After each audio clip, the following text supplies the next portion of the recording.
Hello, everyone. Welcome to the stream. How's it going?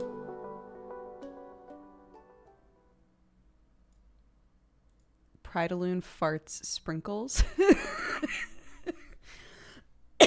All right. Yeah, sure. Why not? That's canonical. It's that girl from YouTube who has a boyfriend. You know it. You know it.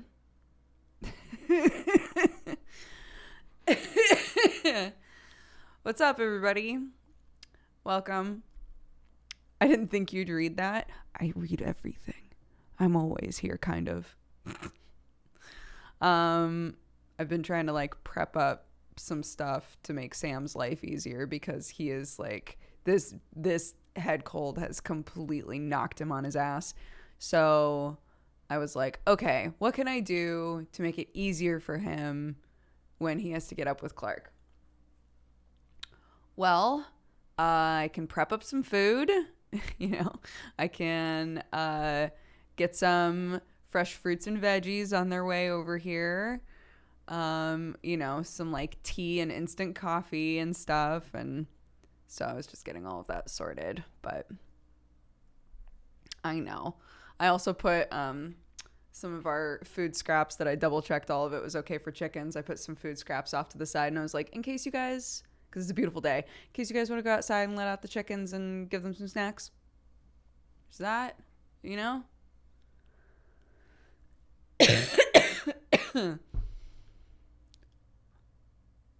just saw the video about the bangs. I finally get what you mean. Yeah.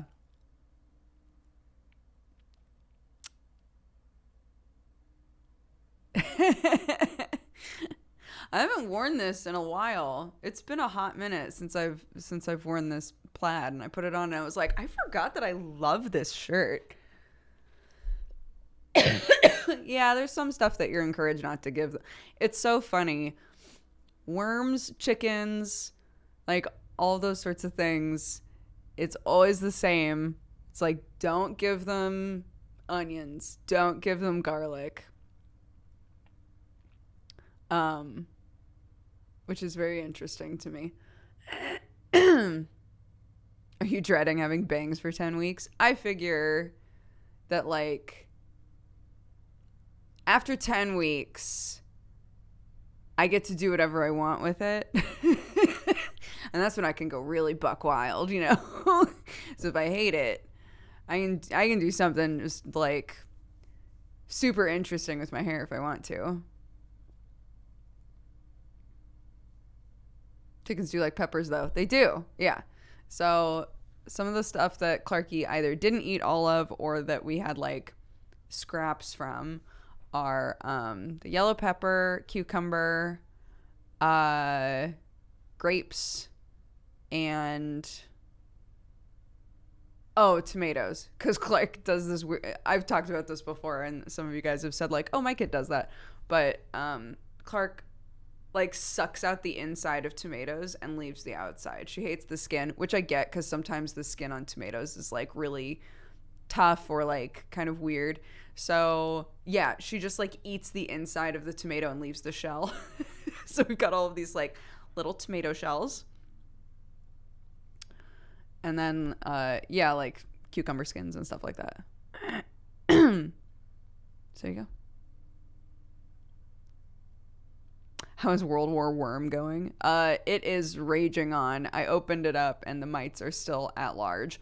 Also, the hemp mat, I don't know if I should get a new one or not.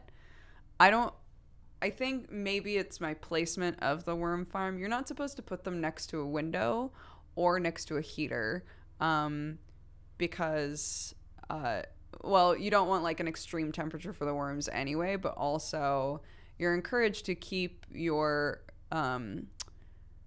their bedding, essentially. You're encouraged to keep that moist. And so having it near a heater encourages a mold situation. Yeah, they're indoors. So I opened it up today and there's this really interesting and mold isn't necessarily bad for soil. Mold can be really good for soil. So I'm thinking about just like flipping it upside down potentially. But on the top, for whatever reason, there's like this really interesting like soft white mold.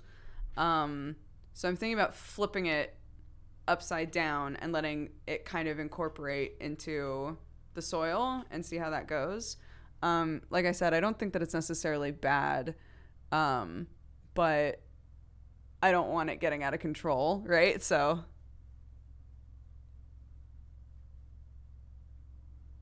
yeah. Yeah, chickens can eat a lot of stuff, specifically like vegetables and fruit. They can eat a ton of stuff. So, oh, so what's going on with the wormies right now is that I created a situation that is really common, which is that the soil, their bedding got too moist. So sometimes when it's too moist, it's like a breeding ground for mites. So there are all of these itty bit, like just so tiny, these itty bitty little white dots that you can see on the food scraps in there, and they are mites. The biggest issue with that is that the mites and the worms will fight each other for the food. You want the worms to be thriving, not the mites, right? So from everything that I read, I was encouraged to basically leave it alone. I was encouraged to just leave it alone for like 2 weeks or something and basically let all the food get eaten, because then the mites have nothing to eat and they just die. And the worms will be fine. The worms are totally fine. They just, they work through what's there. And yeah, they should be good, and it shouldn't be a problem. The worms are going to be hardier and live longer than the mites. So you basically let the mites die out and let everything get back to like a neutral place, and then start incorporating scraps again. And I think one of the reasons that this happened is that not that I got everything too wet to begin with, but that I was giving them too many like vegetation scraps and not enough like dry scraps. So everything that was getting incorporated into there had a certain amount of moisture to it, right? Like all of the vegetable scraps, fruit scraps, like whatever, had moisture in them. And they weren't eating it fast enough for it to not affect the balance in the soil.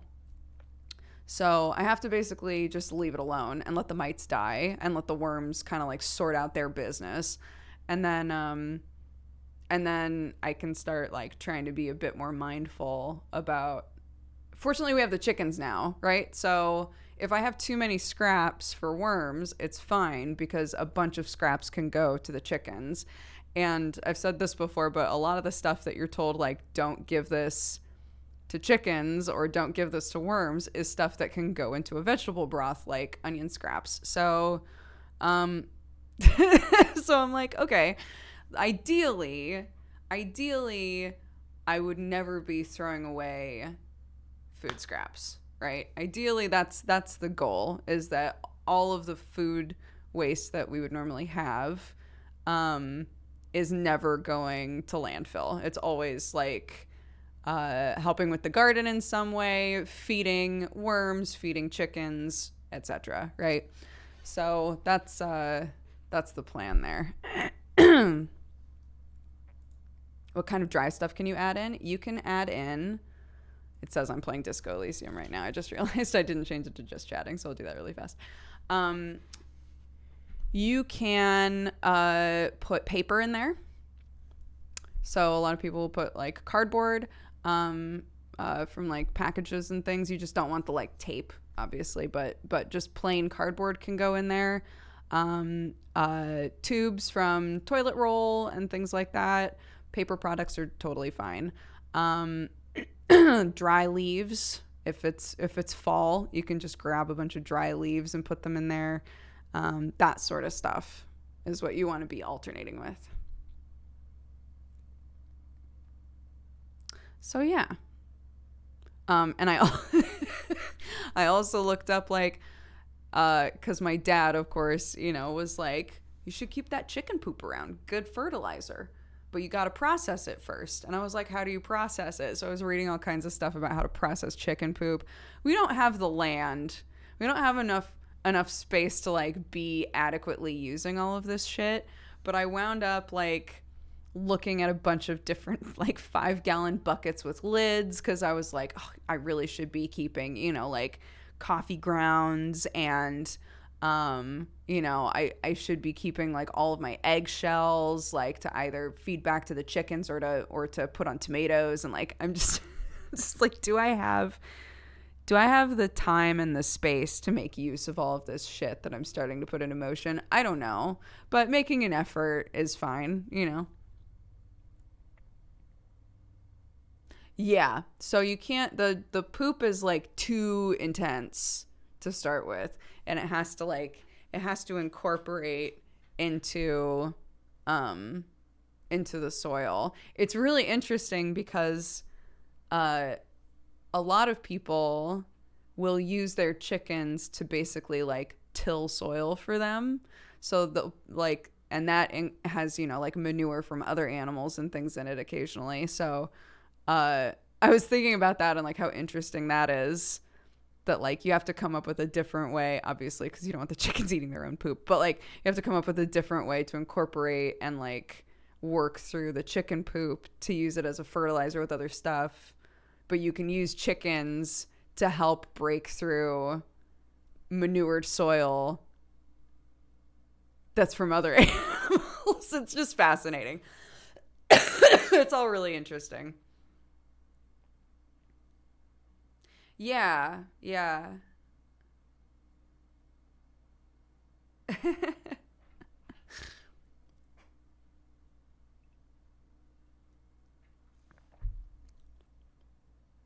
Totally. And I mean, if you're feeding, again, I don't have the land for this to matter really, but like if you're feeding your chickens scraps from food, they're ingesting seeds. So seeds are then getting redistributed through their poop into the soil that you add poop fertilizer to. Like it's just, there's so many things like that you can consider if you're trying to create a situation like a really thriving like ecosystem on a farm, right?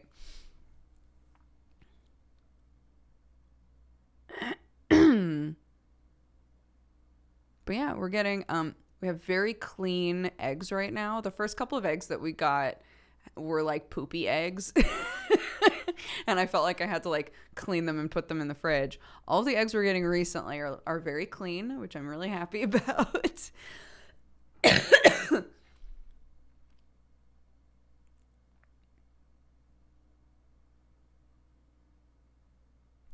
Oh no, that's just because I haven't. I'll do it now, Dianthus. It's because I didn't fulfill them, so I can do that right now because I've been meaning to anyway. So let's do that. They're asking about subscription redemptions, which we have a few of. So let's fulfill those because we haven't done that in a couple of days.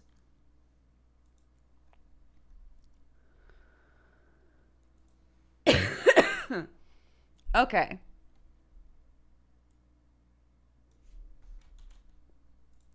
Here we go. Gift a sub, please. To Lamia. Done. Thank you for using your channel points, Lamia. And to Silas Ianthus. There we go. Wet nudes. Welcome to the cat gang. I just said cat gang. Welcome to the cat gang. Thank you very much. Silas Dianthus, welcome back to the Katogangu.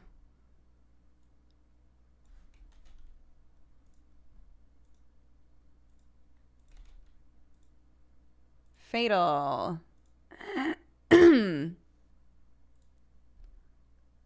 Welcome back. Greedo, let's see if this will work now. It still will not work. So Greedo, I'm going to give your points back. I don't know if you're watching right now, but I kept trying to make that one work, and it won't work because it thinks you're still subscribed. Maybe you are still subscribed. Maybe you're gifted a sub. I'm not sure, but I can't use the points for you. So Cervic, I'm not sure if you wanted it or if that was another one that I was confused about. I'm not sure if you wanted this subscription or if you wanted to gift it, but it says you're subscribed, so I'm not sure. Someone gifted you. Okay. Well, you got your points back now. So there you go. No. I'm glad that you mentioned it because sometimes I look back at it and I'm like, oh, shit, I still didn't do the subscription. So that's my bad. Coffee drinking burrito. Math guy, thank you so much. Welcome to the Cat Gang. Thank you very much.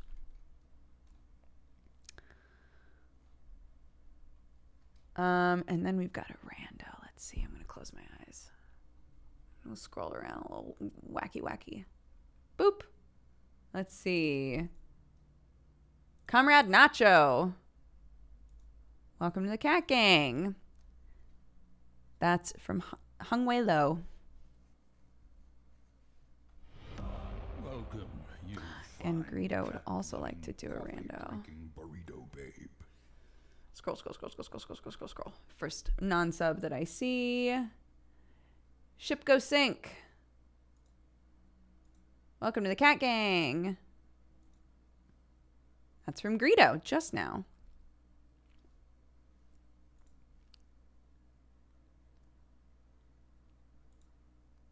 Oop. Reject.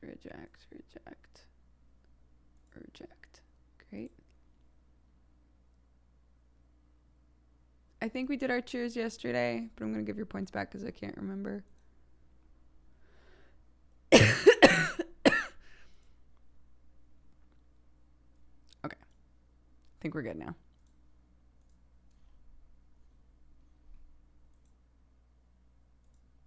We still have a couple, but...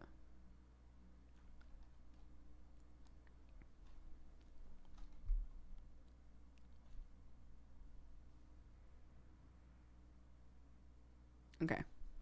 I'm going to have to step away when my vegetables get here.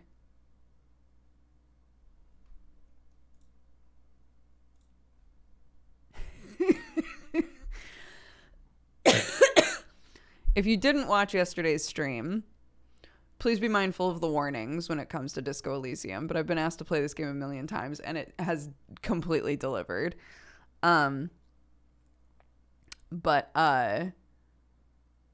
Holy shit. I had such a blast playing that game yesterday. I was like wheeze laughing so often. It was so fun. I don't feel like this is really a spoiler for the playthrough, but we decided to play just like a big Dumdum, which has been such a freeing way to play a game about detectives. Just be like, what if I'm a big idiot? And it's been so fun.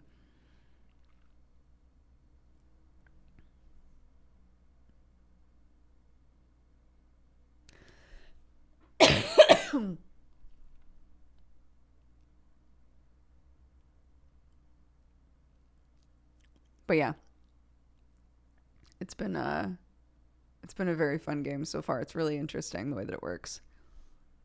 And it has full voice acting now. I understand why people were like, don't play this game on stream until there was voice acting, and then suddenly everybody wanted me to. But I get that because there's so much to read. Jesus.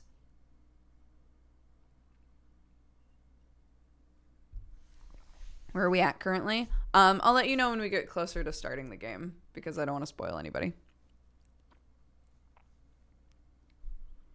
But we didn't get super far.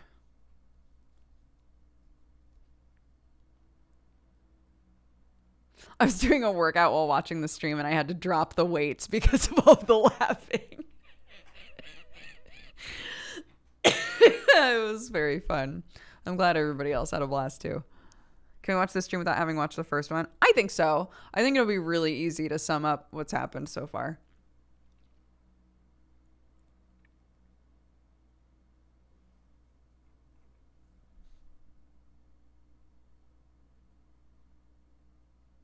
Yeah, it's a really interesting game.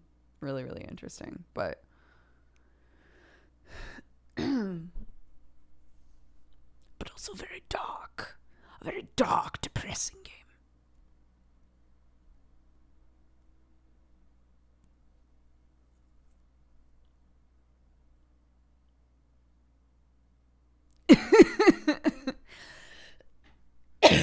Oh God. These coughs. Sam this morning came to bed and was like, it hurts. It like every time that I not laugh, every time that I cough, it like my head hurts and my chest hurts. He was like, did it hurt for you? And I was like, I mean, it like ached after a while because I was, just the act of coughing eventually just kind of hurts. And he was like, oh, God, why why is it so much worse for me? So I was saying to him that like if he feels like he needs to go in and get looked at, to just let me know. So, but it's mostly the headache, the coughing. Every time he coughs, it like rattles his head, and so he's just has like such a bad headache from it.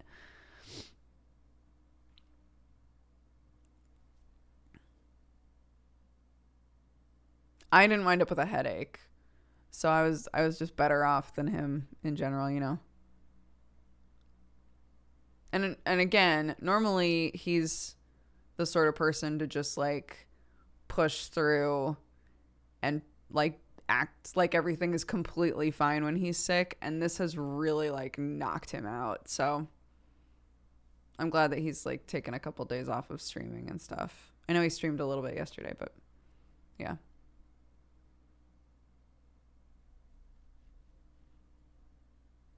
I get used to hearing the word Sam came to bed this morning. Yeah. He came to bed at like 4:30. Much earlier than normal. Oh, God.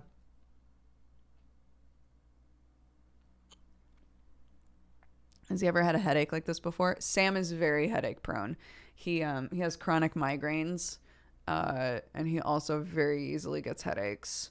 So it's not surprising to me that just a day of kind of light coughing turned into, why does everything hurt? That doesn't surprise me at all.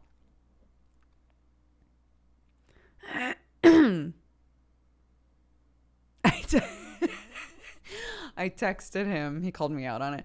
I texted him over Discord, and I was like, I know that you're a grown-ass man, but I don't understand why you get headaches like this and then continue to sit in front of screens. And he like essentially did like a, why don't you say that to my face? Like he was like, why what are you messaging me this for? Why don't you just say that to me? It's like, I don't know, I just thought of it and I figured I'd just write it down.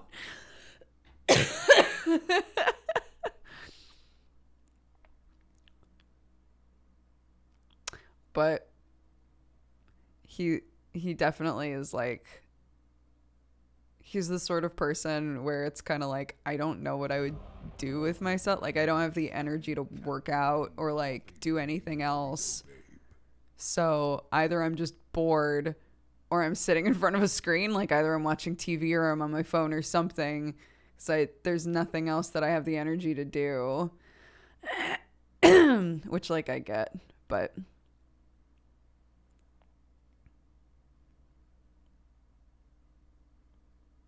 Truth Seeker Jack is new here. What's up? Welcome to the stream.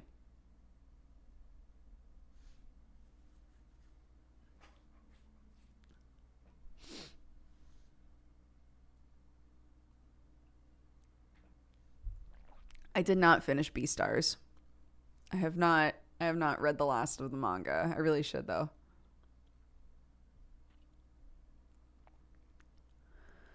So I've also suggested, because I do that, right? My phone changes color at night. My screens change color. I have like nightlight functions on pretty much everything. And I've suggested it to him before. It really bothered, and I don't know if it's because he's because of like the color blindness. I'm not sure, but like I don't know if I was about to repeat myself. I don't know if it's the color blindness or not, but he really hates the way that things look when they're on nightlight. But there are some like there are some things that you can get that offer different like types of nightlight. Yeah. Like it doesn't have to be like the sepia toned shit. Like it can be different from that. So, I don't know.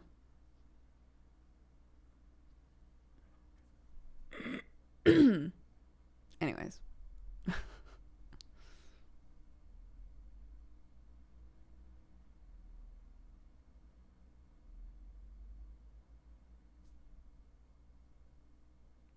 I'm dyslexic and night mode stuff makes things much harder for me usually. Interesting.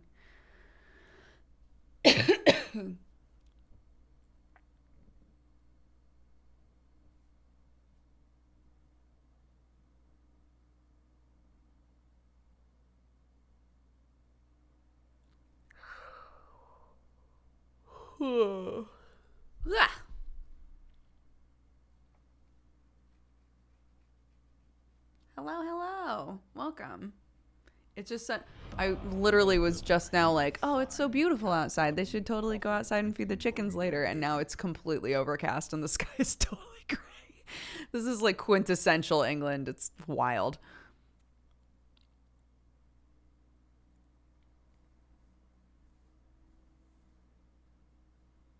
Yesterday I went running after a year or so and my butt hurt.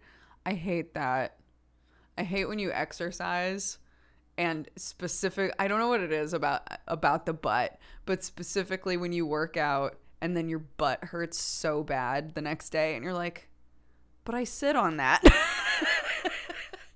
But I use that a lot.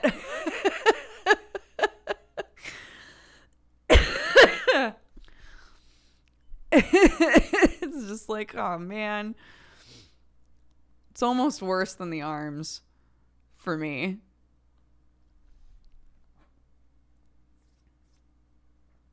I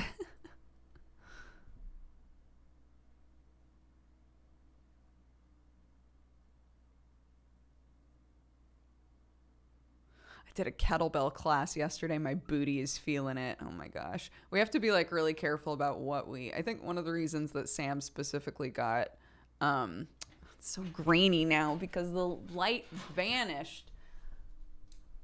One sec.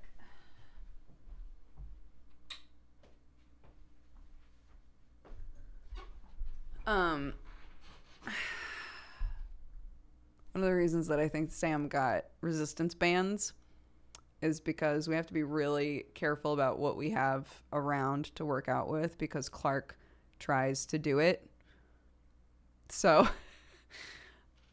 there's some weights outside, but they're too heavy for her to even lift. And then everything else is a resistance band because she can't hurt herself on those. Because I keep thinking to myself like, oh, I would love to get some kettlebells and things because I really liked using those to work out way back in the day when I had a personal trainer for a hot minute.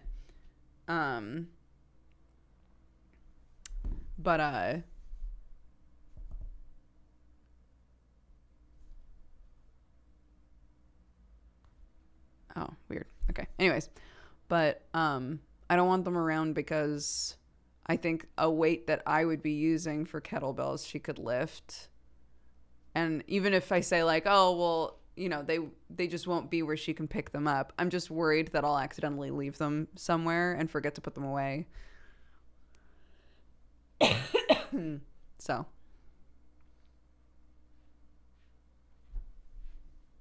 Hello, my darling. She's gonna sleep without a boot. What's that? She's gonna sleep without a boot. Oh, what a queen.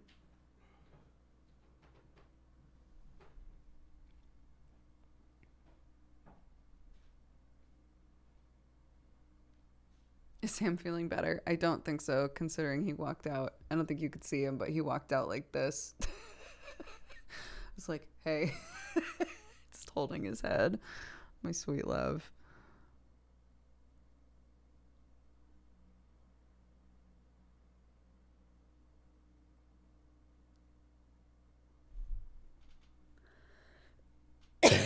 Oh, I should have given him my phone for the delivery. It's okay.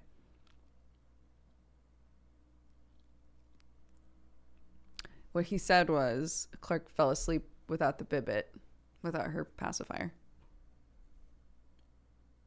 So that's why I said, oh, what a queen. Because we've been encouraging her, like, that it's getting to be time for her to stop using it.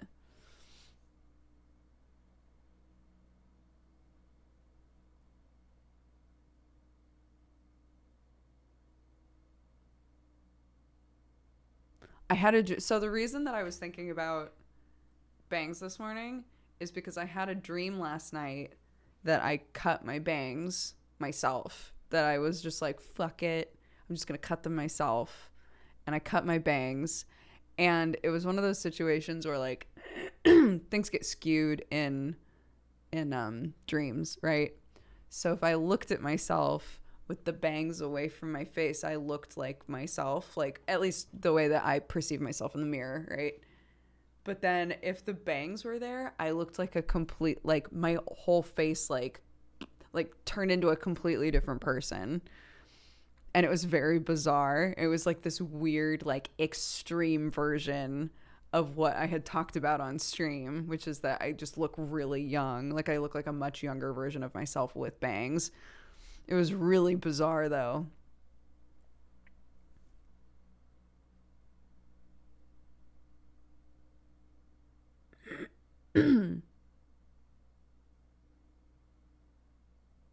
Yeah, well, it's like we've talked about this before, I think, but it's like the photo shoot that I did, where my eyebrows were way thicker.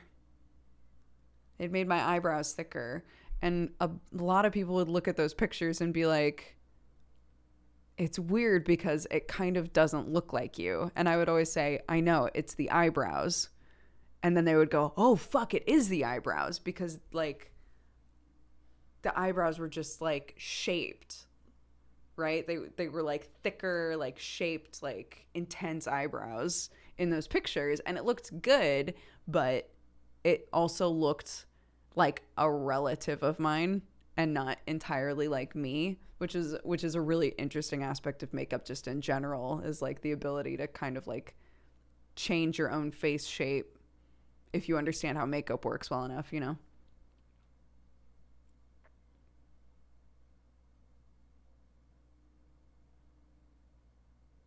Here. I'll grab you a picture from that set. One sec.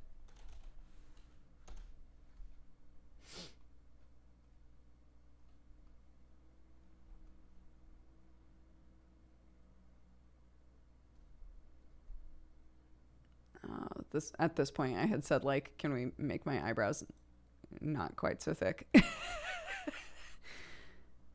we go. So this is me looking very serious, but I think it shows it the best. Oh, I'm so large. Oh, there they are. Okay, wait. What a huge picture. Goodness gracious. My hairline. Observe. Oh no, I made it too small. I need to be able to grab it, but like, it's me, but it's also like just different enough that it's weird.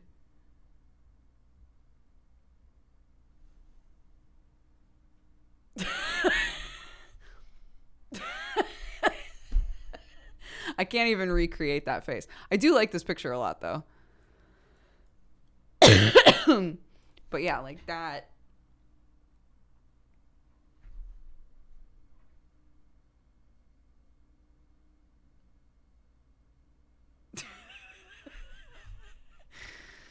My eyebrows just don't look like that, right? So when I first saw the pictures, I was like, what the fuck? Why do I look so different? Why doesn't that look like me? And then I figured it out.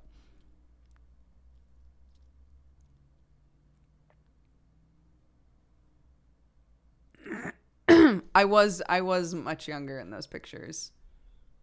To be fair, I didn't have like the same laugh lines and things that I have now, which I'm fine with. I like them. Look, they're trying. I got stuff. It's trying so hard. It's a process.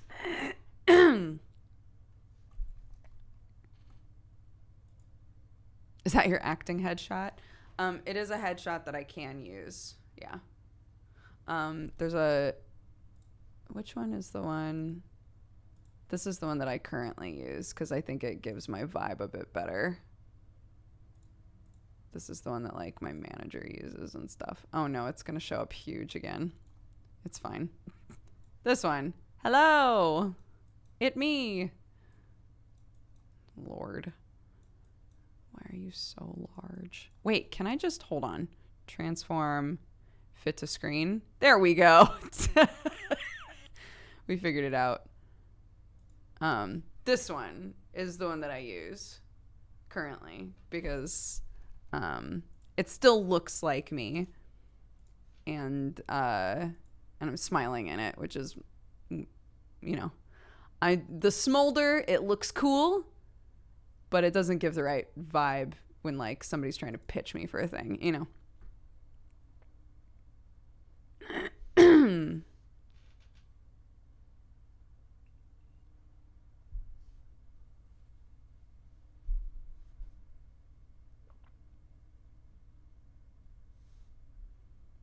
Be here soon.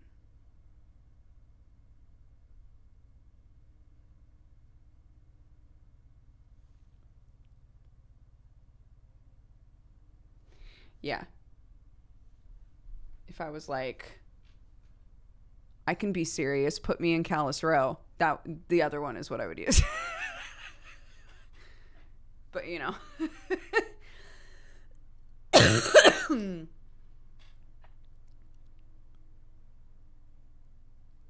They're trying to make a Callus Row TV show for anybody who missed out on that. And I was like, winter auditions, bitch.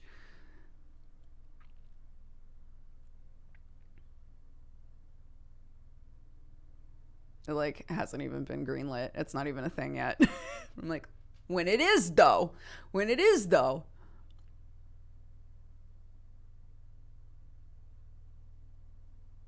Yeah, so we played Disco Elysium for the first time yesterday. We only got like, I think it said I played 2.5 hours of it. Hold up. Let's see. Yeah, 2.5 hours. 2.5 hours into the game, so not super far. And I already got a bad end, so...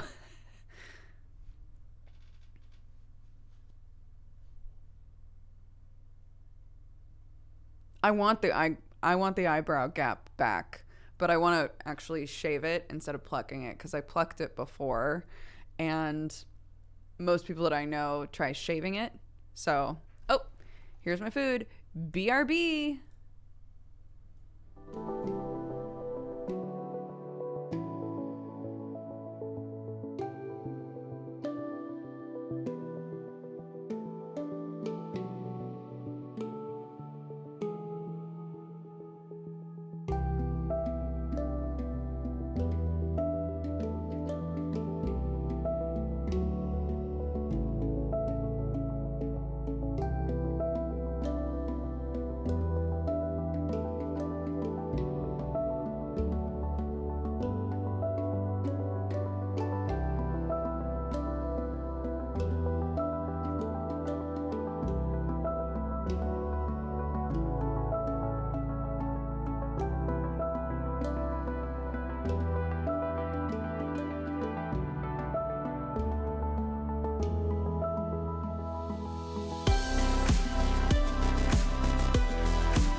Okay. We did it.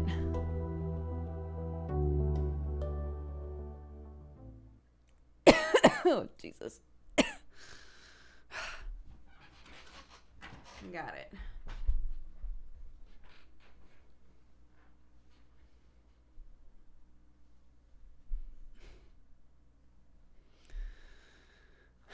It was literally just, I didn't get any snacks or anything, so it's it was literally like bread, because we were out of bread. It was bread, bananas, strawberries, broccoli,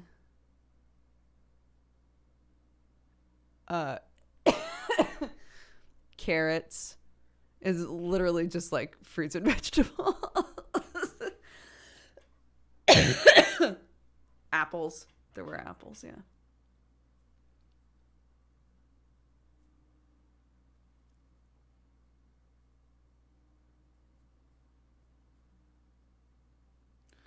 I watched a video, because of course I did. I watched a video of somebody who's like, yeah, I just keep, every time I peel an apple, I keep the peel and the core. I keep it in a bag in the freezer until the bag is full, and then I shove it all into a jar and turn it into apple cider vinegar. And I was like, that's fucking smart. I should do that. Because unprocessed, just plain apple cider vinegar is really good for chickens to have occasionally. You're not supposed to use the stuff from the store. You're supposed to either like buy like completely just plain apple cider vinegar, or make it yourself. So now I'm like, oh my God, am I gonna try to make apple cider vinegar now?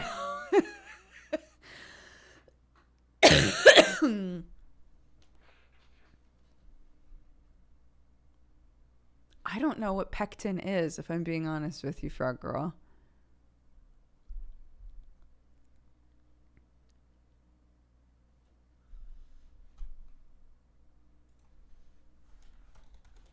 What is pectin? Oh, soluble fiber.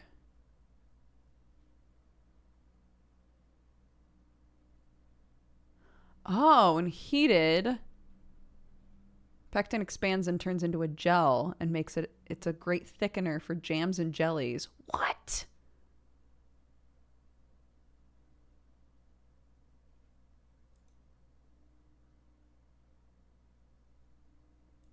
Oh my God. Incredible.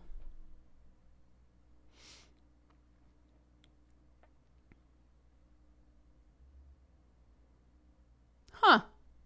Well, there you go.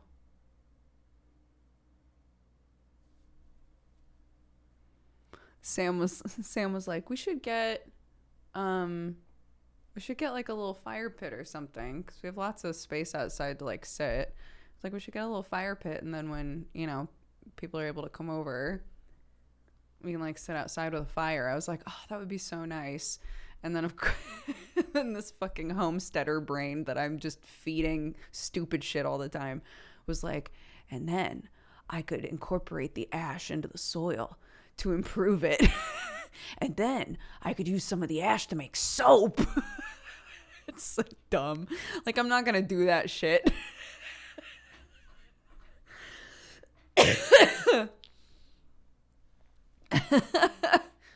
But now I know about it. I know I could if I wanted to.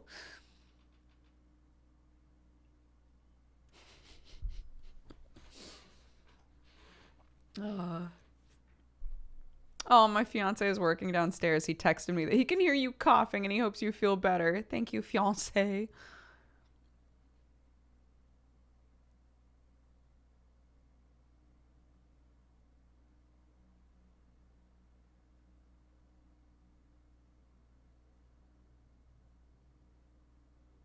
I just heard an alarm, and I'm really worried that it's in our bedroom and that it just woke up Clarky.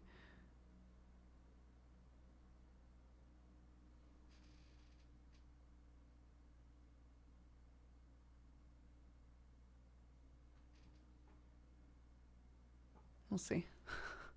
We're trying to like get her to sleep less anyway. So, because she just takes these really long, like she literally, whenever I talk about this, somebody's always like, you know, if a kid just keeps sleeping, maybe you should just let them keep sleeping. I get that. But also, our kid wakes up between like 5 and 6 a.m. every morning.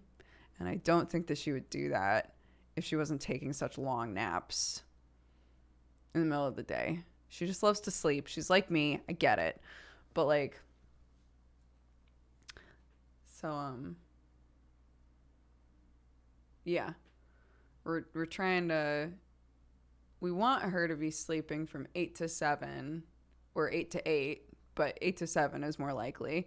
Love for her to be sleeping from 8 to 7 every night. And then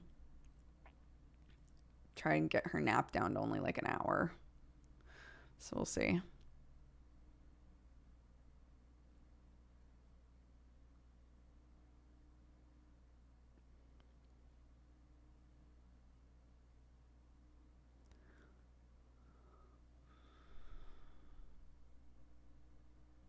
Imagine if we could just go back to sleep, right? This is like the beginning of the like, they don't know how good they have it sort of shit.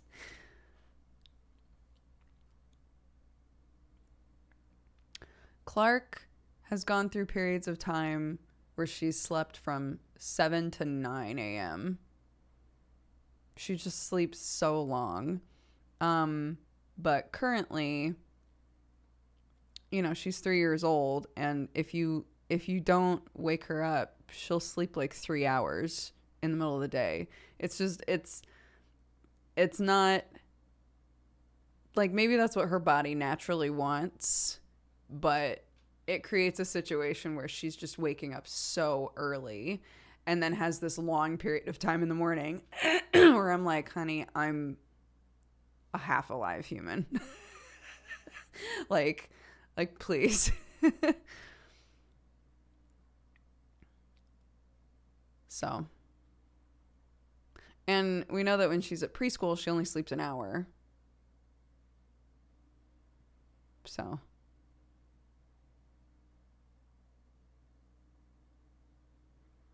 this morning, because she had preschool yesterday, right? And she slept an hour. So this morning, she came into our room at like 7:15. So I had time to like wake up, take a shower, let out the chickens, feed the cats, like do all of that shit before she even came in our room, which is ideal for me. I would, if I can wake up around like 6:30 and get shit done before she ever comes out, I'm like so alert and like ready to hang out with her, you know. If she's the one coming in at 5 a.m. like, Mom, what's up?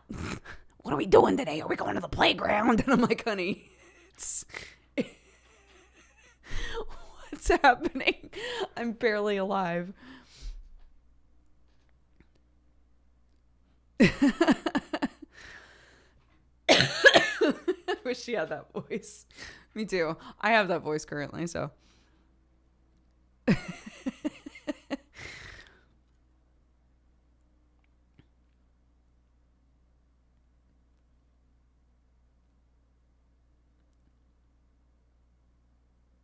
What's the difference between preschool and kindergarten? Preschool is like still mostly nursery. It's not entirely school. So like, well, I mean, I hesitate to say that because I firmly believe that for the first few years of a kid's life, basically everything is learning, right? Play is learning, mimicking is learning, watching is learning, right? Like everything is new for them, and everything requires repetition for them to solidify it, right? So preschool is like, Clark is starting to do phonics, right? So they do phonics in the mornings. You know, they do writing practice, and they talk about the letters and the sounds, and like she's starting to learn the building blocks of reading, which we've been incorporating for a long time at home as well. So it's just like being like doubly solidified for her.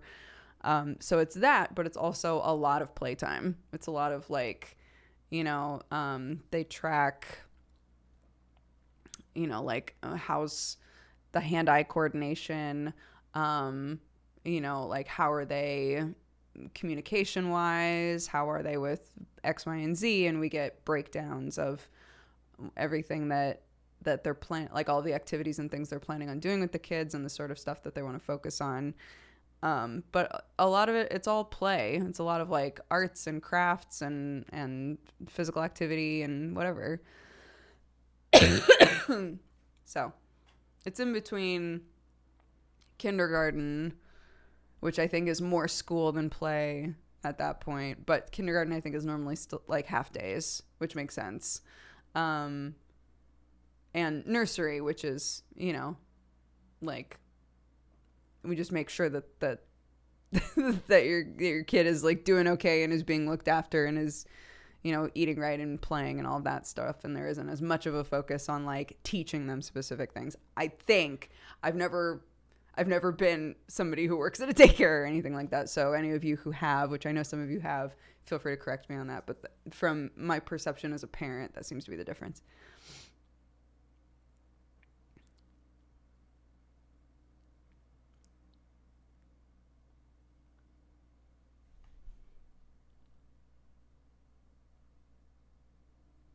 I do have chickens, yeah.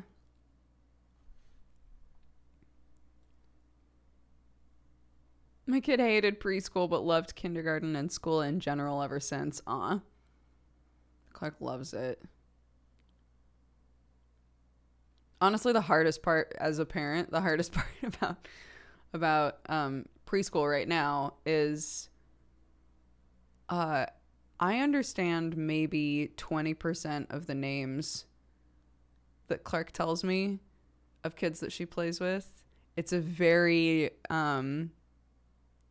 diverse nursery / preschool. And so some of the names I just wish so badly I could see them written down, because from like a toddler mouth, I just cannot understand what a lot of the names are, and I feel so bad, and I try to like repeat them back to her, and she's like, no, that's wrong, Mom. And I feel so bad.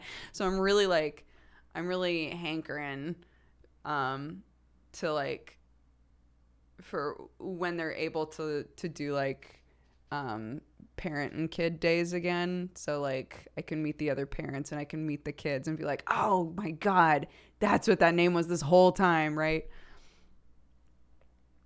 Yeah, I know Max. I know Patrick. I know like those names. Those names are really like clear. But some of the names I cannot figure out, and I can't tell if it's because it's a name I haven't heard before or if it's because it's a name that Clark is trying to say and she doesn't have full control over like some of the sounds yet.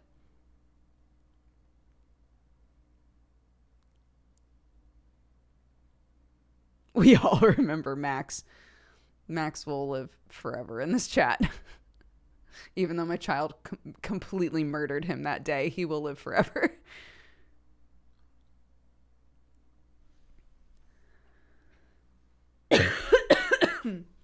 That's not a bad idea, Telly. I should ask for that.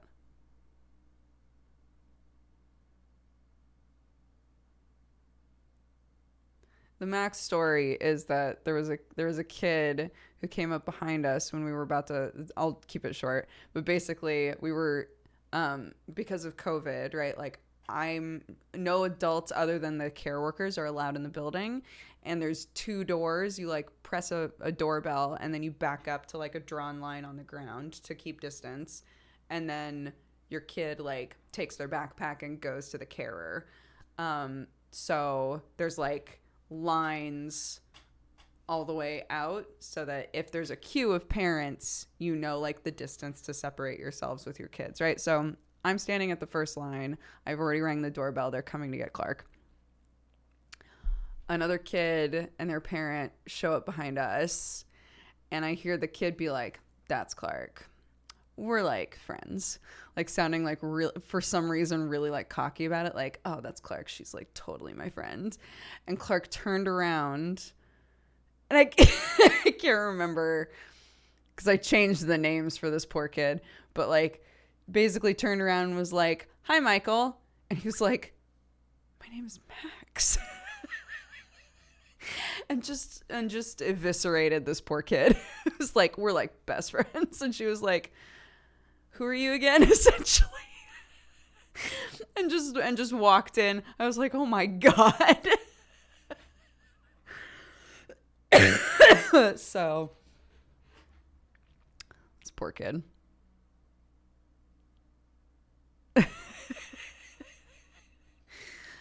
But you know, on the other side of it, I've also seen situations that were very cute where like a kid was really not wanting to leave their parent to go to preschool, and Clark like ran to the carer and then turned around and was like, come on, let's go. It was like didn't fully, I don't know if she didn't fully register that the other kid was upset, or that she did and was trying to just be like, it's okay, let's go together, kind of a thing. So like those moments are very sweet to counteract the time that she murdered a child in front of me.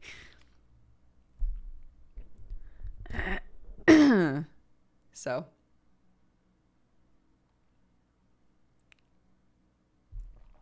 yeah, but I was saying that we had to have our first conversation that was basically like, sometimes kids are going to be mean, and um first step is to let them know that they've hurt your feelings. But if they're not going to respect the boundaries that you try to set with them, to tell them like, I don't like that, I don't want you touching me, I don't want you doing that. If they keep doing it, then don't play with them, and tell somebody that you trust that they're making you uncomfortable, because she didn't want to go to preschool one day, and I asked her why. And it's not really, I don't care whether or not she was sort of like blowing something out of proportion when talking to me about it. That's not really the point. The point is like the lesson, right? But it was basically like, oh, this one kid like pushes me and like snatches my toys a lot and like this and that. And I was like, did they apologize? And she was like, no. And I wanted to basically be like, well, then fuck that kid, they suck.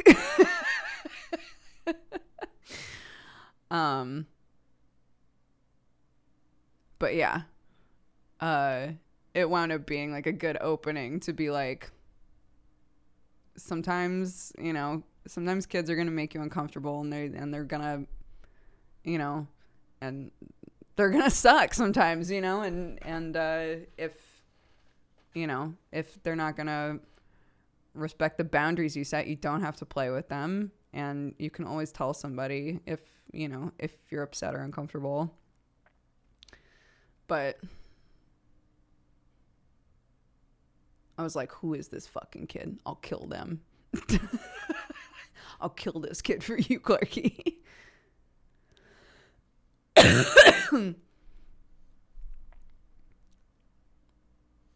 And name him. Who is he?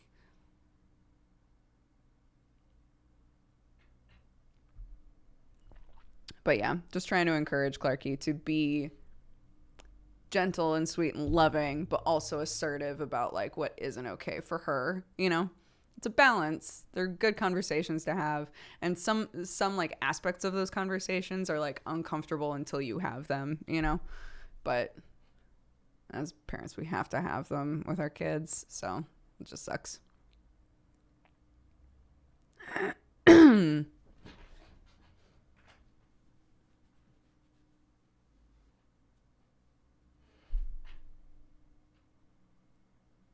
Yeah. I'm like, what's his name? And she says it, and I'm like, fuck, it's one of those names that I don't understand when you say it.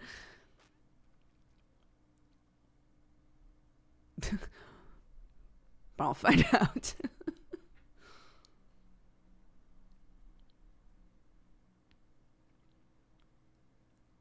Oh, Bluey's such a good show. Love Bluey.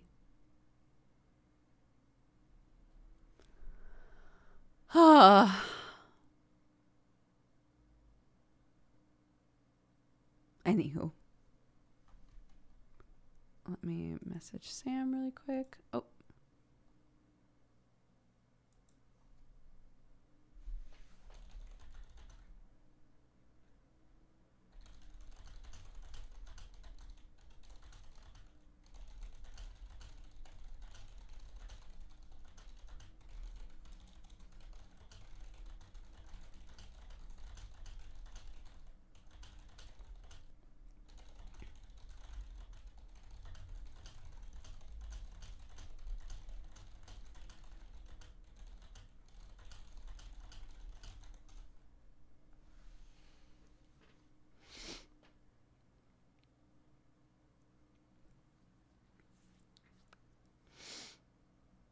I loved Himbo Disco yesterday. It's really good. Yeah, let's swap to the game. So we're playing Disco Elysium. There is a huge warnings list. Please check it out. Please like heed it. But yeah. This game is super fun. It's really, really interesting. I'm only like 2.5 hours in. I'm gonna be talking about like where we're at in the game now. So if you don't want to hear about that, if you don't want to be spoiled on anything, now would be the time to go. I'm sorry. But basically in the game you play a detective. You wake up in a hotel room and you don't remember why you're there or who you are or anything really. At the start of the game, you're given the option to choose your stat array, basically. Like, do you want to be, like a Sherlock Holmesy, like kind of cold, callous, savant detective? Do you want to be kind of like a charismatic, empathetic sort of person who like really gets people and is able to encourage them to tell you everything and that kind of stuff? Or do you want to just be like a bruiser, basically? And I was like, well, normally I would choose like more of the Sherlock Holmesy kind of character, but I kind of love the idea of being a detective that's like a big idiot. Somebody who's just a big old dum-dum. And there's been a lot of freedom to that. It's been so fun because normally I would really care about not exhausting all of the dialogue, but we've been trying to really commit to being like, would we ask this question? I don't think we would even think of this. And choosing like the really stupid thing to say in most situations, or the really like straightforward thing to say. It's been really interesting and basically playing as though like we're really good at shooting, we're really good at hitting, and we're dumb. And that's it. that's our whole thing. But yeah, so the game, you start off and you don't remember anything about yourself, and the implication is that you drank so much.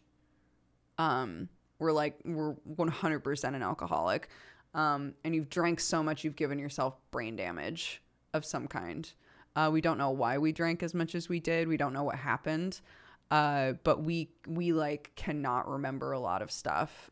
There's like snippets. The way that the game plays is that you are interacting with like the different aspects of your brain, basically. So depending on how you build yourself, certain aspects of your brain are going to be stronger and like have, be able to do more for you. And then other parts won't really.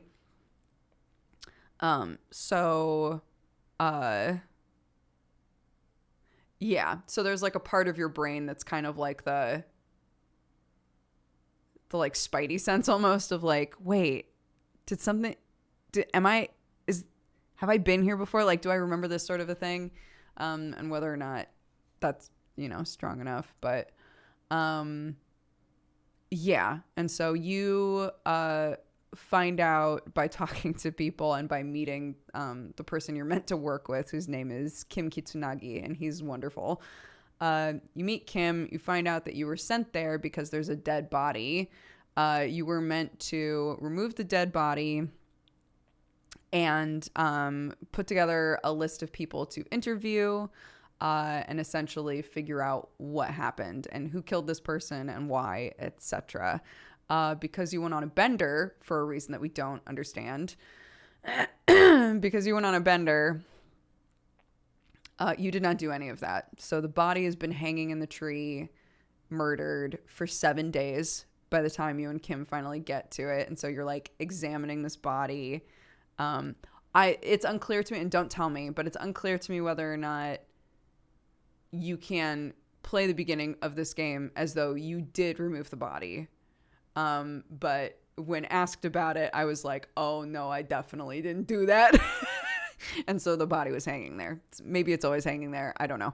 But yeah, so we had to like investigate this body that was like bloated and disgusting.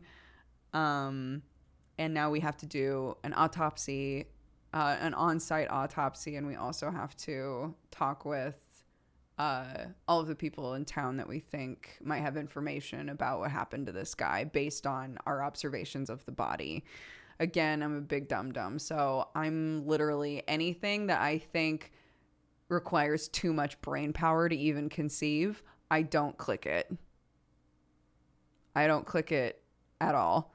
I ask the really straightforward questions and then I'm like, cool, I'm done here. And then I walk away. Which is pretty fun, which is really, really fun and freeing. So so far that's literally where we're at. We've talked to a lot of the people in the surrounding area. There's this really shitty kid named Kuno who we got a bad end because he literally heckled us to death. He bullied us so hard that we died and we had a bad end. It was incredible. Yeah. It's one of the reasons we didn't get much further than we did. But yeah. Gulp. So that's where we're at in the game. It's a really, really interesting game. That has a huge warnings list that has put me on edge. So I'm just waiting for shit to get really terrible. But as of right now, that's all that's happened.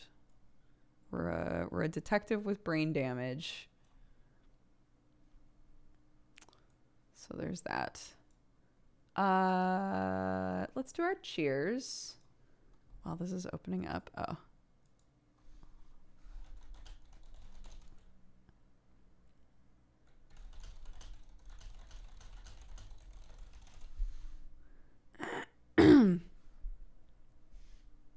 Yeah, there's like tons of different directions this game can go.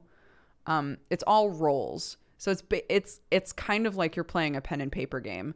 You talk with people and you decide how you want to respond to things. Depending on how good you are at that stuff, you will have a better or worse chance to succeed at it. So for example, we decided to shoot the body down from the tree to like try and shoot through the buckle that was holding it up. And I had, based on my stats, I had a pretty good percentage chance to shoot the body down. But if I had chosen like a more cerebral character, it would have been a lower percentage chance. Everything is dice rolls.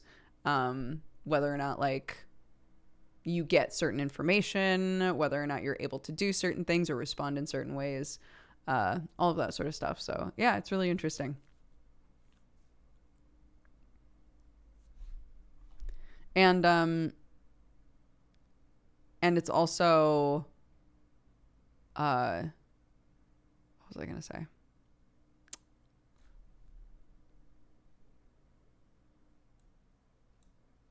I cannot remember. What did I want to say? I am forgetting. Oh well, it's gone forever now. Oh well, that's that, I guess.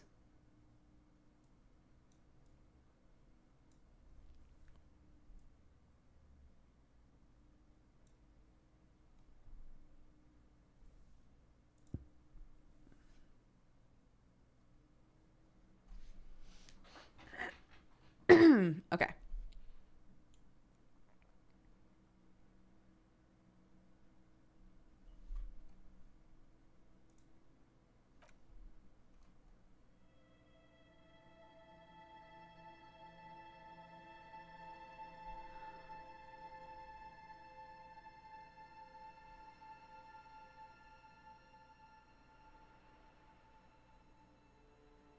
Oh, interesting. Marianne has just messaged me about like the how the Twitch integration works.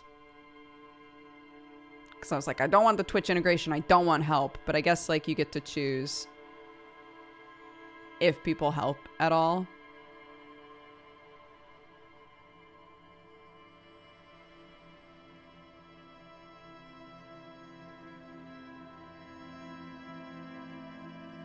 I safe scummed the hell out of this game. Yeah.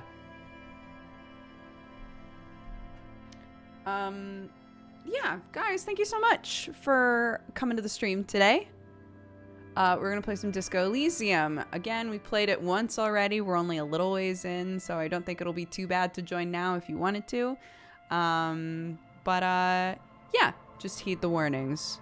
Heed the warnings. But if you're having a wonderful day, thank you for being here and spreading some of your joy. And if you're having a terrible day, I'm so delighted that you're here. Maybe we can cheer you up, make your day a little bit better.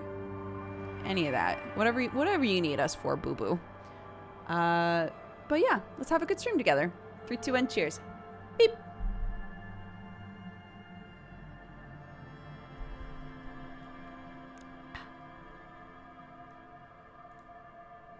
Okay, let's see.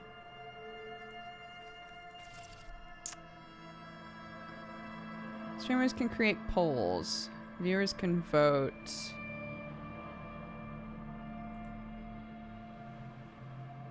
Enter your token. I have to enter my token?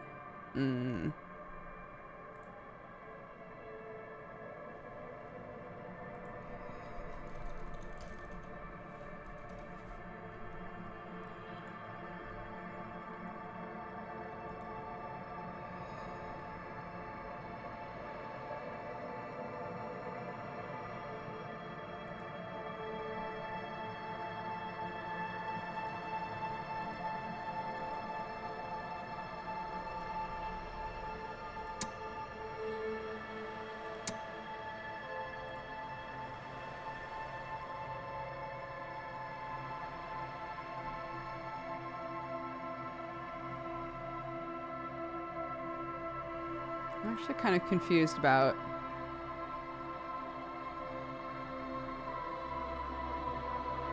which token they're wanting.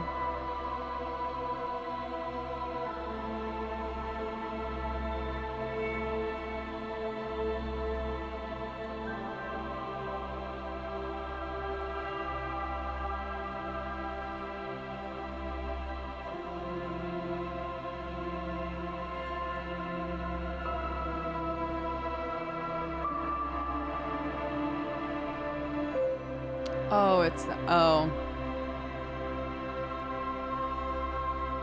I don't think I can log into that right now, so I'm not... We're not gonna do that currently. Because I think it's gonna be a pain in the ass. Okay. Come on, my best friend Kim. What are we doing? So many things. Find smoke, sing karaoke, report your badge missing. Oh, right. Is this his car?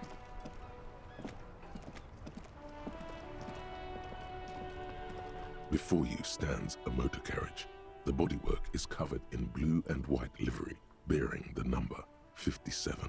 Vapor emanates from the large engine on the back of the vehicle. It hasn't had time to cool off yet. Oops! No. Inside, you see a set of steering levers, a radio microphone, a pull-out toolbox, and the soft glow of the fuel preheater gauge. Kim, what is this? This is the Kupris Kinema, my motor carriage. You can use the toolbox and the radio if you'd like. Okay, but what is a motor A carriage? motorized vehicle, officer. I'm sure you are familiar with the concept. We've had these for nearly a century. Does everybody have such a cool one, The though? Caprice Motorcar does provide most of our patrol vehicles, yes. But this is different. This is a sports model. But is this one a sports right. model? I didn't take you for a motorcar enthusiast. Do you also like tip-top, detective? I'm pretty sure I like neither motor cars or any tip tops. No. What's tip top? An interrissolory racing series. You should definitely give it a go if you like motor carriages. It has fantastic competition.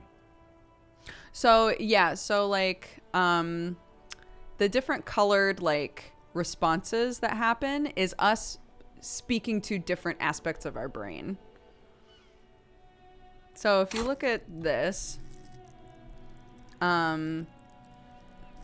so these are all things that you can put points into. So all of our stats are in physique and motorics, which is basically like our constitution and our dexterity, right? Like how hard can we hit? How well can we take a hit? It's all that kind of stuff. And then this is terrible, but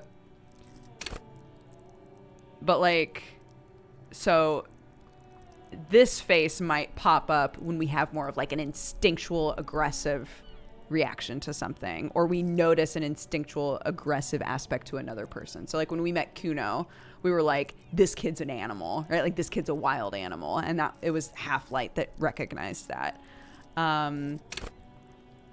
The shivers, when we have, again, it's more like instinctual sort of stuff. Shivers is the voice that pops up when like the animalistic part of our brain is telling us like something's wrong. So it's like all of the voices that we hear are associated with these, and whether or not we succeed at recognizing something or understanding something is dependent on these stats and the rolls that we make in the moment. So when you're playing, so here it said medium success, so it automatically rolled this for us. We rolled an 11. We needed a 10 in order to know that this was a sports model, right? So that was like a part of our brain that was like, do I know this? And it turned out that we did because we made the right roll. So yeah. Oh, thank you, Marianne.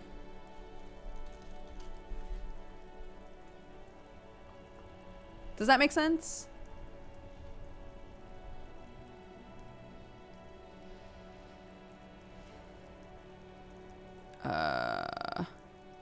Can we like drive somewhere? No, I'm afraid not. We have a murder case on our hands, remember? Oh, right. In the cabin, you see a set of steering levers, a radio on a hook, a pull-out toolbox, and the soft glow of the fuel preheater gauge. Pick up the radio. frequency tableau lights up, and a green button labeled Prime Line glows like a feline eye. And then you hear something. The soft purr of electrical kittens, radio waves cast far and wide over the metropolis. A woman's voice greets you through the static. This is Precinct 57. Hello, Lieutenant. How may I assist you? No. Hello, Alice. Please assist our colleague from the 41st precinct here. I'm putting him on. Operating the radio is easy. Just be confident. You've probably done it 1,000 times. Oh my god. Like, just made that. Hi, Alice. This is an officer for the... Yeah. This is Officer Alice Demetri, Precinct 57. How may I assist you? Under the green Prime Line, a yellow saved God, I button just catches your barely eye. keep making these. I wonder what Kim's default radio station is. Ignore Alice. Press the button labeled saved. Could you connect me to the 41st precinct?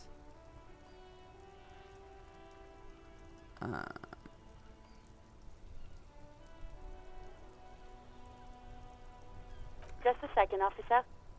Puts you on hold, the static crackling softly like a bonfire. After a while, you hear an old man greet you from the radio. 10-2, 10-5. This is 41st. Come in. Over. Hi, this is me. I work at your station. 10-4. What's your status? Over. My status? 10-18. 10-20. Over. Please just talk human to me. The numbers mean nothing. Take your message, sir. Over. There's personal details I'd like to discuss. I need to report my badge missing. But you said... never mind. 10-9. Repeat message. Over. My badge is gone. It's gone. 10-4. Message received. This is a very serious situation. I need to 10-22 the captain. Over. 1022, the captain. This sounds bad. Bad and scary. Like being called to the headmaster's office in school. Half-Light, right? So it's that face again, that like aggressive reaction. Is it him? What does he want? Uh-oh. Says he lost his badge and needs to report it. He what? He lost his badge? Hey, who's that? This is Communication Officer Jules Pidieux, sir. Over. Oh, the other one. Partner? Over. My partner. What is he saying? Oh, shit. He's asking who you are. I'm his goddamn partner. It's your partner, Satellite Officer Dietmar, sir. Over. Did he lose his memory along with his fucking badge? Maybe. Who lost his badge? Dick fucking Mullen. Who do you think? Dick Mullen. We know our name now. It's I mean, Dick Mullen from the bestseller Dick Mullen and the Lost Identity. Dick Mullen is not your name. It's the name of a fictional detective who would not lose his badge. Oh, damn it. Defend yourself. Immediately. They're laughing at you. Oh, these are both trivial. But I want to be like, they're right, my name's Dick Mullen.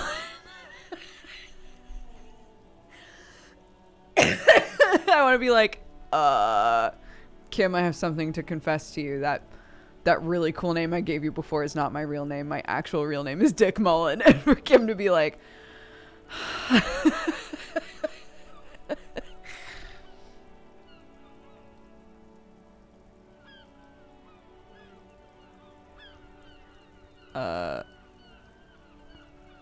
come on, tell him to stop. This is serious. I'm definitely going to take mental damage from that. And I don't want a game over again.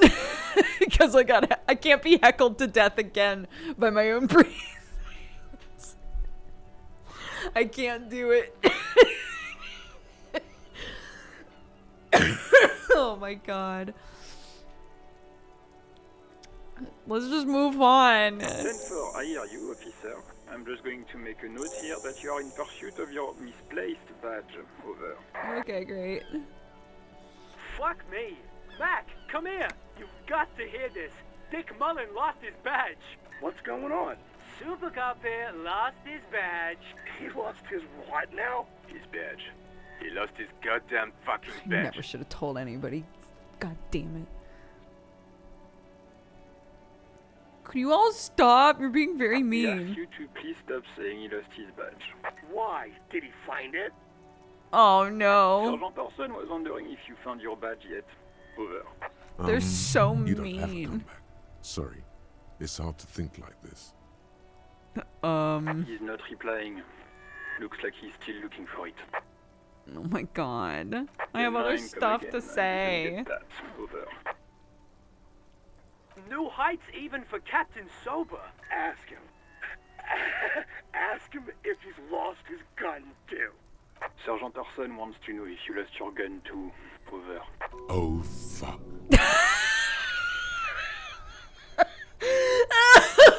No. I'm gonna die, dude. I'm gonna get heckled to death, dude. I'm gonna die here.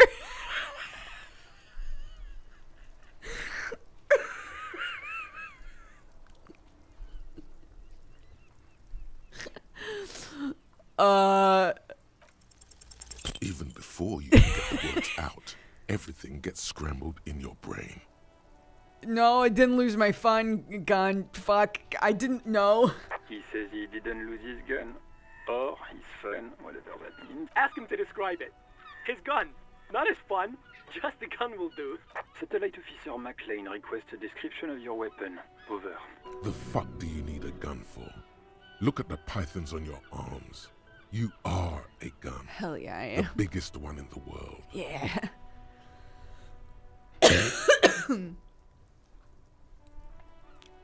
My entire body is one big. I have the power of God and anime on my side. He says he's a living weapon. We are trying to trick him. Yes, that is the exact answer I wanted. This guy gets it. Host in heaven. Did he lose his gun and his mind? Dear God, he lost his gun. Oh my, I can't. This isn't really a laughing matter. Mac can face a giant of Coco Nur by himself. But Disco here made him piss his pants. Oh, I can't. Fuck. He lost his. Ask him if he still got his wiener. I'm not going to. I'm not going to. Sergeant Orson here is wondering if you are still in possession of your genitalia.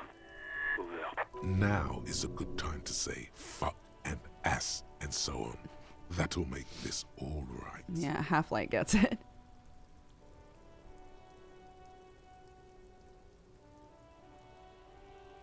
Firewalker out. I don't need to listen to this. The Peace. silence is almost deafening after you flick off the switch, severing the connection. That did not go well. I guess the important thing is that you followed protocol and reported your lost items. Thanks, Kim. Did we need anything else here? I also needed to ask about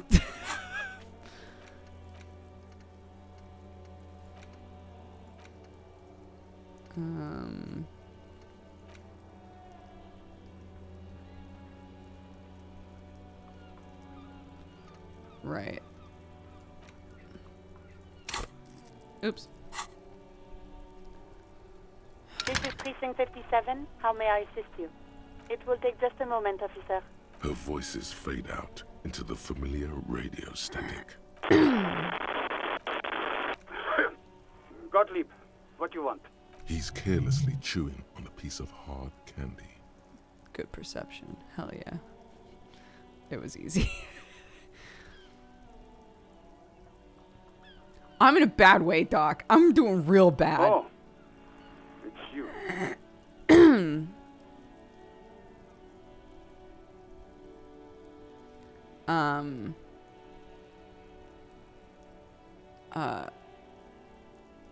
I've lost my memory. With all the damage you've been dealing yourself with drugs and alcohol, I'm not surprised. You're not surprised? What else?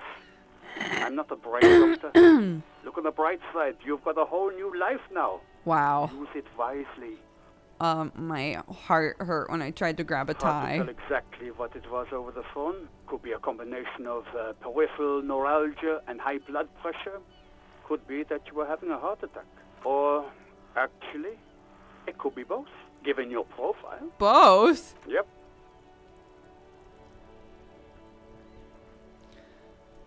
I feel like I've been damaged. Yes, probably in more ways than one. He sounds very careless about it all. Positively breezy. Cut What do I down on do? the drinking, pal. In fact, cut off the drinking. The drugs, too. Anything else? Oh, but speed. Sweet speed. It goes so well with alcohol, too. That's because you're hungover. Even the radio waves coming from your direction smell like liquor. Do you feel like your eyes are twitching, too? Yeah. That's the tiny vessels pulsating from high blood pressure, stupid officer. You might be sustaining permanent damage to your vision as we speak. Not much I can do about it. I'm not an eye doctor. What kind of doctor are The you? busy kind. It's not life-threatening, just annoying. For you, that is. What with your reputation as a sharpshooter? Me? I've got more important things to do. It certainly does not help with aiming.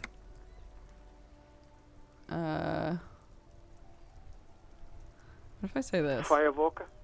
Oh, yes, you are. Just don't breathe in the general direction of your fire feet. Do exactly that. Put yourself out of your misery. Damn. Take a deep diaphragmatic breath in and...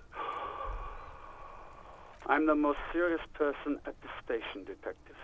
Now, do you have any current pressing medical problems? And you survived it.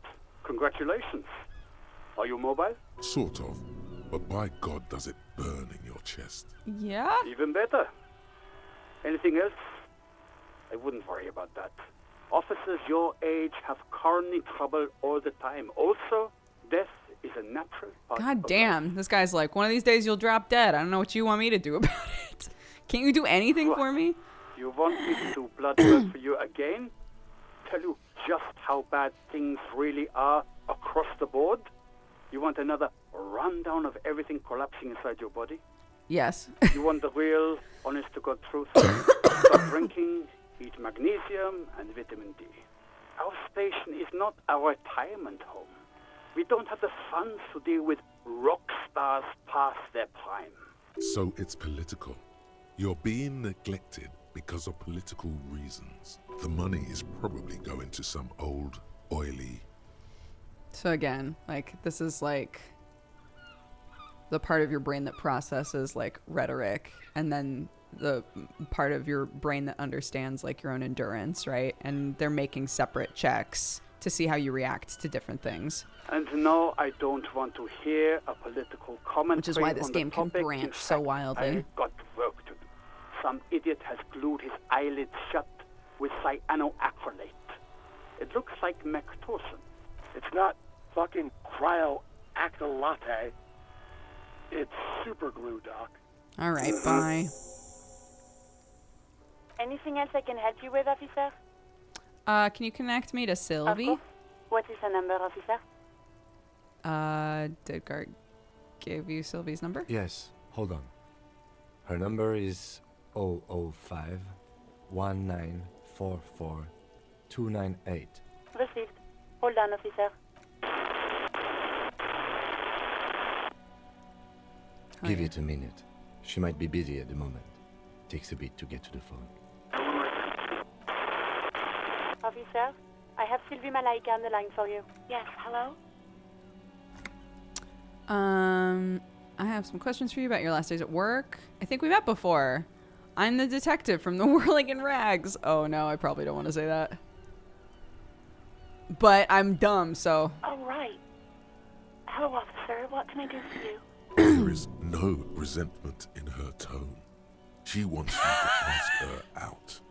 No question about it. Do you want to grab?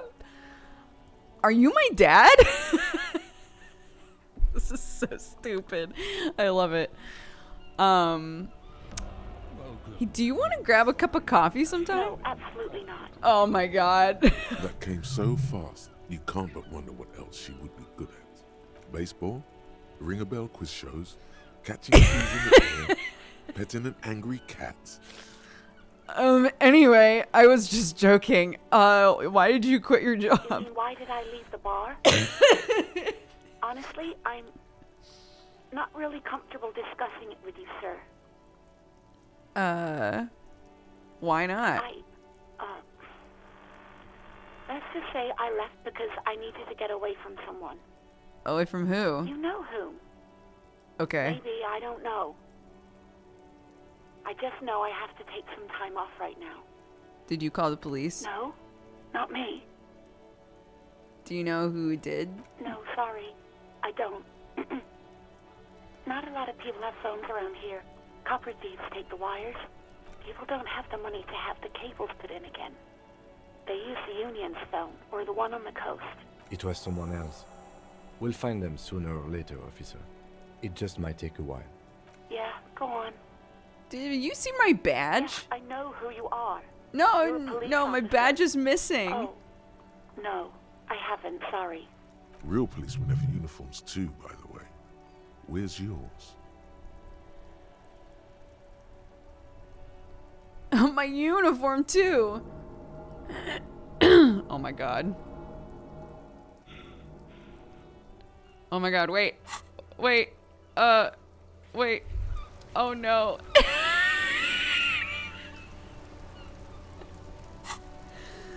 Wait. Despair creeps into you, getting fat on your weakness. Whatever noble intentions you once had as a police officer, it's eating them all up. You're still coming up with sentences. That's from total annihilation, right?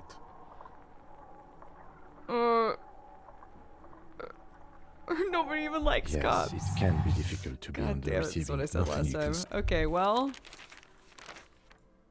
Cool. There we go. It's another end.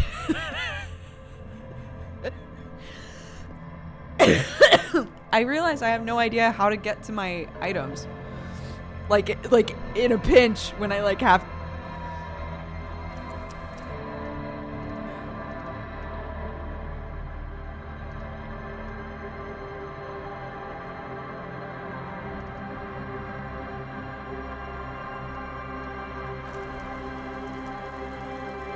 What set him off though?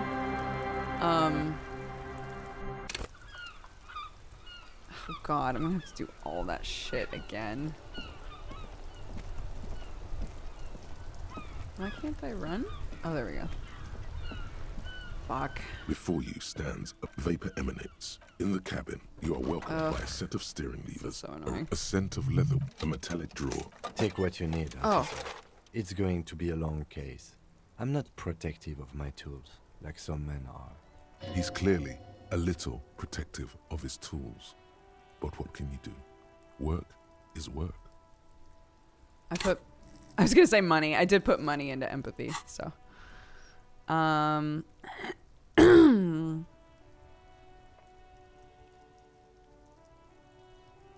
Pry bar?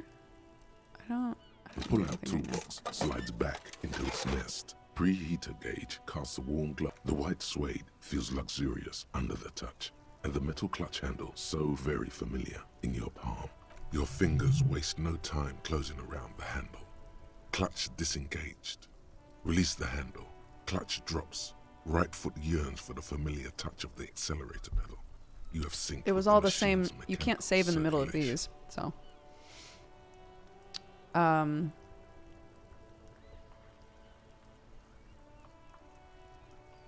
Do I know how to You drive feel this? an uninterrupted connection to the mechanics. Wait. Release the clutch and squeeze it again?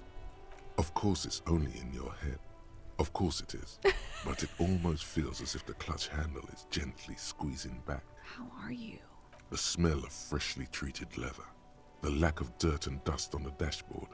And a neat little brush in the cup holder. All seem to be whispering, I'm good, cherished and cared for, in the hands of a tending owner. At least I don't think I can. Yeah, F5 doesn't do anything when I'm in the middle of this. At the bottom of the sea. What? So strange. The machine is not on the bottom of the sea at all. It's right in front of you, well kept. Why did it say that? Mine is at the bottom of the sea. But why? If only I had my memories. I can't get into my bag. That's why. The handle is pulled back. Somewhere deep inside the drivetrain, the disc is mated to the flywheel again. In the cabin, you see a set of steering. As you tap on the gauge, the indicator pin jerks as if startled. It's in the large orange sector, indicating the engine is warm. Next to the gauge is a red switch, labeled heat. There's no use pressing the heat button. It won't start without the ignition key. Alternative translation. Don't even think you can drive my MC. This is the Caprice Kinema, a motorized vehicle, officer. I'm sure you have the Caprice motocross. But this is different. You're right. Oh, I guess it's not for everyone. Oh, I didn't mean to say that. Oh well. No, I'm afraid not. In the cabin, you see as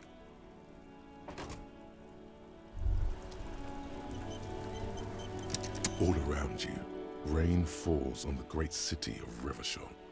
Rain drips from the eaves and floods the gutters, washing the filth away. The spring thaw must be here.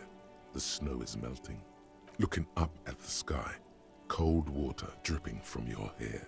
What do I see? Grey sky like great battleships, clouds colliding with one another. Rain falls down on the world. But how does it feel? Your shirt sticks to your chest. The shoulders of your disco blazer grow heavy. The cold finds its way in under your skin. You shiver, and the city shivers with you. You're not dressed for this weather. You should get an overcoat or a patrol cloak. Sheets of rain over the water, a flight of stairs leading into the ocean. Wave after wave washing the coast of Martinaise, with its motorboats and gently swaying reeds. The ruins of a half-sunken sea fort crumble on an inlet beyond the Bay of Revachol. Ghosts rise into the sky. Run your fingers through your damp hair. Yeah. Your hair is an oily mess flecked with ash from neighboring coal plants. Smokestacks rise somewhere in the distance. There's a fleet on the corner. A plastic coat is folded into a small triangle under the counter by the window. Beyond that, the strike breakers have gathered. The great gates of the industrial harbor are locked. A chill runs down your back. You shudder like an animal trying to shake water from its hide. Shake shoulders. You shudder, looking down at your feet. Dirty rainwater runs veins into the plaza's snow. You realize you still have only one shoe. Nearby, on the balcony of the Whirling in Rags hostel cafeteria, a single crocodile skin shoe now fills with rainwater. From the corner of his eye, the lieutenant gives your feet a worried glance. Rain drips from it's his there? glasses. Oh my god. It's cool. I'm cool. The lieutenant nods, then looks east. The rain falls. What's in the Tower north? blocks crowd one another. 4.46mm bullets still lodged in their war-torn stone walls.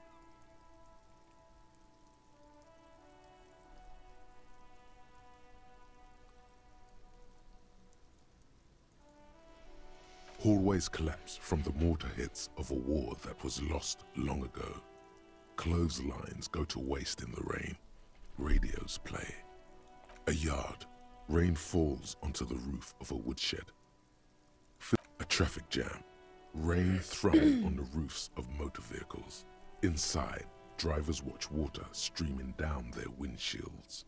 The statue of a king shudders. He too is cold. The canal bridge has been raised. The road ascends. A raised motorway loops above the ghetto. Beneath its concrete columns, a sea of rooftops, woodwork, and tar stretches northward. 4-story buildings as far as the rain can fall. The snows melt in Jamrock. I am really enjoying this game, yeah. It's really Revachol interesting. is the capital of the world. Jamrock is the capital of Revachol. Droplets form on your eyelashes. It's home. Where the hood at? Why am I not there? To be in Martinaise, where no one goes, at the runoff point of a long-forgotten canal, in the whitest part of town, in the shadow of the day the revolution fell.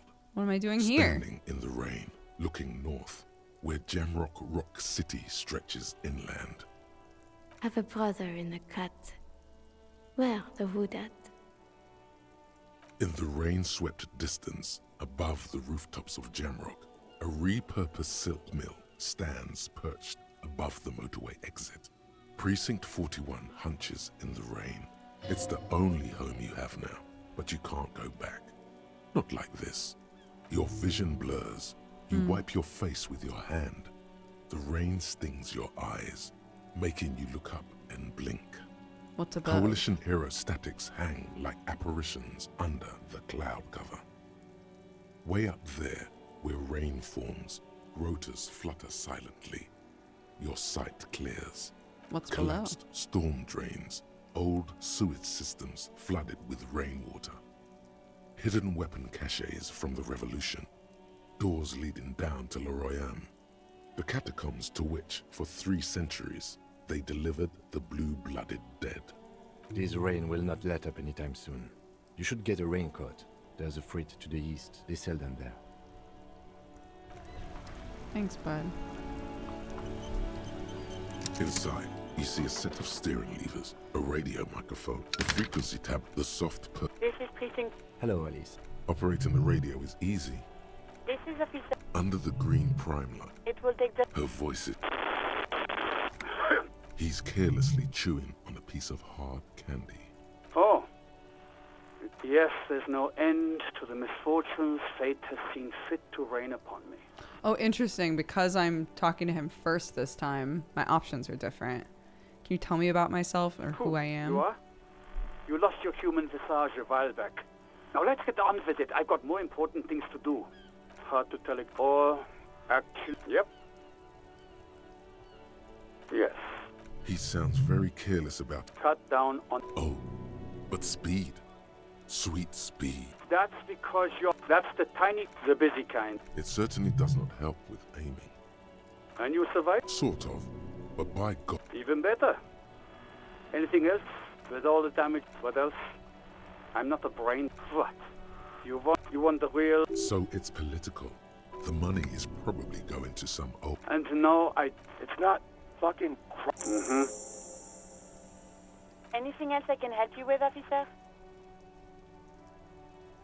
57. In the cabin, you see a set of steering levers, a radio.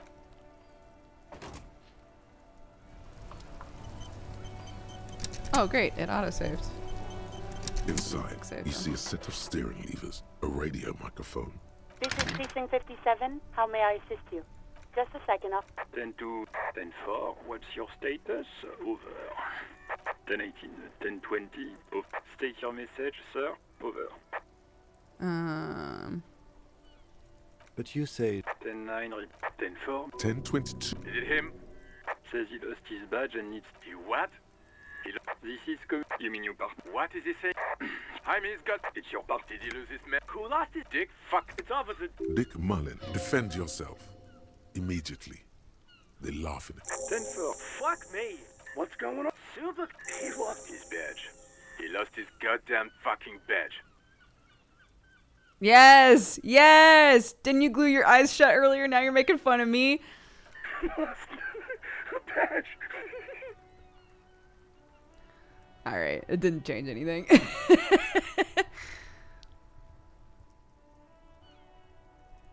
10-9, come again. I didn't get that. Over. New Heights even. Ask him. Sergeant Orson wants... Oh, fuck. Even before you can get the words out, He says he did... Ask him to describe. Satellite... the fuck do you need a gun for? Look at the pythons on your arms. You are a... He's... Host. I'm a living Dear weapon. God, this isn't real. Mac him. I'm not going to ask him.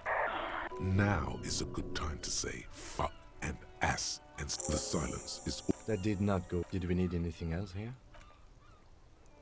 We did, but I'm gonna save.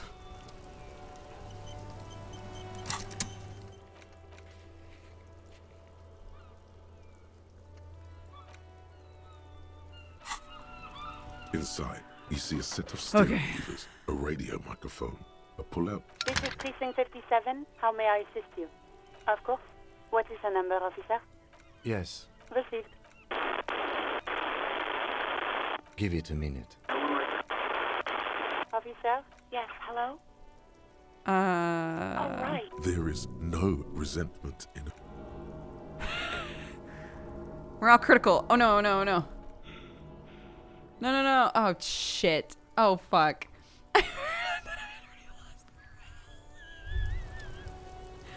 Heal now. I don't know how to heal when I'm stuck in The conversation. spirit getting fat on your weakness. You're still coming up with... He watches you melt down stoically from behind the lenses of his glasses. Nothing you... Well.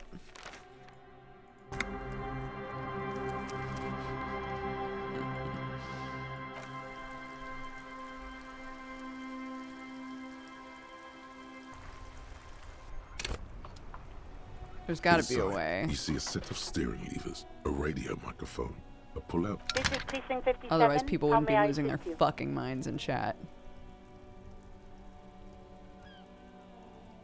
Of course. What? Yes. Received.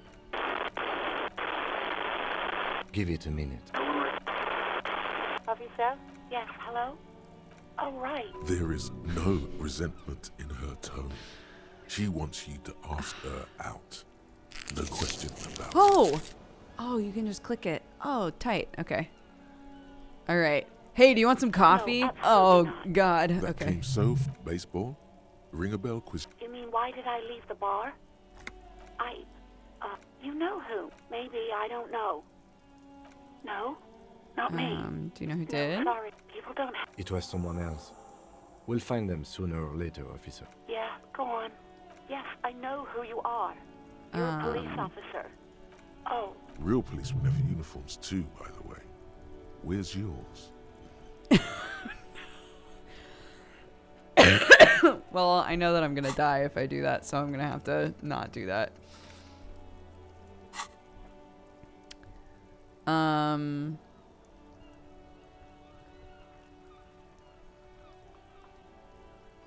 Kim doesn't have a He's in uniform. plain clothes, voluntarily. It's different from not knowing where your uniform is. please, no. Not this again. Everyone saw your cool gun detective. Oh no, I showed you my gun Trying to when? impress some people with it.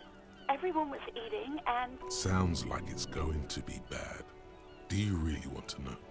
Yes. You were waving it around in everyone's face, begging them to describe it. You said it calms you, and then you started making suicide jokes. It got pretty graphic. People tried to back away from you, or even slip out of the door. But you screamed. I am the goddamned law, and you have to listen to me. You are all suspects in a murder investigation.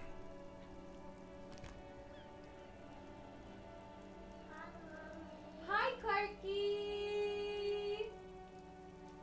Did you have a good little nap? Yeah. He said you fell asleep without your bibbit. What a big kid.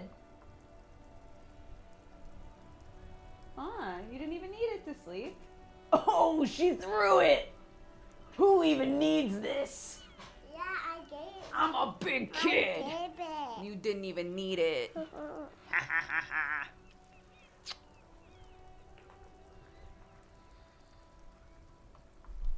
Shall I tell Daddy you're awake? Or do you want to go find him on your own? Oh.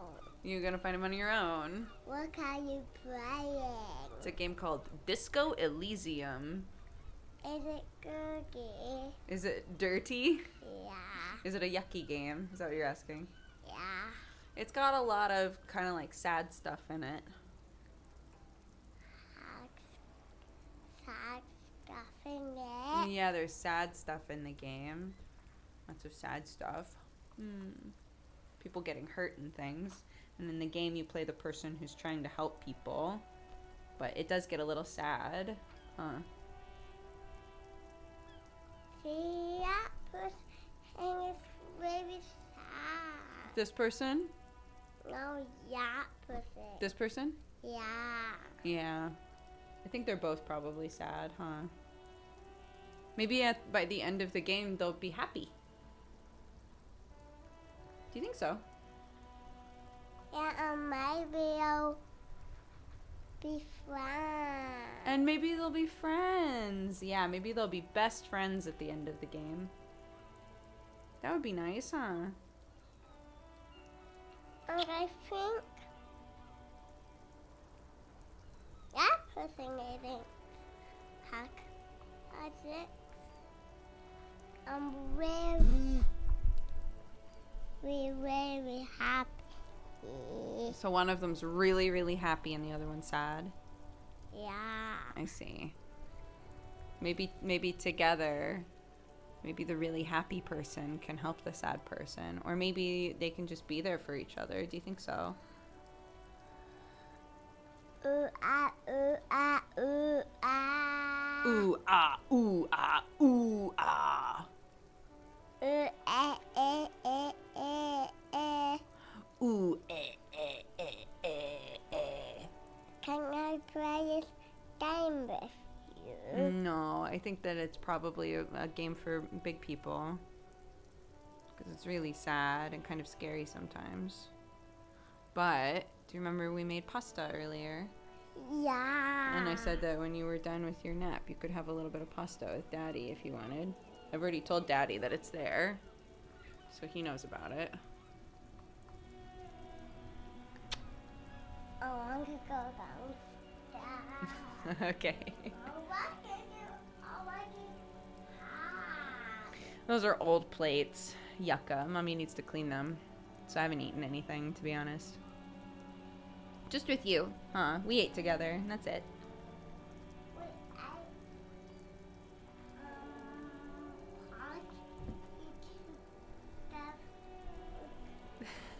Did we eat Pocky together? When?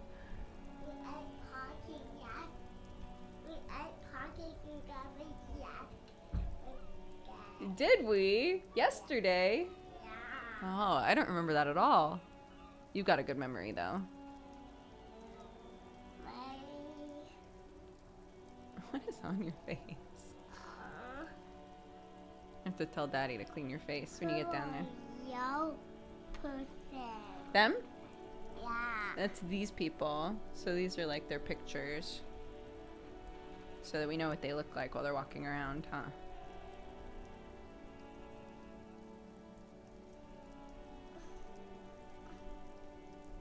You gonna go find Daddy?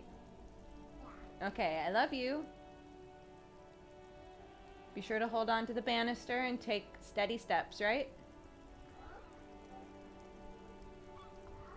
Yeah, remember we parked your scooter at the bottom of the steps so you could use it later.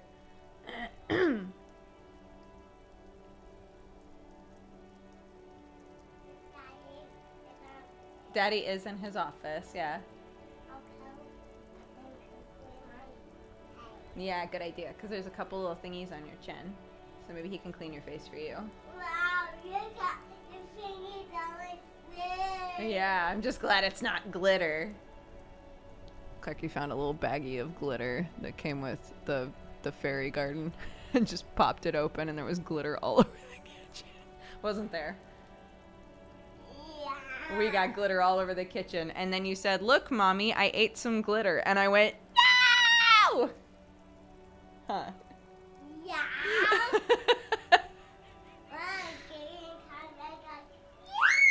Then I was like, "No!" Yeah. Yeah. Sometimes, my yikes, making see. Sometimes we like making silly sounds, huh? Yeah. Yeah. And I don't yikes. You don't like silly sounds? I don't think that's true at all.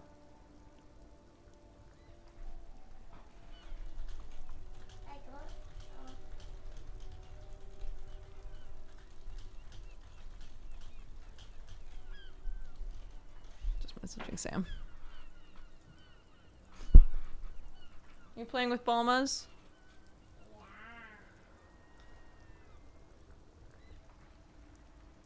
I know, she's getting big, isn't she?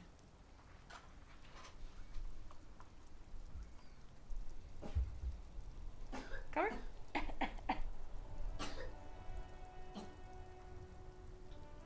You can use your hand or your mouth. You can use your hand or your elbow, huh? Or, but we use our hands to touch lots of stuff, don't we? So maybe it's better to use our elbow. Do you think so? Yeah. So that we're not coughing germs on our hands and then touching things, right? So maybe we should go. Good job. High five. Okay. Careful steps. I love you.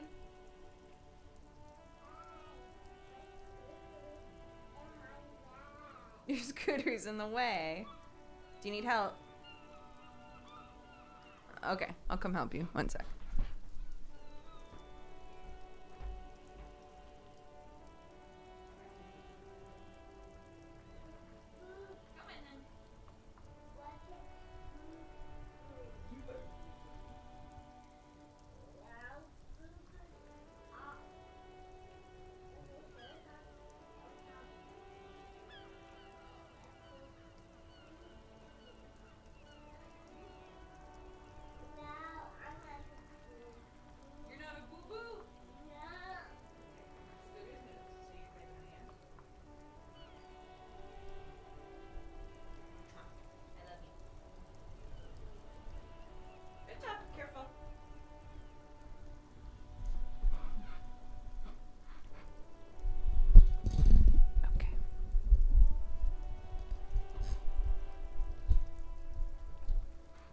She's practically an adult.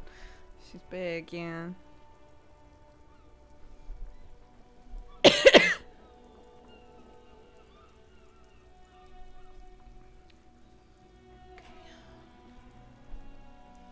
Oh, all this somber music. Why would I threaten to kill myself? Look at this world. I would love to stay. What's up, Clarky?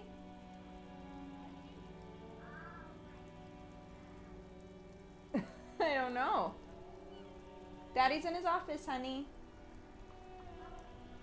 Thank you.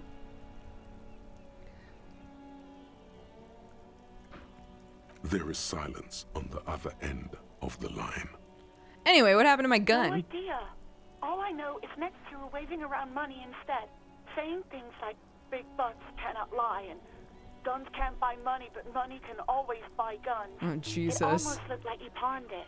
But believe me, I did not ask. Okay, what about my uniform? Uniform? I never saw you in any uniform. You had your things on. The disco things. Okay, cool, thanks. I do hope so. Please, don't call me again. Bye.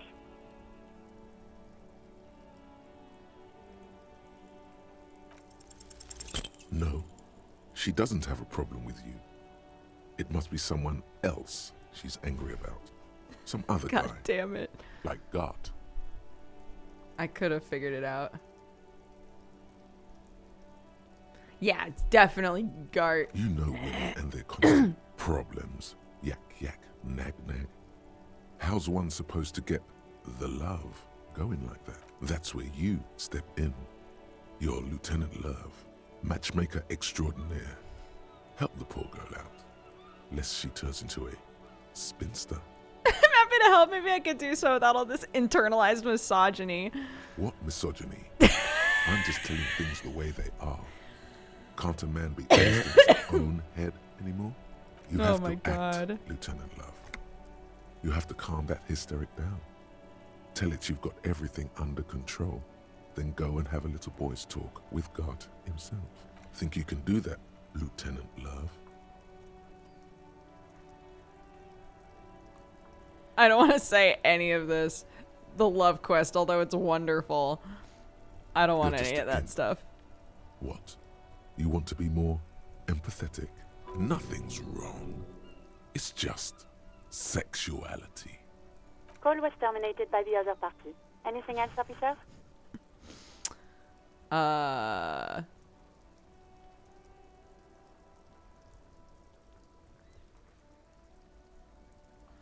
Would Disco Dumdum press the saved button? I don't think he would. I don't think it would register to him as something to do. I'm done. 7th, over and out. In the cabin, you see. Great. I did it. And I've saved.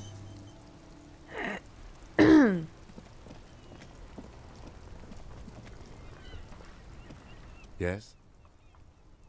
What do you want to know? Would you say this is a mysterious case? No, it's not a particularly mysterious case. Why not? The deceased is a security guard for a corporation involved in a labor dispute. It doesn't take a DeLorean polymath to put the pieces together. I just don't see the case getting more mysterious than that.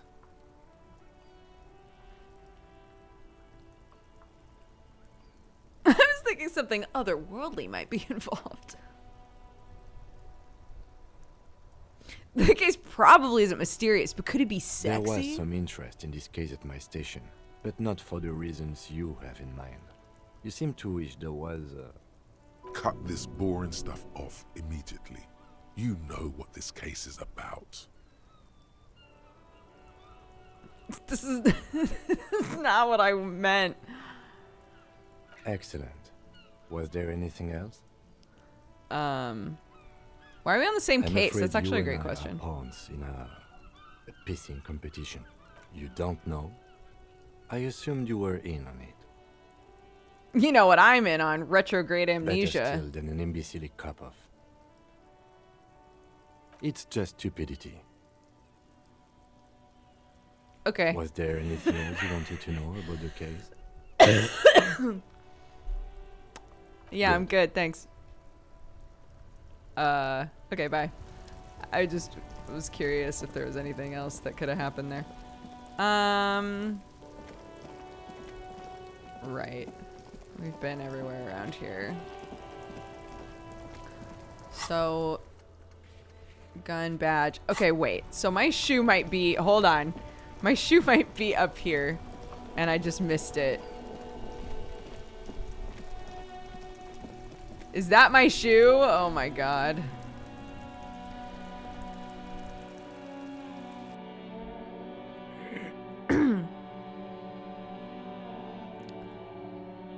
Yeah, we're RPing as Disco Dumdum, so I'm just a big idiot. It's been very fun. Oh, it's open!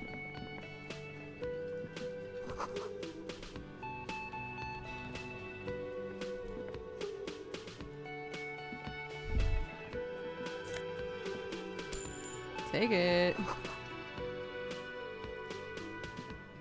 A thin man is smoking below an exhaust hood, occasionally sipping from his mug. This must be the Whirling's cook. As you step in, he nods toward the table and says something in a completely foreign language. The only words you can make out are Goranci and Kubek. It must be his name. Goranci. Goranci Kubek. Sounds representative. Mr. Kubek, I'm here on official police The man business. puts his cup down and replies something, his left hand drawing arcs in the air. I don't think I need anything else. Stay masculine. Great.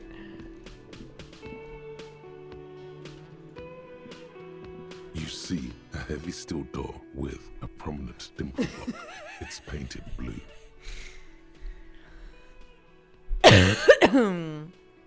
Push the door. Does not budge. Touch the the door. cobalt blue surface feels rough to touch. The stainless steel door is flush with its frame on every side. Old cobalt paint, rough on the fingers. 40, 50 years since this was painted, maybe. I'll be back, The door. stands silent. Mark my words, door. I'll be back. Anyway, you really don't have to come with me, Kim. I've been walking around with one shoe this whole time and my sock is so wet.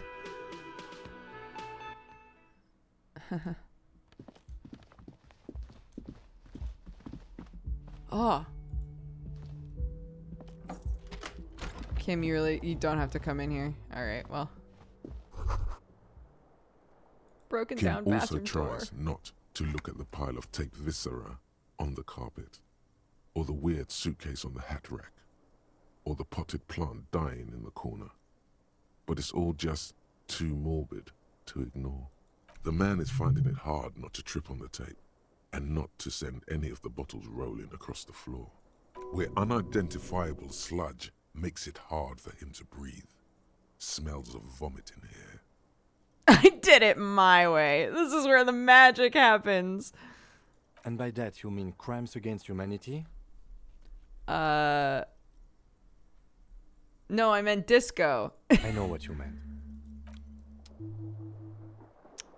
Yeah, level up, baby.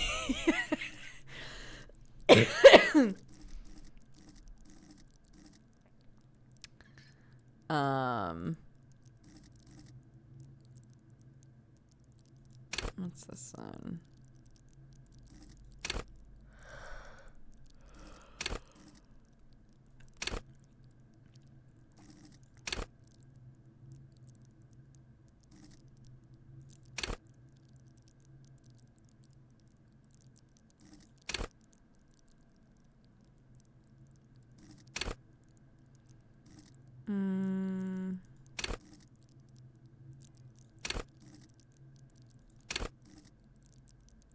I really like Shivers. Shivers is interesting.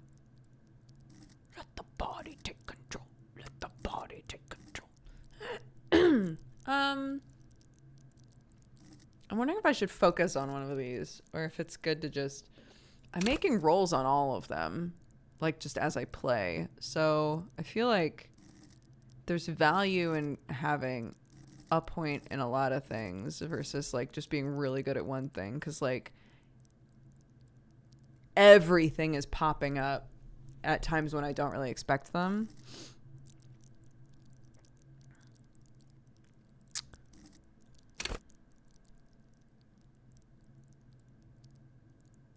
Cool for fighters who can take a hit. Lookouts who don't sleep. Human batteries. Unstoppable fighters. Guys who won't die. Masochists.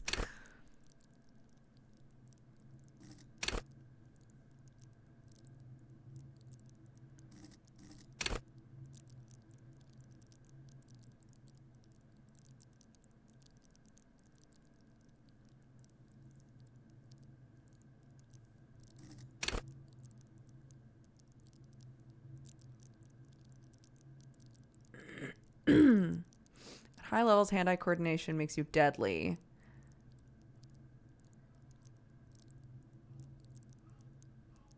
Hand-eye coordination will compel you to take the shot, even if it's not the best approach. At low levels, you'll be more of a disaster in waiting. Interesting. So, like, some of these it'll be good to only have a couple of points in, I guess. Like this, maybe it's best to only put 3 points into it.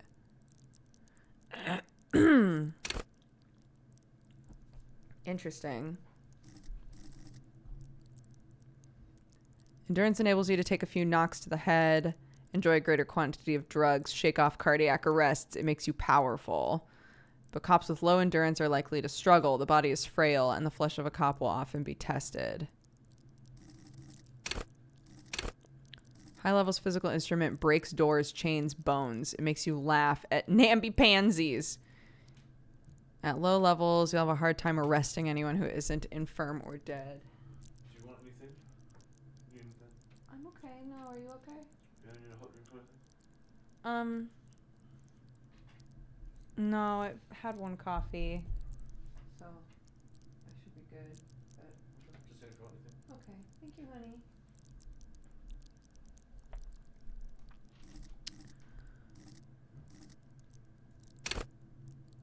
Perpetual fear of your own shadow. You'll be ready to pounce and physically interrogate passerbys. At low levels, you'll find your survival instinct is lacking. Your methods are limp-wristed, and those who respect violence will not respect you. Interesting. Oh, actually, honey, could I have water? Yeah. Thank you.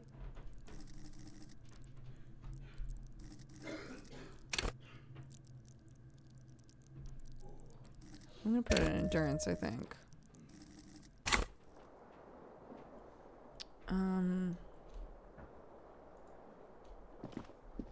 The bed is cold and not particularly inviting, but it's yours. The sheets look awful.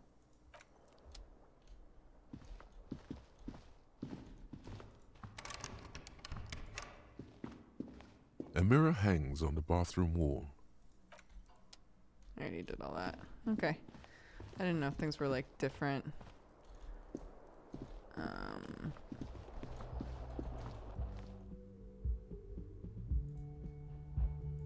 I know, I thought it was a couch, but it might be both. It might be a pull-out bed.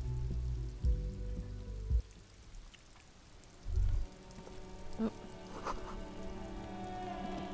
Hey, my shoe.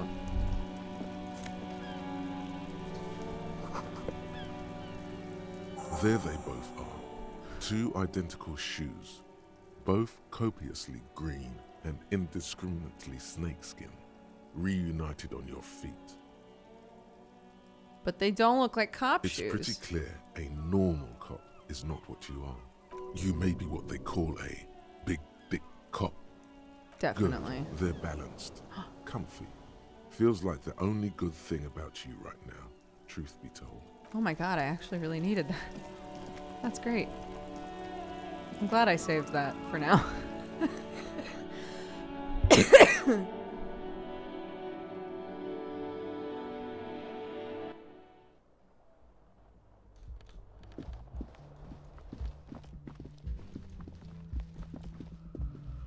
The door is closed.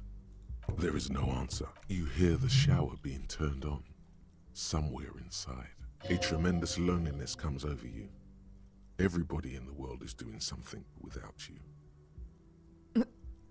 I'm so alone. The door is indifferent to your loneliness.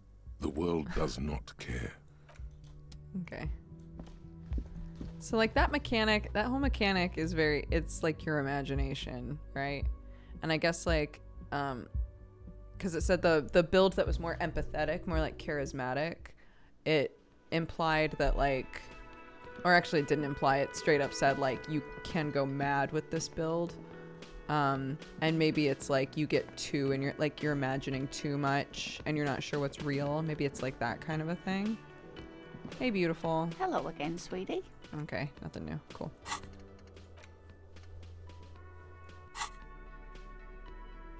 Got both my shoes, bitch. That's right.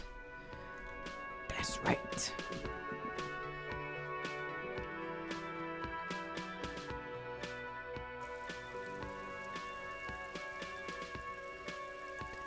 Big Rack is a BTTV emote of a raccoon rolling in a circle. It's raining again. It was clear just an hour ago.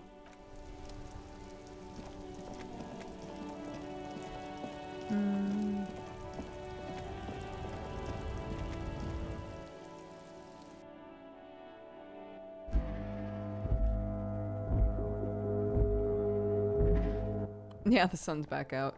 Because of course it is. I need to find a bag.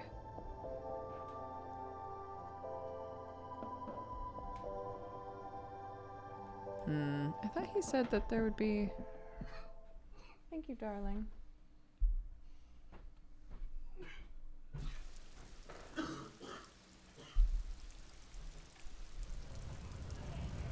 Poor Sam. Okay, let's go to this guy then.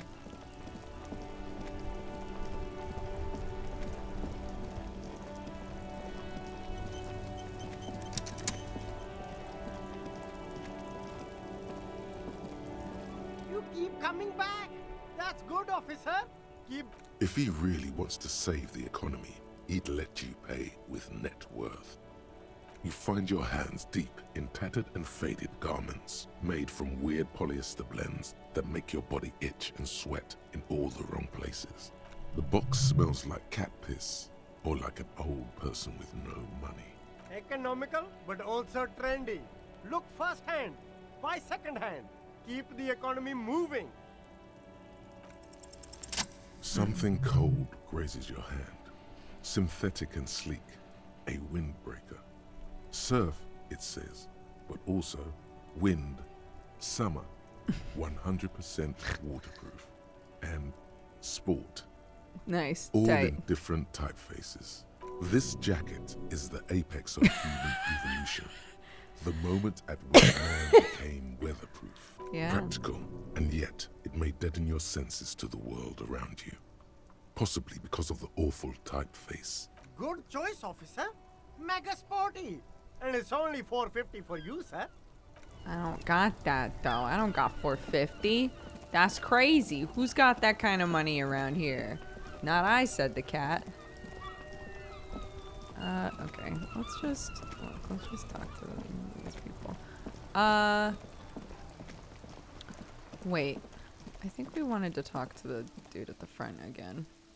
Let's talk to him and then finally go and talk to the protesters.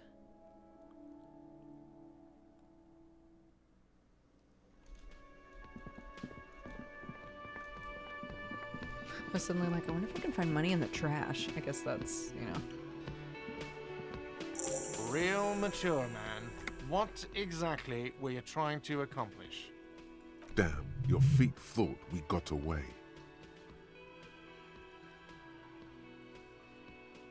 I guess something You know for what? effort. The stupid drinks you've had are on the house.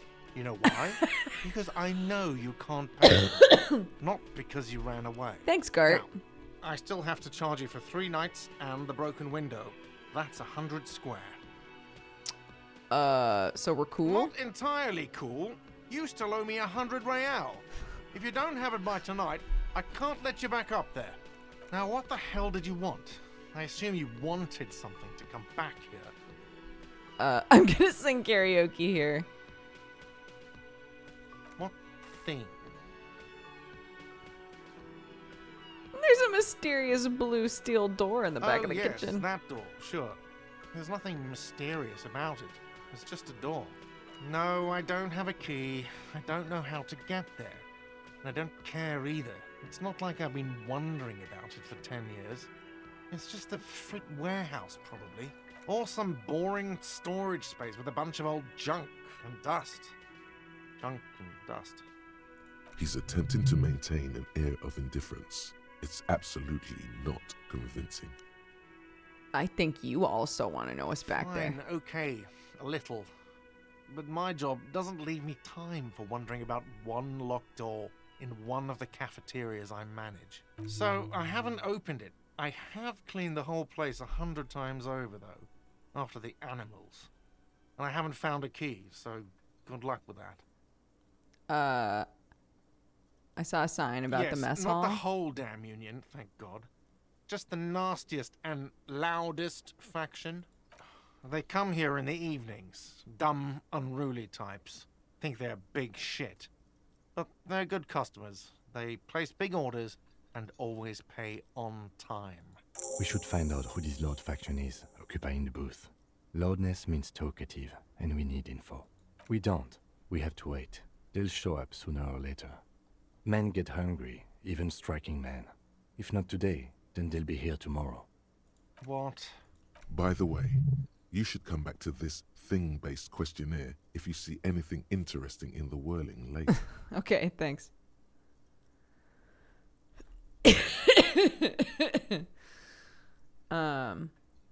By the way, I'm going to sing some karaoke later. Absolutely in the question. First, we find a sad banger. Then we sing this place to shit. I need to find a sad banger. Goodbye. By the way, where is home? The address is coming up blank, and this place sure isn't it.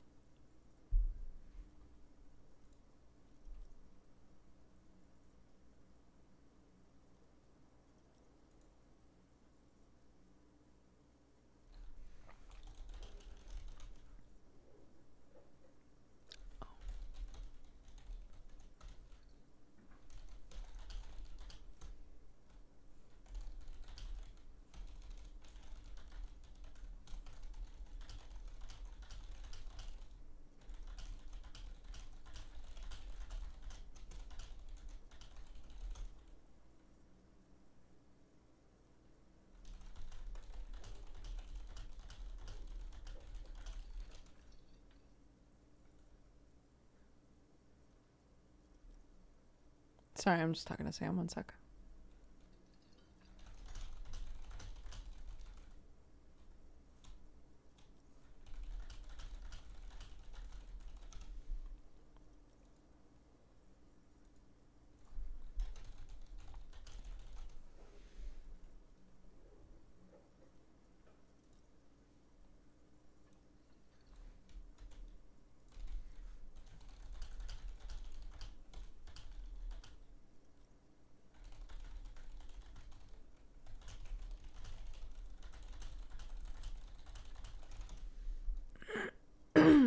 Okay, sorry. I don't know. But you've been at this hostel cafeteria for only 3 nights. Where were you before? You had to be somewhere. Far away? In time or space? Both. That doesn't sound like somewhere you can stay if you run out of money. Hobo cop. Entertain the thought when you get the time. Thought Maybe being gained a hobo cop. And a cop has its advantages. Hell yeah. Let's think about hobo cop. Let's internalize that.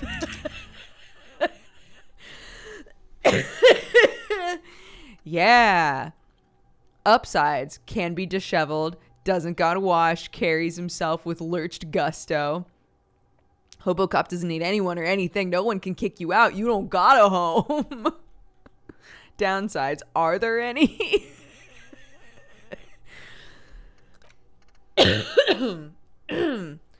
I'm about to bust Kim wide open. Half an hour left. All right, let's see. Okay. Anyways. Cool. Oh.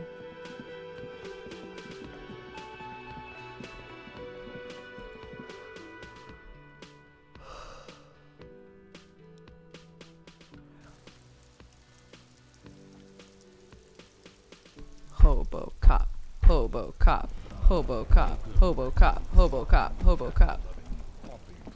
Nilo Cortex, welcome to the Cat Gang. Thank you very much for subscribing. Yeah, actually, good idea. I know there's some strepsils up here. I'm gonna grab a couple.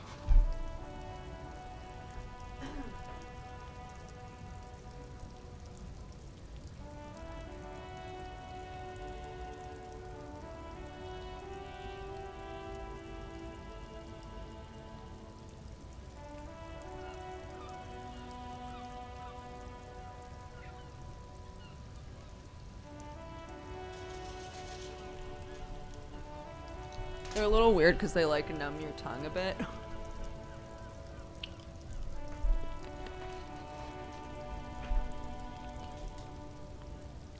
Okay. Let's go.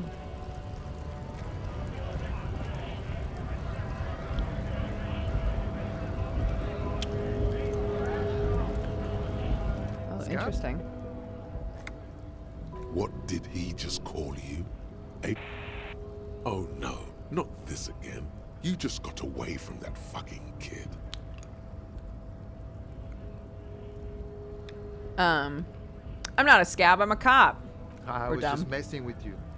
No one's ever seen a cop scab. Imagine, you cops going on a strike, but then another cop comes in and says, let us cop for less money. Speaking of, what brings you all here? To the wild north? Come to see the strife? You're the man in boots at the gates. Kuno said you know about the armor. Oh.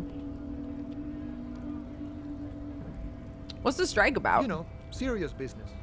I'm sure the big boss will be glad to tell you. You'll have to ask him first. Feels like he's hinting at something, but you're too hungover or dumb to understand right now. Hey, you're the guy with the boots. The little boy had it good on his promise. To get me into trouble. To sick the pigs on me. Pardon the choice of words. Not mine. What happened? I was asked to look into that armor situation. Official union probe, you know. Track it down, see who took it. Did you? At first I thought, why not? Maybe the pieces can feed the strike. Buy us a few more days under the sun, you know? So I went to this boy. He said he'll make me his prison bitch. He's got eyes everywhere, and the cups in his pocket, and he's the king of Jamrock. Serves me right for doing menial footwork. I dropped that probe right then and there, and it still got me into trouble. One bad move is all it takes. Kuno used us to what? Scare you? What did you learn, though? I learned that people don't want to talk to a drunk union man about some armor. What else? Not much. Technical stuff mostly. That was the interesting part. What kind of technical I did some stuff? research into this armadura. Let's say I have friends at the library. I didn't get into the material science, just how it comes off. How does it come off? In parts. 4 in total. The helmet was the first to go. The kid says he tore it off and kicked it into the sea. I believe him. The boots were still on the guy last I saw. Too hard to remove. So, as I count, there are 2 parts missing. The gauntlets and the cuirass. This is where I left off. Too much hassle. More like a job for some militia.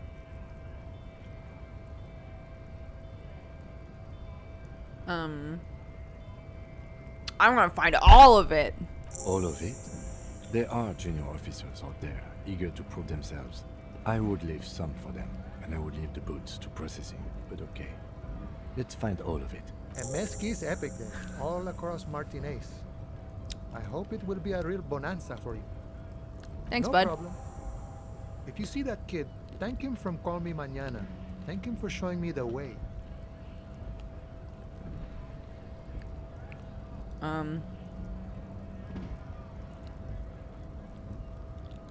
Okay. Bye. Hey, what's up here?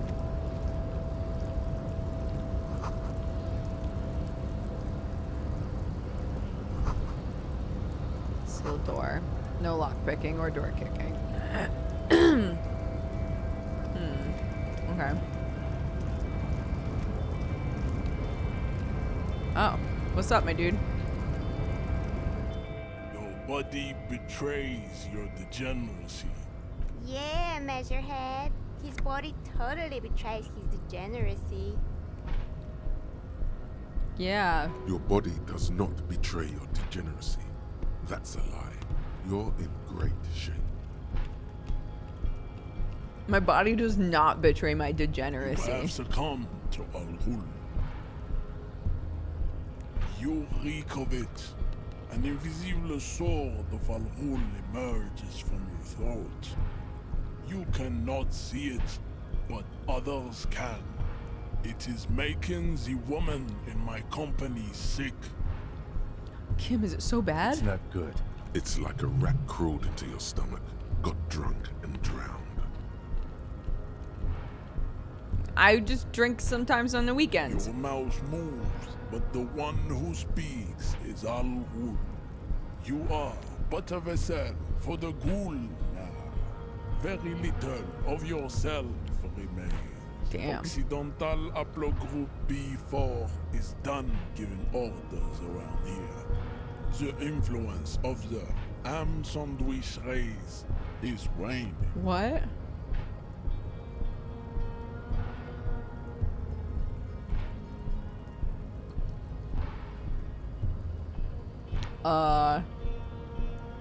Can I do my job, Begging please? for help. Attempting to pass via for cooperation. How far the Occidental Haplogroup has fallen. You were once a noble and powerful race.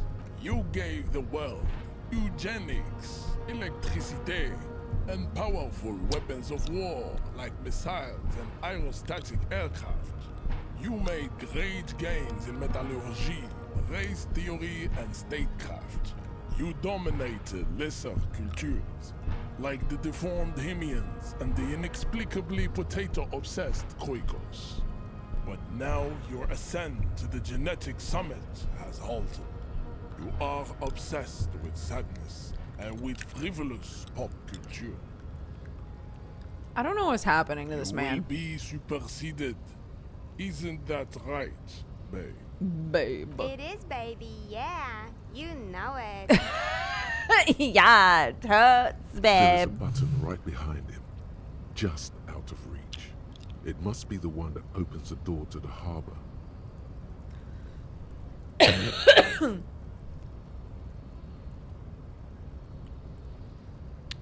I'm gonna push him out of the way. He's talking, he's saying so many big words, I don't know what the fuck is going on. Actually, hold We still on. need to get into the harbor. There's an interview to conduct. There must be another way. Hold on. Last we saw. Get out of the way. That is right. You should leave the stage of history with dignity by inviting the other races to a great world war. The only thing I got going for me is my muscles. Okay, well. Bring your troops to the Seminine Islands and to Boogie Street, and we will pulverize you. When you are gone, we will build a museum for you. The walls will be lined with bottles of Al-Ghul, your beloved beverage. Inside, we will store the odes to homosexuality you call art, and your microcephalic skulls. This is your chance. He's talking. Rip into him with a punch and catch him off guard. Hell yeah. Yeah, knock him out.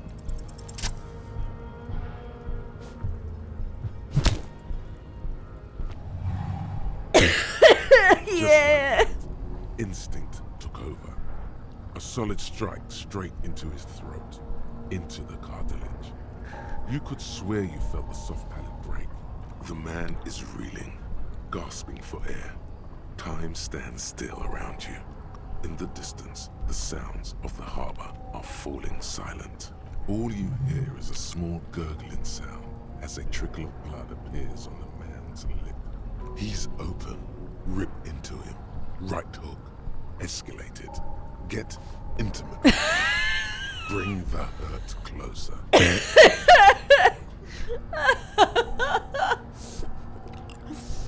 My body's a weapon. Oh yeah. Oh yeah, yeah. Oh yeah. The man lands with a dull thump. Incredible. Like a broken down puppet of muscles and sinew. For a moment, he still tries to keep his head up. Dazed eyes looking at you with unimaginable surprise. To your left is the button. Disco Inferno, baby! As you slam your fist on the button, the man collapses entirely, his head rolling to the side. Looks like you're the new measurehead now. No one is the new measurehead. Let's go before he gets up. Dude, Kim wasn't like, that was stupid. Kim's just like, nice. Let's, anyways. Hold on. What's in here? Money. What's on this body? The man, it'll take a few moments. Okay. I didn't know if I could loot him.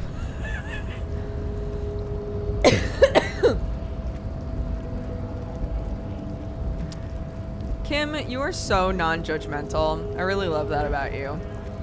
I mean, you're like super judgmental and also not judgmental at all. You know? Do you feel me? Okay, yeah, this way. Here we go. Oh my god, why is it so hard to do this? Great. Hey, who's this guy? Went native on the chief, huh? Those ballerina antics were reckless. Should have just punched him in the throat again. Wrong. You did the right thing with Measurehead. The ballerina antics won you the fight. It's true. Let's talk about our right to work. What about it? You here to fuck with us? Beat the honest worker down? No. Good. We're fighting for a cause here. Besides, we're not that different. It helps if people see us talking, cops and strikebreakers together. Shows authorities are on our side. Builds confidence. What are we talking about? Rights of people. Rights of workers. To have gainful employment. To make a salary. And feed their families. Okay, cool. I have Maybe questions. You should ask them the questions. Like, why we're not allowed to make a living here. Shame on you! We have families to feed, you piece of shit. So do we, Scott. Oh. Did already talk to that guy. So like, what is a strike? When a bunch of ungrateful, lazy cockroaches can't get their act together, decide to block honest work for other people. Beats me. They mumble nonsense about boardrooms and workers' rights, while we have the right to work! When the man moves around, you perceive some serious abs underneath his tight-fitting shirt. This man is in shape. Hey, you There's got some something serious odd abs. in the way he carries himself. His set of clothing looks vaguely mismatched. The different pieces of the attire seem ill-fitting. Fine. It was probably nothing.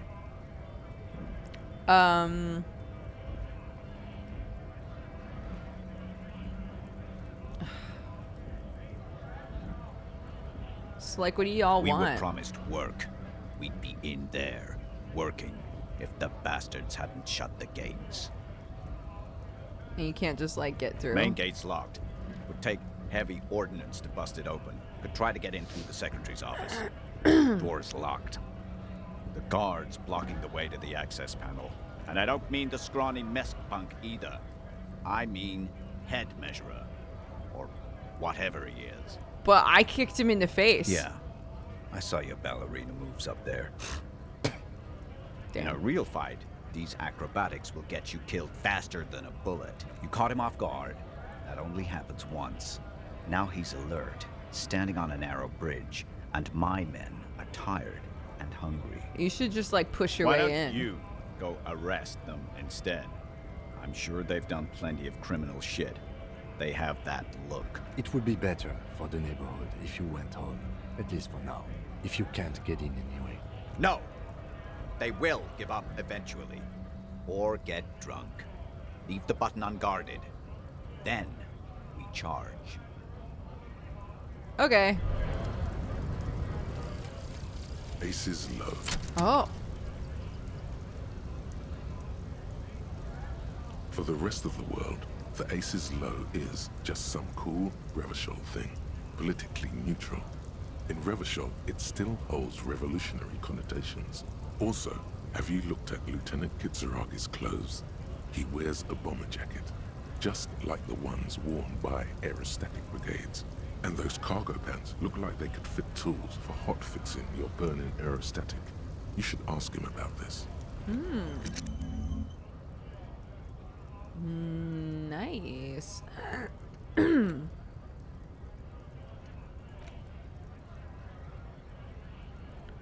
Oh, interesting. So I only have a certain number of these that I can study, I guess. I'm glad that I'm using one of them for Hobo Cop.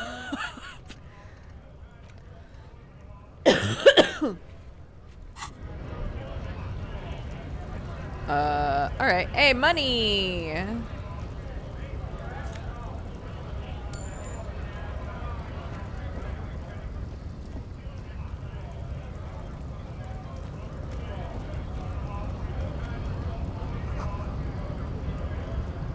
Hey, how come it's not open? Oh, we didn't. But the button's still green. Well, okay. Yes? Oh, thought it was gonna give me the op to talk to him about stuff, but I guess not.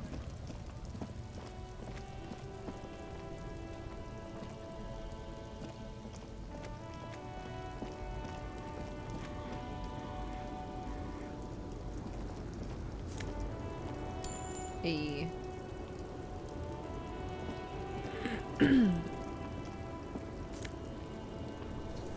Oh, alright.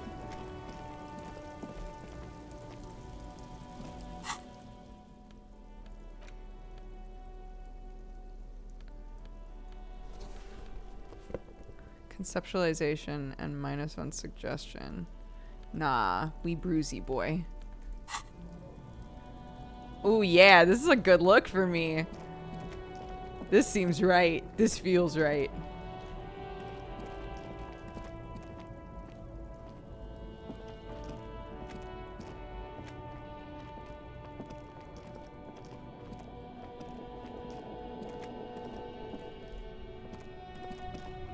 Hey, what's up? Hello again, my man. What's on your mind? Tell me more about It's the like strike. Whatever's going on over at the docks. Workers got a blockade set up, making demands, no way in or out. Going on strike would probably help you dodge a bullet or two. Maybe I should go on Maybe you strike. should. Cops don't get paid much and the hours are long. Plus, you can get shot. Why not? The RCM is a self-managing organization that operates on donations. We promote our own leaders. It would be like striking against your own mother. I don't know my mom, but I'd go on strike against her too. No, your mother. I don't think you understand how that joke goes, but do continue. You were asking about the strike? What do they want? Some pretty wild stuff, I hear. Like a giant new power crane. And You would half think the this game company? is a comedy Forget by what is that. how often Grown I'm men, laughing. Instead of like a really serious murder I've been mystery told there's a company game. rep in town too. A strike negotiator type. They'd know what's up. Precise demands and so on. Ah, yes, from the Wild Pines. We'll meet her soon enough, I'm sure. What do you think They the wanna company keep wants? that money flowing in, my man. Ka-ching. Anything else? Yeah, this ain't really my area of expertise. Us lorry drivers. Camionneurs. You still hang around here waiting for this mess to end. Most have scurried off somewhere to get drunk or high. Or laid. Not that I blame them, really. Not my thing. Chasing transient pleasures is a drag these days. I prefer the examined life now. Thinking, reflecting, observing. What's better than chasing transient pleasures? The more transient, the better. When one's ended, you can get onto the next one. He tries his best to look nonchalant, but there's a rigidity. Nonchalant. As if trying to conceal something warm and deep beneath a cool exterior. In his eyes, an unfamiliar longing. Flecks of brown and gold. It's hard to say. His gaze wanders southwest, down the street that goes beyond the horizon. The road continues for miles, flowing together with other roads, turning into causeways or bridges, ending suddenly in dead ends, or ramping up or down highways. It forms a crisscross pattern across the land. Where does it go? Above the Jamrock Quarter, in the form of a raised motorway, and then the never-ending sprawl of Forburg, high above buildings, new and old, the air filled with the rumble of motor engines. To the old south, to the farthest outskirts of Revershaw, through the checkered fields of farmland, upstream to the river Esperance, past Montmartin, the border approaches. What's beyond the border? You cannot see. It's out of the city. Up ahead, the mist blocks all sight. A gale blows across your cheeks. It is cold. Before you stands a tall lorry driver with sad eyes. What's in the Excuse me? southwest? A flinch jolts his frame. The question has touched a nerve. I get it, bud. Man, I don't know what to say. Not much anyone can do. There's no helping in absence, you know. I miss my family. They're all I have. My wife, second kid on the way, waiting all the way in Diora. And here I am stuck in this shit, so far from home. Where's Diora? Diora of the Seven Seas. It's on the other end of Le Caillou, pretty much. On another island called Laurentide, off mainland. We've got a little place there. Can almost hear my kid laugh when it Aww. snows. What's it like to miss someone? What's it like? Good. And bad. An ache that brings you joy. I think of them a lot. I dream up these silly scenarios in great detail of living with them. It comforts me. What about you, Cop Man? You missing someone? No, it's scarier than that. You're pursued by a hunter, smelling of apricots and sorrow, and the past. I'm fine, man. I don't miss nobody. I feel hunted. Hunted? By what? By the ex something. Ex-wife? The pain burns in your chest, radiating. A crown of arteries on fire. I think it may be a planar hunter.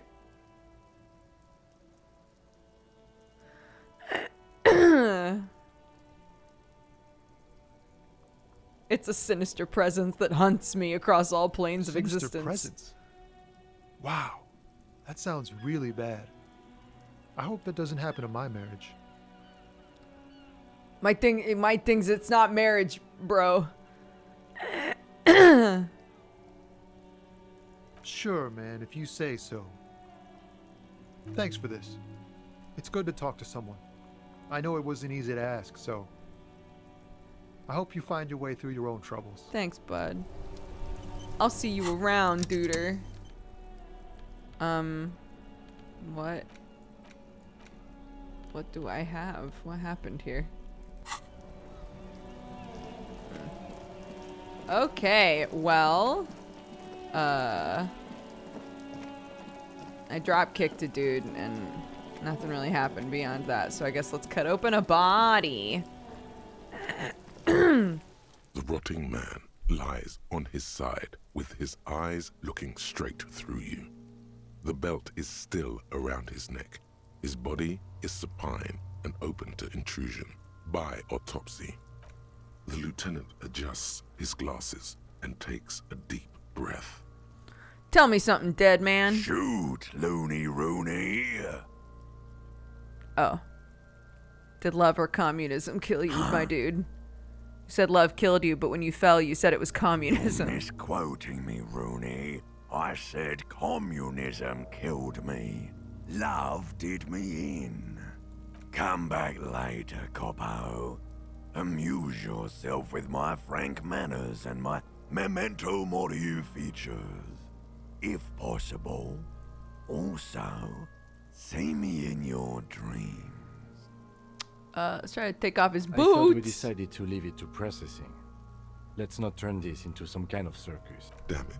This is turning into some sort of mega puzzle. Come on, officer. You know what a field autopsy is. You've done 100 of them. I've... Clap your gloved hands. Let's get... All right, let's get in there. Truly is a time for everything. Even for your gardening gloves. However, they are lacking hygienically. I suggest you get in there in limited capacity. What do you mean? I mean when I need you to. Until then, I should handle physical contact, and you should take notes. Okay. In your paperwork, officer, just fill out the field autopsy form. Now they only have one paperwork too. Officer, what haven't you lost? I got my shoes. I found the other one. Otherwise, you would only have one shoe now. I can give you my paperwork. There's an autopsy form there. Several, actually, but only if it helps move things along.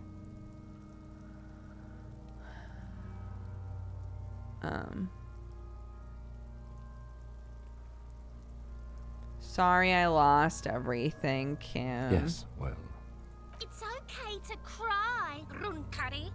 right. The autopsy form is near the end. All right. I don't think you would bother. The dead man stares in silence as you crack open the ledger. The bright red paper is covered in boxes and lists, describing the condition of his skin and organs in 3 parts. Above those, an 11-field info form needs filling out first. It begins with Assistant. Right, Raphael Ambrosius Cousteau. The corpse is Hell indifferent yeah. to your scribblings, just lies there. The next box says Coroner case number. KK57-0803.0815. I would have skipped it, but they went to so much effort to voice act this whole game. And I bet so many people skip that line. Next, NA. Roughly 50. the corpse looks ageless, like meat on a hook, teeming with opportunistic microorganisms, letting out a foul-smelling diamine compound. Your eyes turn watery. Mondial. The pudgy mess of curdled meat looks neither mondial nor anything other. Fucky! What? Male. Pigs can have sex!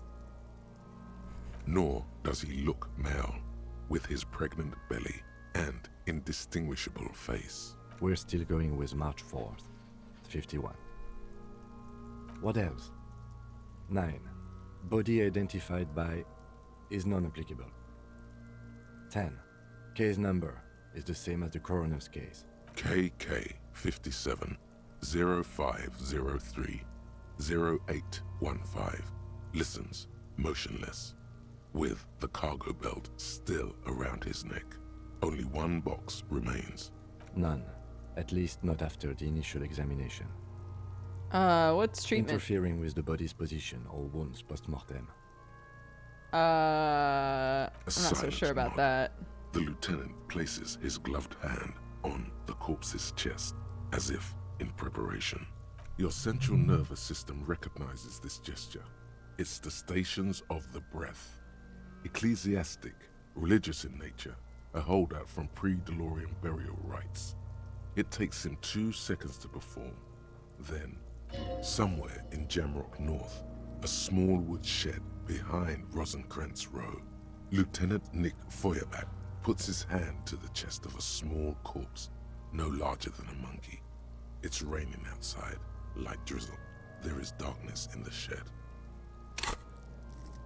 What is this? Oh, my connection to Station 41. So I guess, like, if I have, like, flickers of memories from my time as a cop, it's this.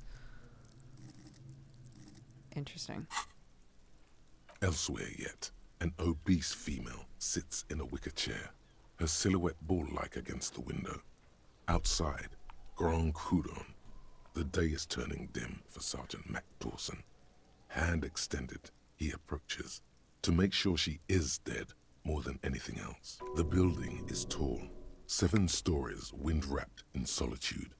Most of the apartments are unoccupied. This was a suicide. The other, an accident.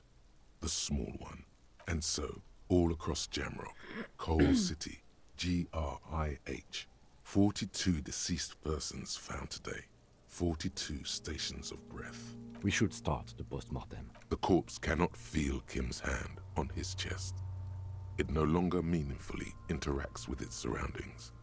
A thicket of boxes and lists on red copier paper tries to answer why. External examination. Clothes.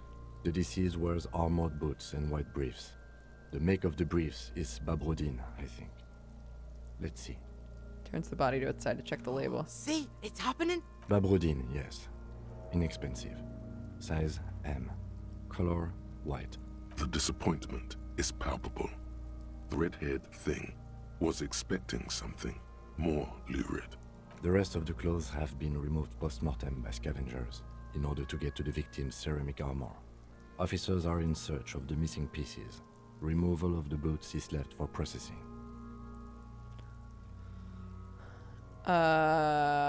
Tattoos. The upper torso is covered in a single, continuous tattoo, resembling a map of the night sky.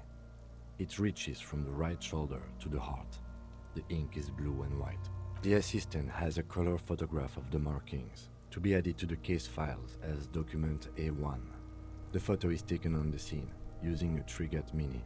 The deceased has a cargo lashing belt around his neck, tied with a hangman's knot. Color yellow. Length 3 meters. There is a buckle on the other end. Well-nourished, athletically built. Kim's good at his job. 1.8 meters. He knows what the fuck is up, thank God. Consistent with age, about 50. Preservation is good. Ambient temperature, below freezing. The spine is bent more than the lieutenant compensated for. This buster's actual height is about 1.85. And no, you could not take him straight on. Of course, I undercompensated. Body hair is light brown. Distribution is consistent with age. The deceased had male pattern baldness. Hair is combed back, short. Lividity is consistent with hanging. The head is congested. Contusions are present on the head, chest, and thighs. Consistent with stones thrown post-mortem. Low velocity. Fucking low velocity? You think Kuno doesn't know what you're talking about? Velocity was fucking max. Talking shit about Kuno's velocity. In addition, there are bite marks on the face, scalp, and chest. Consistent with predation. Write it down. Amend for high velocity. No. Kim is my best friend in the world. I write down what he tells me to write down. Here's a small folding knife with the other hand. He pulls on the belt and starts cutting into the polyester. The stench is horrid. The steel wiring. There's too much of it. We need to remove the belt so we can get to the ligature mark. Can I try? It's no use. We should get chain cutters. You can try with them. I have a pair in the toolbox of my damn corpse. We had a good rhythm going.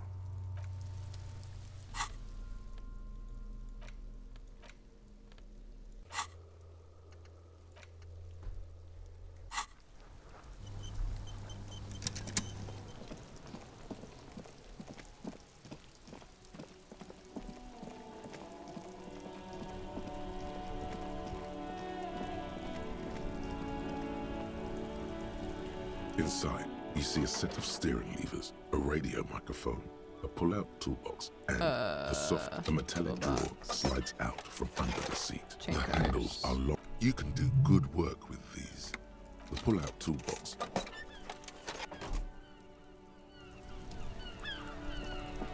All right, let's go, baby.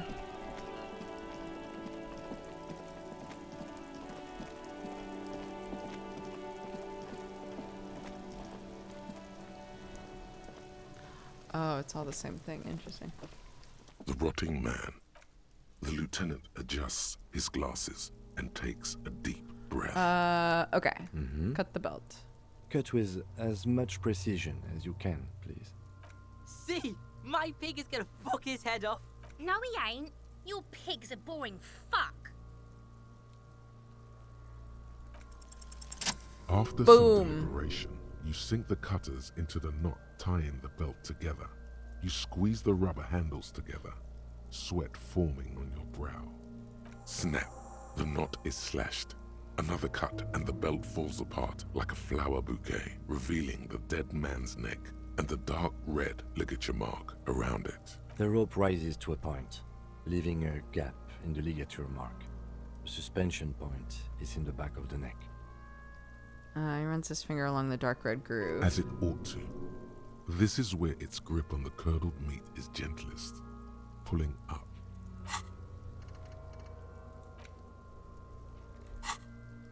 Hemorrhaging is observed on the skin, above and below the ligature mark. The mark is well pronounced, consistent with a drop from 1 or 1.5 meters. Chest is intact, normal contour. Abdomen is protuberant, pelvis intact, genitalia... No! It's gonna happen, see! I fucking knew it! Genitalia is male and unremarkable. No evidence on. of injury. I understand the use of that word in this situation, but it's just funny. Back Write it is down. symmetrical and intact. Upper and lower extremities are intact, but asymmetrical. There are combat injuries on the right hand, thigh, and hip. Bullets have bitten little pieces out of him.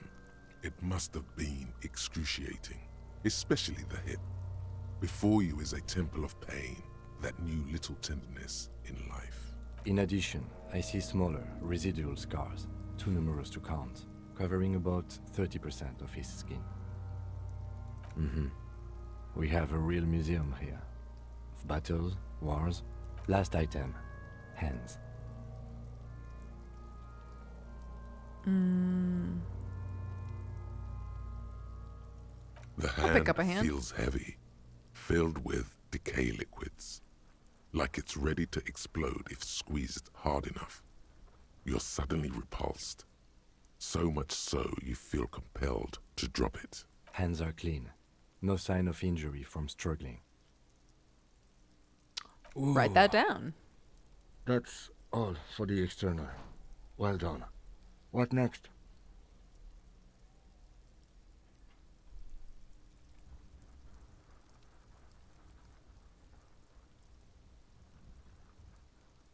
One second. I'm just gonna double check that my kid didn't just lock herself out of the house.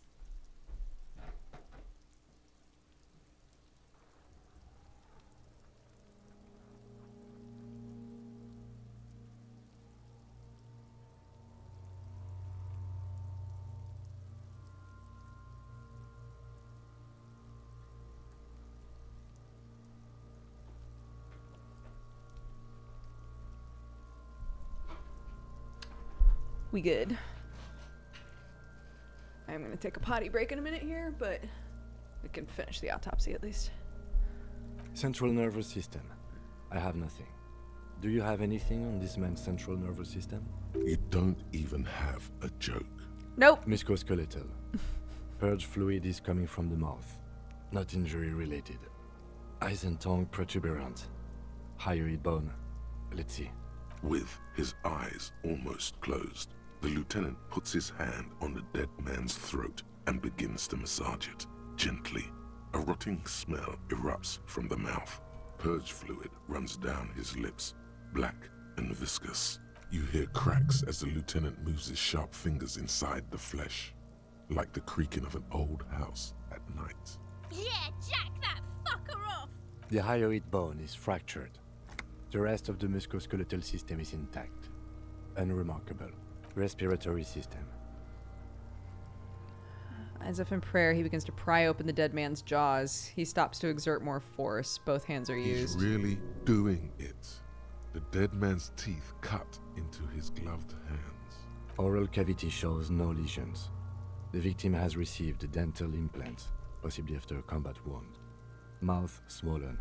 hemorrhaging present in mucosa of the lips and mouth. Hepatobiliary, NA. Why? Are you a hepatobiliary expert? I don't think so. Neither am I. Okay. Same for toxicology and serology, NA. Both? Unless you have untapped reservoirs of knowledge there. The completionist in me wonders if there's some... Nope. Cardiovascular. The body exhibits heavy lividity. Blood has gathered in the hands, feet, and neck.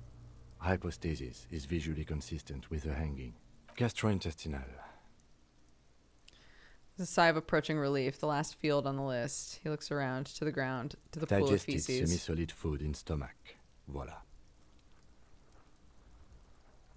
Write it down and keep the voila. Yep. What's next on the list?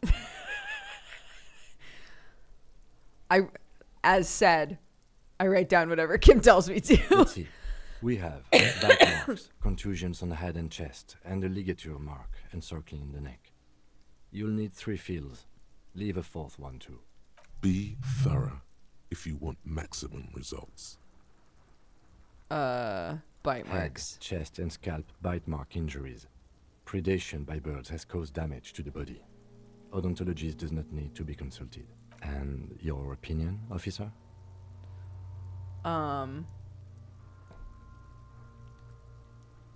Non-fatal postmortem. Agreed. Next injury? So, the scalp bleeds from a post-mortem head injury, a stone. The injury does not have the rim of an early inflammatory response. The perpetrator on the scene has confessed to causing it post-mortem. At maximum velocity, fucko! Has confessed to causing it at maximum velocity. Coagulated blood sticks to his scalp and chest, where the countless stones have hit the dead man. Beneath the description of injury, 2 boxes.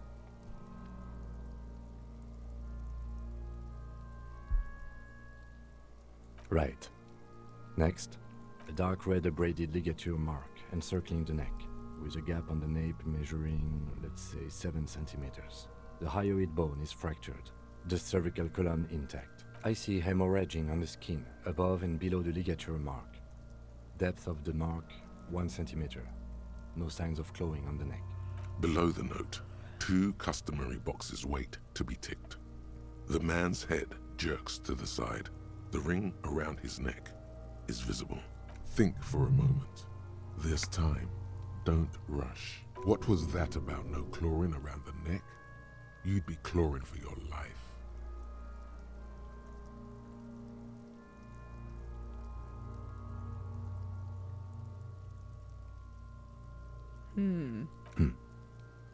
Why do you say that?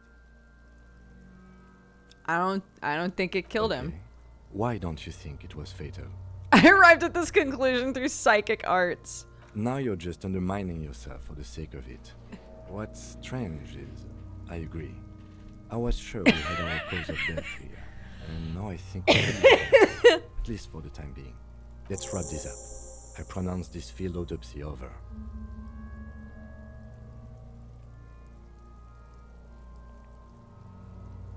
Wait, what now? Now we put him in a body bag and I drive him to Forborg for processing. The lieutenant looks at the dead man one more time, then at his notebook, then at the corpse again. You tilt your head, also looking at the corpse.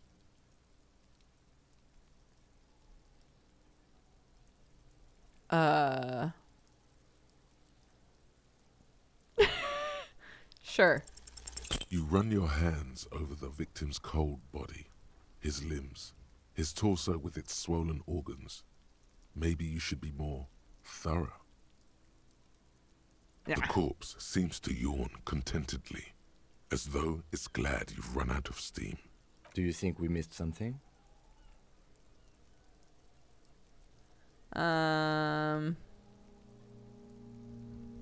Honestly, yeah. Okay, well, we are in labor mortis here.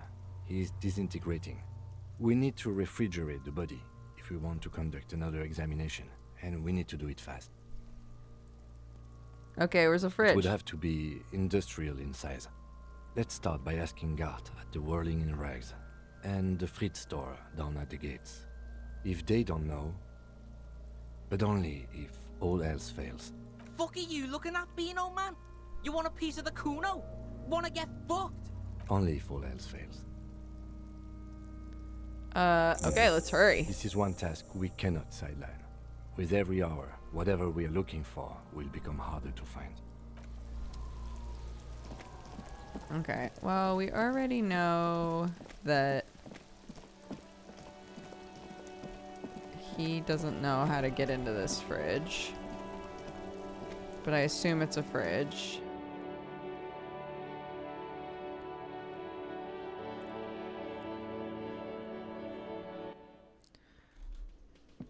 Yeah, we're calling our playthrough the Disco Dumdum.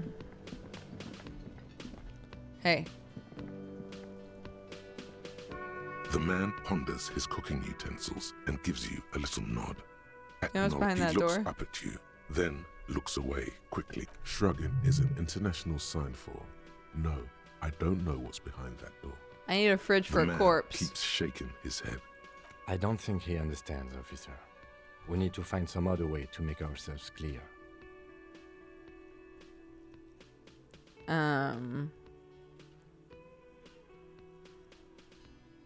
Oh, With the fridge? no. Body no fit fridge. Fridge more. How do you know? No, Maybe it's no. a small body. I know. Okay, we have our answer. It won't fit. Okay. Won't fit. Okay.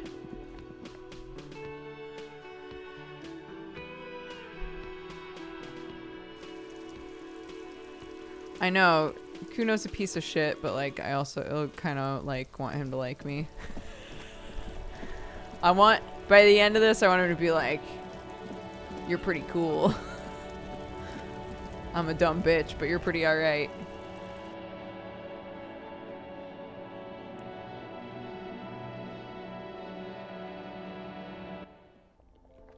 Look, I'm just saying this game's about like lots of mental stuff, Welcome and to Frick. something's Feel free to going on look with that around or kid. Something. Everything is out on the shelves. I have questions. Okay. I'm not really supposed to be chatting to anyone. Do you have a fridge? Right behind you. This is a fridge. I need to store a corpse in there. You're joking, right? Never mind, it Yeah, won't fit. Super funny. Okay, bye.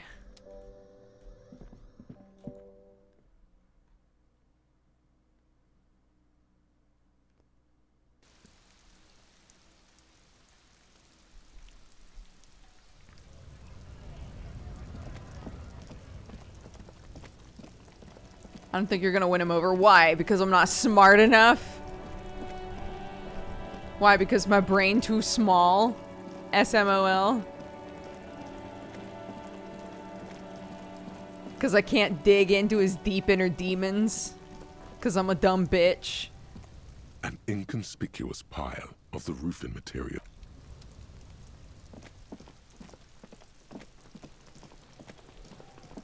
Oh, what's this? Though. This trash container is locked. Just a trash. Your fingers start to itch just looking at that padlock. We could try using a... Did someone say pry bar? Fuck yeah, pry bar. Pry bar. Your palms yearn its cold touch, to grasp it once more, as you've done so many. No or. We might want to ask for a key from the manager of the Whirling in Rags. He probably has one. And he also has information. Ask the manager? Bullshit. Go straight for the pry bar and pry this baby wide open. Is there another place that I can think of that might have a fridge?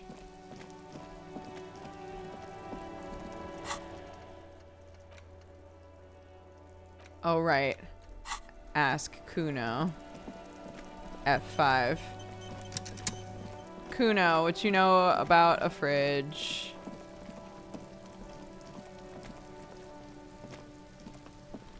Fuck does Kuno care? I need a fridge for a body. Fuck him.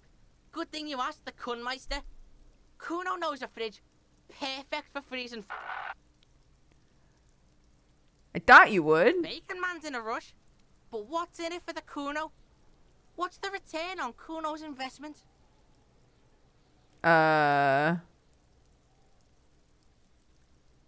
A I'll repay you for it one Kuno's day. clock's not doing shit. Kuno's got a fuckload of time. There's nothing on his wrist. Don't believe him, Kuno. He just wants to use your fridge. Okay.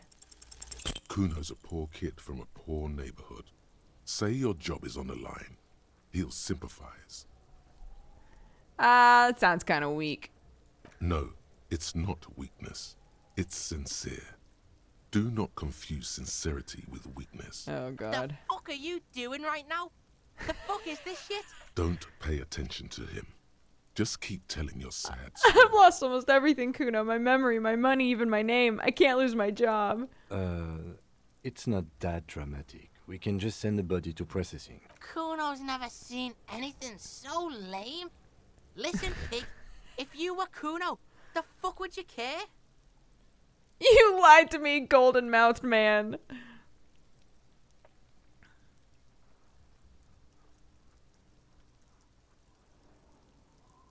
The body's decomposing, man. See, Kuno wants for it to decompose. Kuno digs that cadaver shit. Go fuck off and ask someone else. Kuno's not gonna snitch. He likes corpses. Why don't we go pester some other kids now? Okay, wait. Kuno doesn't. Okay, wait. I'm gonna load.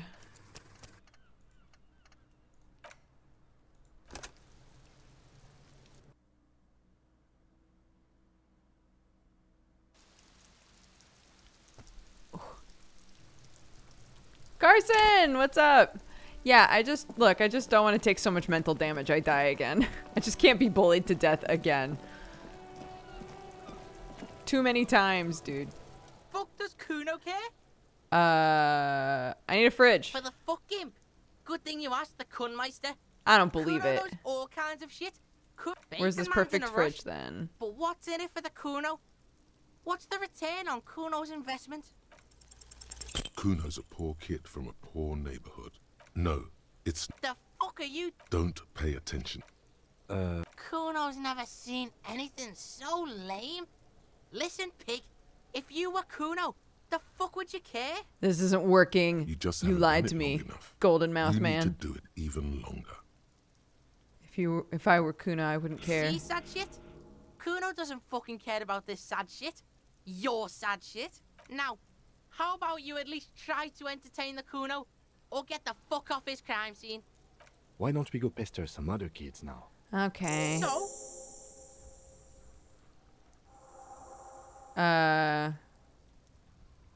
He said you're now the king of Jamrock? North Jamrock?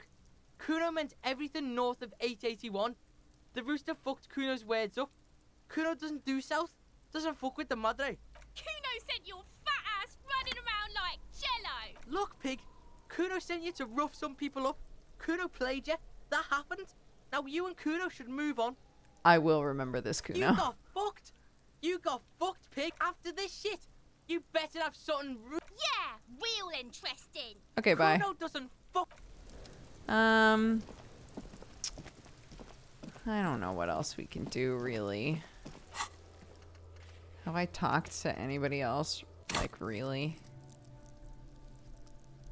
I have a level up point to use.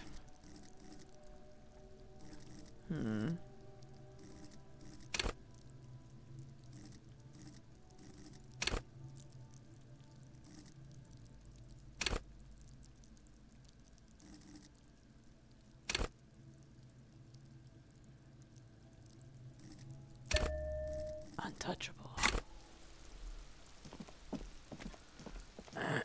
Okay, well. Hey, kid. You know a fridge? Hello again, sir. Are you interested in a new and exciting book? Okay, sir. I'll try to You wouldn't answer happen to any know a good question- fridge, would you? Like a big fridge a cop could put You a mean dead like body the in? ice bear fridge? Man. Ice bear. Yes, like a bear, but white. There's a fridge below the building in the basement, with red glowing eyes. I went back there once, behind the bookstore. Mum doesn't want me to go there anymore. Not that I want to. It was pretty scary. Yes. Oh, how do I get in the building? That's a problem. The only way in is through the bookstore, but my mum is pretty strict about not letting anyone in. But I don't know, you're a policeman. Maybe you can convince her somehow. Yeah, maybe I can. What's your My name? name is Annette, sir. My mum, her name is Plaisance. She owns the store. She's inside minding the register or organising the stock. Feel free to step in and browse our wares. Okay. Bye. Can I?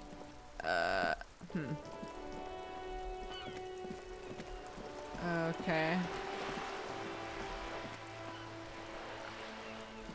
Oops, never mind.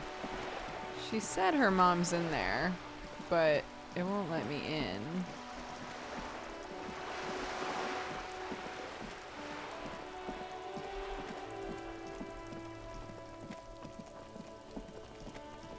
Hey, kid. Trying to sneak up on me. Yeah, I was trying to murder you. I'm sorry. Who's that? How do I get up there? You see a young man on a balcony nursing a cigarette. His eyes have been following you for a while. Not looking for any trouble, officer. Why are you whispering? It's like you're already in trouble. What's going I don't on? want to be seen talking to the gendarmerie if that's okay. I just want to finish my cigarette. It's the god of cigarettes and youth. Ask him if he's got anything to spare. Hey, can I have a cigarette? Apologies, but this is my last one. The god himself has denied you absolution. I need absolution. I don't know that brand, but I'm pretty sure you can get Astras at the Frit. Can't you toss that one down? I'm not sure that's a good idea. Okay. As you wish. We need to talk Is it to you. really that important? Like a nervous cat, he keeps stealing looks at the neighboring windows. All right, but make it quick. Once I finish this cigarette, I have to run. By God, this young man has the body of a decathlete. His lithe form was practically made for vaulting over the high bar. Can you tell me anything about the I can hanging? tell that you finally got him down. Thank you. It was quite a disturbing sight, even by Martinet's standard. What were you doing last Sunday? Oh. You already asked me that, didn't you? Did you? No, not you two. Some more muscular type. And when did you speak to this more muscular gentleman? Last week? I don't know. Look. You didn't answer the question. What were you doing last Sunday? I had a friend over. It was my Sunday friend. A Sunday friend? How intriguing. What's your friend's real name? He doesn't reply. Gesturing no with his cigarette. Someone hides behind a curtain. Those windows have eyes, and those eyes are watching, spying on you three. Do you train? Occasionally. Why? Are you on track? No. I just like to look good. Oh. I get it. He gives you a honeyed smile before shaking off the cigarette ash. What's your name? My name? My name is Martin Martinez. Martin Martinez? Good local name. A good local name. Okay. No. We won't. Now, if you'll excuse me, I really need to get going. This isn't a place or time for questions. Who knows who might be watching from the distance, hidden behind the curtains? I'm just trying to For a help moment, stuff. The man on the balcony seems almost vulnerable. Something moves in the depths of his feline eyes. Compassion and a hint of understanding. I am sorry, but I really don't have the information you're looking for. But, hold on. What's that? For a split second, his hand lingers, as though gesturing towards a stone placed right next to the front door.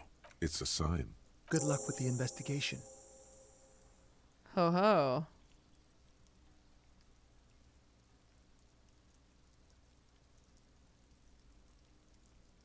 How do I get up there? He's gone. No point in running. Tenements like these often have multiple exits. If he doesn't want to talk to us, then he'll know how to hide himself. Shall we give he up? could be a witness. Him or his Sunday friend.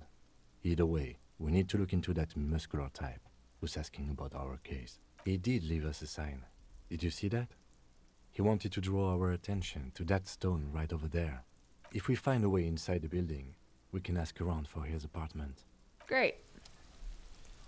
But also we still need a fridge.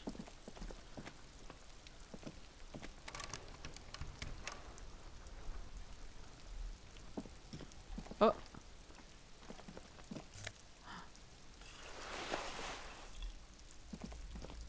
A bum hat? What does that give me? Reaction speed and no rhetoric. Let's go. Yes! I'm looking good. Let's fucking go, Kim. This is my true form.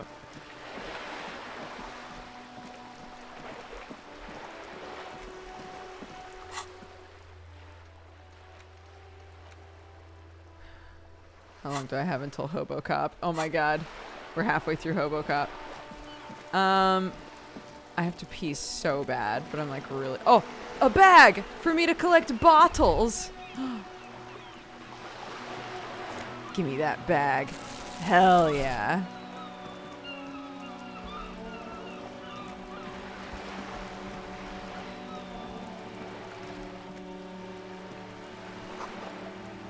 Bullet holes. Interesting.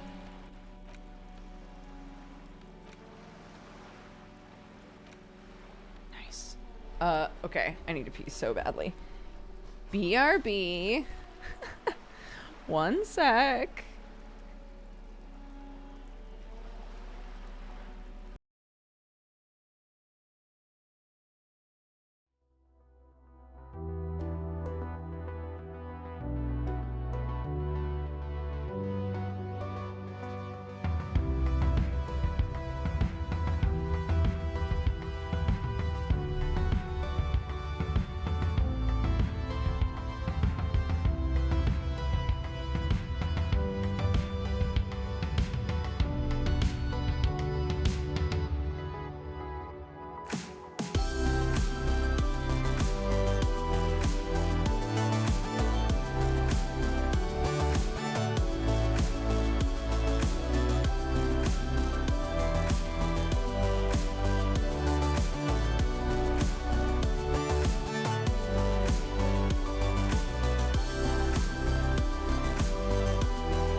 Okay, hello.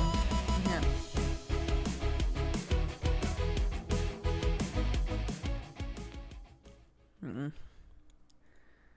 This chili, not the best chili I've made.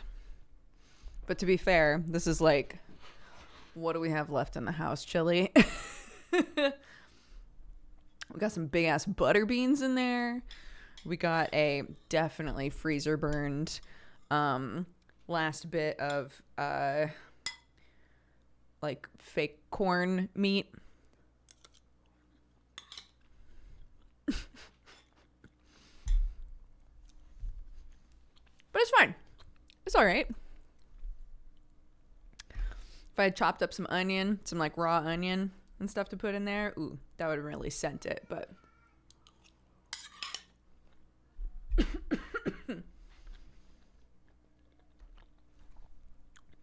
Not bad. Not amazing, but not bad. Can't complain. Even though I just did.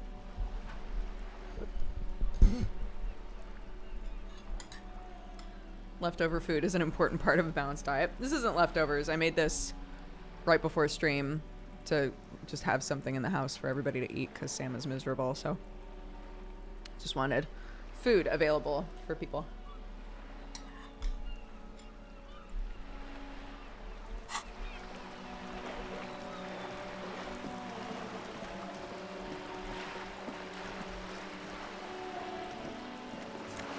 Oh, right.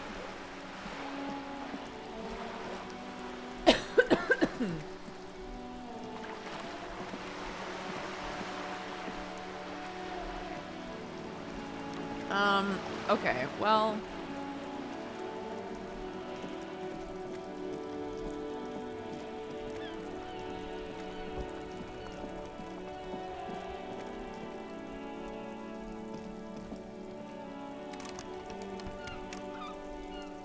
Okay, maybe we should just call it in then. That's okay. I'm fine with that, I think. The man is decomposed. The lieutenant adjusts his glasses and takes a deep breath. If you think so, officer, I'm not going to object. I need a little help for carrying him to the holding pen of my kinema. I'll take it from there. There go those beautiful enamel boots. You will never own the full set now. May they rest in processing. Oh, well, in another lifetime. It's too late to take him into processing today. I'll take him first thing tomorrow. I thought that maybe you would have the opportunity to grab them after, but...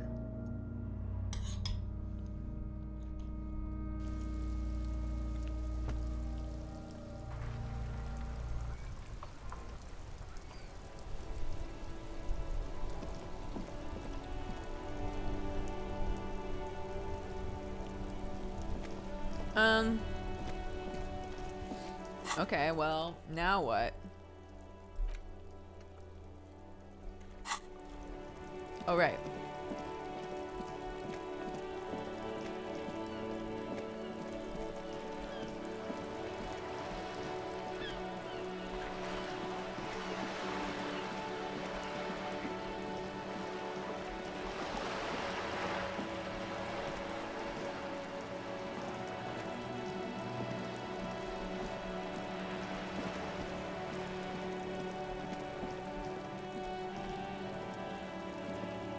God, there's more stuff in here. Fuck. Why did I never go up this far?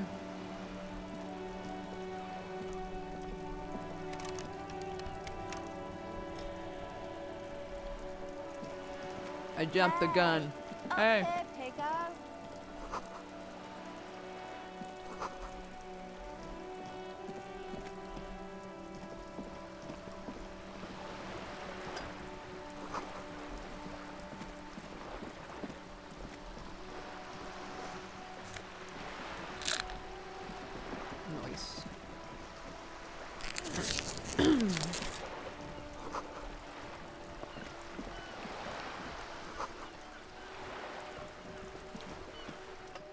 A striking woman leans against the cabin top of her sailing boat, smiling as you approach.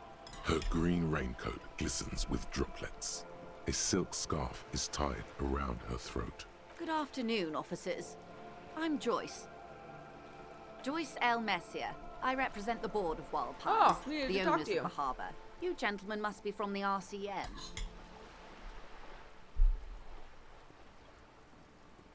What's the L stand for? My maiden name. Cool, I'll I'm shake her glad to hand. see you here. Like steel, there is strength there. If she wanted, she could sink her nails deep into your skin. I was dispatched to handle a strike, not a lynching. Anything I can do to assist the RCM in this matter, I will, gladly. That is good to hear, madame. My colleague will take the lead on this interview. Oh no. I should let you know that he is recovering from an unusual medical episode. Very unusual. But I can assure you of his ultimate competency. Cam, you're so sweet. It happens quicker than a shooting star. But did the lieutenant just wink at you? How interesting. I wish you a swift recovery. In the meanwhile, you have my full cooperation, and the full cooperation of the Wild Pines group. You're on a boat. Why, yes I am. Does it have a name? The boat? No. It is called Cordelati 19 because that's the type of sloop it is. Do you like My it? sloop? I like it a lot. It's the eel's hips, baby. What does that mean? I'm enjoying this part of the interview. It has so little to do with the murder we're investigating. Sorry, Kim. I really do, the lieutenant thinks. Is she thrown off yet? He's looking at the woman, assessing her.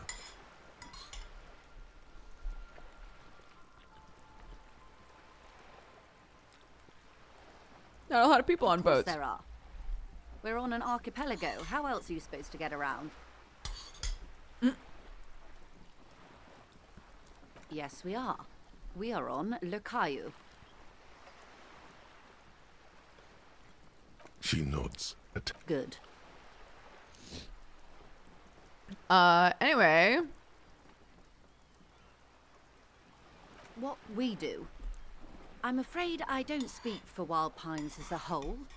It's a giant undertaking. Okay, what do they do? The Pines' core competency is logistics. Container shipping, freight, that sort of thing. See those airships there, blinking? Those are the shipping side of things, and that is the terminal. Another subdivision deals with energy, oil and gas exploration, offshore platforms. Got it. Nods. You seem rich. Can I have It's money? what you want to say, but it isn't that easy, is it? What is this? An athletic challenge? Scream it from the top of your lungs immediately. Show that asshole.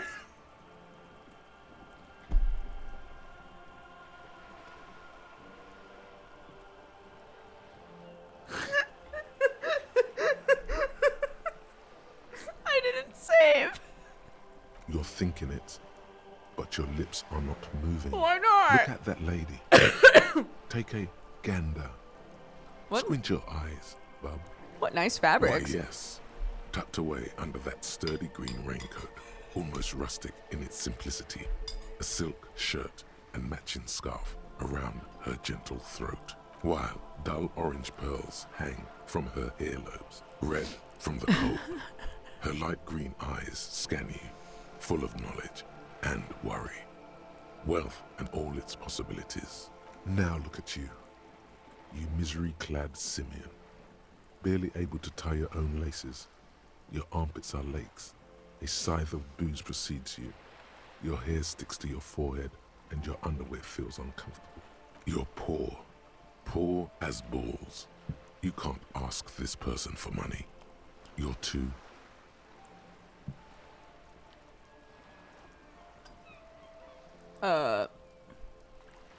Ashamed? Yes. You're too ashamed to ask this person for money. Too scared to belittle yourself in her eyes. Those half-precious stones of Odinel. As I was saying, if there's any way I may be of assistance, please don't hesitate to ask. I need someone to give me a lowdown on this reality we're in. Reality? No time to explain, just give me the lowdown. No, but please, a little context. We're not in such a hurry. Actually, maybe it's Of not a good course, time. The situation is precarious. What about these That's the man tats? who was killed. I'm afraid this is a discussion for once we've cleared the lynching question. How's you looking at the photo Better tied not to tie it? the forestay to the backstay on this. I hope there is something else I can help you with. Okay, tell me about the Quite lynching a few then. things, I'm afraid. The information I'm to share with you includes sensitive trade secrets. For the sake of my employer, I have to ask for your names and badge numbers. Of course, ma'am. We should have introduced ourselves. I am Lieutenant Kitsuragi from Precinct 57. And this is my colleague from Precinct 41. I'm afraid he doesn't have his badge at the moment. I hope mine will suffice. How curious. Why is that, Detective? My last badge is related to it. See. So, are you saying you lost your badge during the course of this episode? I could have eaten it for all I know. I don't remember anything. This world, this city, nothing. Oh dear. Some kind of encephalopathic amnesia. I don't even know how to respond. I do believe you, naive as that may sound. I simply can't imagine what you gain by faking such a condition. As I said, ma'am, his technique may be very unconventional, but he is an officer of the RCM. Of course, I sympathize, but I'm afraid I simply can't share anything more until I've seen that badge. She's a negotiator. Just float a favor at her. Insinuate. Maybe there's something else we could do. I will be frank with you. If I'm going to break protocol, I need to be able to justify it to my superiors. They're going to want to see something very tangible. You're in, but expect her to drive a hard bargain. Like what? Reports from inside Terminal B suggest it's a hub for the local drug trade. This is an open secret in Martinez. The Union controls the terminal, so it goes to reason. They're profiting from this trade. The company has tried looking into this matter before, to no avail.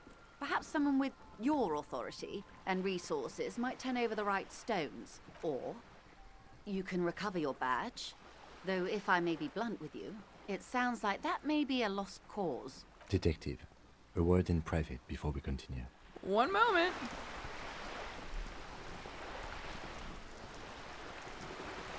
This is not going quite as I hoped it would, Detective. How did you hope it would go? Honestly, I was expecting you to use your unorthodox technique to keep her off balance and, you know, not volunteer us to be her henchman. I thought it was going well. This woman is running circles around us. She might have known about your misplaced badge all along, or she's simply an adept improviser. Either way, we've played straight into her hands. We shouldn't investigate drug trafficking? No. If there is reasonable suspicion, we must investigate. Otherwise, she could claim we are siding with the Union, or that we are on their take. We'd never hear the end of it. What I propose is, we ask her, then we investigate, briefly. But do not share the outcome of this investigation with her. We tell her it's done, and demand for her information on the lynching. Sounds good, Kim, my best friend. You're back. Good. What can I help you with? Okay, tell us about the drugs. Straightforward. Someone is using Terminal B to smuggle raw ingredients from the Samar and Isola into Revachol with the Union's blessing. Wild Pines has suspected it for years. Ingredients for what, ma'am? Meth and dextroamphetamine, GBL, and various synthetic psychedelics. Honestly, it might be quicker to say what you can't make from the stuff. Shit, yeah, baby. It's the party pipeline. Why would you want to shut it down? Why are you trying to shut down the party pipeline? I assure you, officer, these are not the sort of parties you'd want to attend. She has no idea what kind of parties you've been to. Yes. After they clear the terminal, we lose track. The actual production is taking place at various sites in and around Jamrock Quarter, north of here. Wild Pine seems to be well apprised of the local drug trade, ma'am. Do you mean to say the Union also produces the product? Sells drugs, I mean? We're in logistics. It's our business to know. And no. As far as the company knows, the Union does not produce it. They transport the ingredients for a cut. Yes, and you want us to but investigate. You won't get anything out of Evrat and the Dock Workers Union. Still, every chain has its weak link. Oh, good thing I got the bolt Unlike you, cutters. officer. I'm talking about the lorries. Once the ingredients reach Jamrock, they're distributed to a network of local manufacturers, well beyond our grasp. But in transit, they may be vulnerable. Perhaps you've noticed that a number of lorries are tangled in a traffic jam at the roundabout just now. Interview the drivers who are still hanging about. One of them might be waiting for a crucial shipment. Her irises are light green, like the river Esperance in bright daylight, upstream where it's clearer. I'll be explicit. If you find this driver, I will share company secrets with you. I wouldn't think of that. I wouldn't think of that.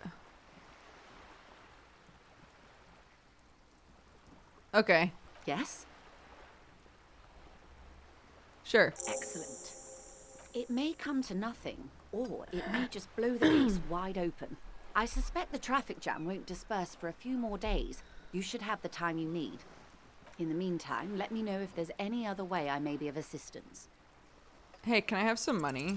Voila.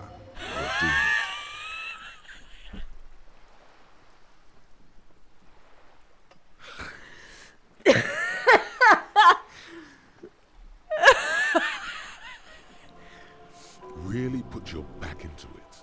Yell it from the top of your lungs. Money! What's my approach, guys? These rolls are pissing me off.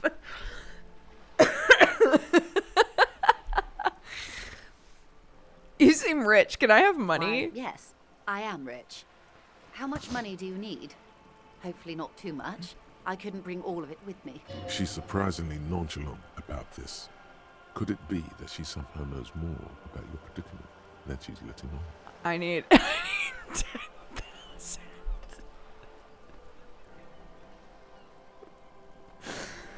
I need 100. That's a good sum. Not too small, not fantastically large. Oh my god. Oh, Joyce. She removes. Oh my god. Oily to the touch. Yes. There must be about 200 real in that zip bag. Maybe a little less. Plus some change at the bottom. So, I hope I didn't just bribe you, officer. It may not be technically illegal under the Emergency Act, but still.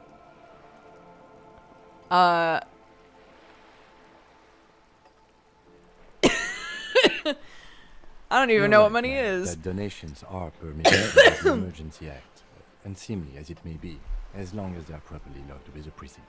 Incredible. Which he most certainly will do. Now, how else can I help the RCM to... That's of course, it. Detective. Thanks, Joyce. Oh my god. Buddy, let's get me some clothes. Holy shit. I'm rich. Oh, why can't I go in there now? I could touch that before, but I can't do it now. The streets will flow red once more. A great torrent Hero arc? rushing down Rue de Esperance. You wait and see. The streets will not flow red with anything. Who are you? I'm Cindy the fucking Skull. What else do you want to know? Date of birth, blood type, the last time I was tested for Hep C. I'm the law.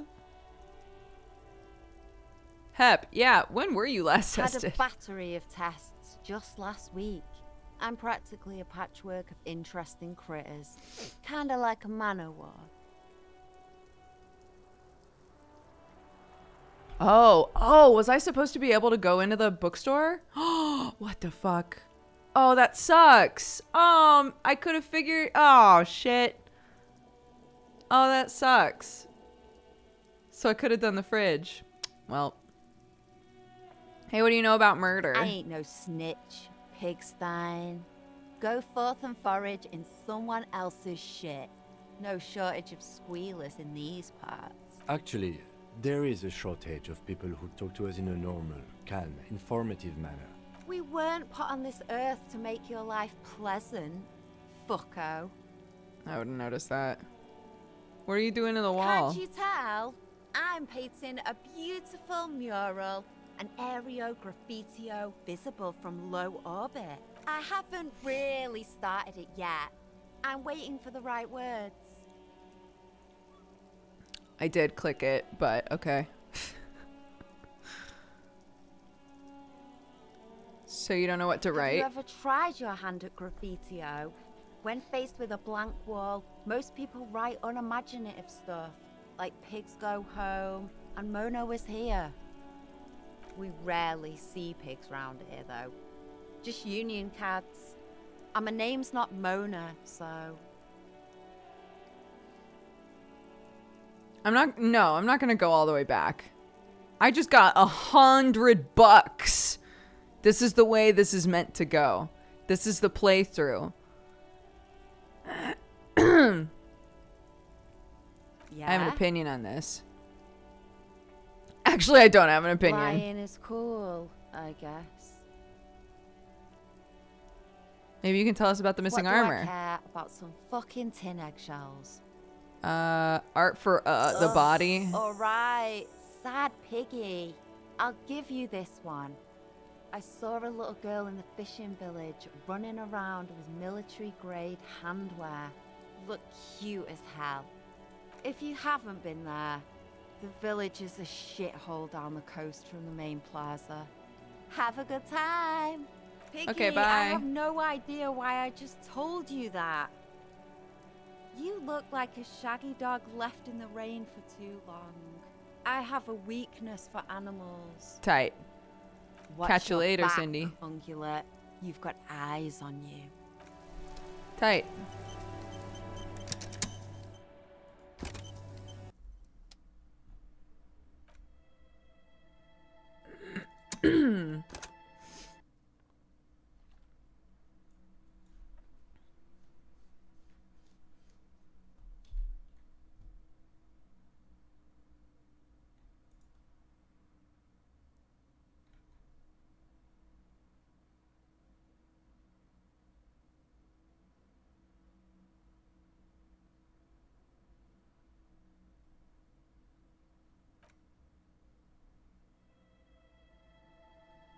Let's go.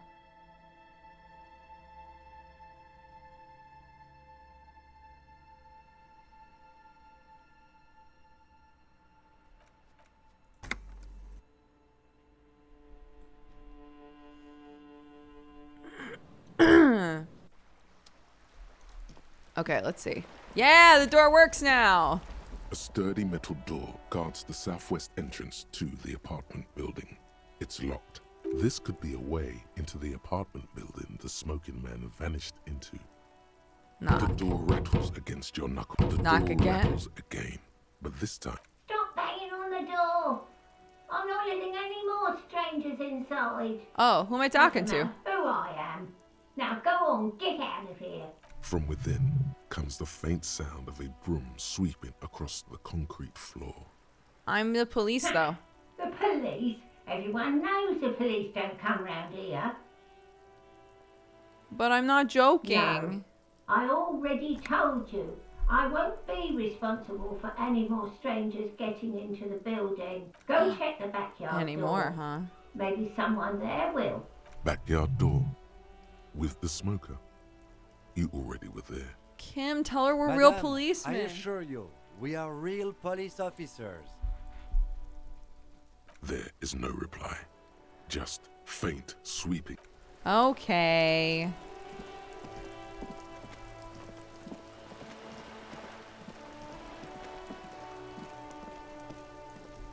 This is a wall on the side of an apartment building. Why am I looking at this? You have no clue.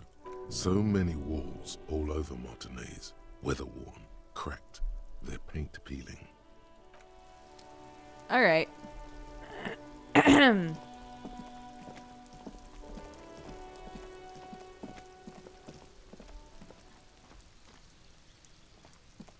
A stone like any other. Like there's a key beneath it, rusty from the dirt. This must be for the front door. Pity doesn't have the apartment number on it. This building has many apartments and the man can be in any of them. We'll just have to go in and see. Tight. What was this? The spread pattern of these bullet holes makes your chest ache. Your breath grows heavier. Remnants from the revolution. These are over half a century old. Is there something we should No, do about we're it? not constructors and renovators. And these bullet holes do not warrant an investigation. Can you tell me about the revolution? Not much. I don't have a fresh perspective on it. Should we go? There's so many quests, dude. Oops. No, continue. Sorry, Kim, I confused myself. You're great, though.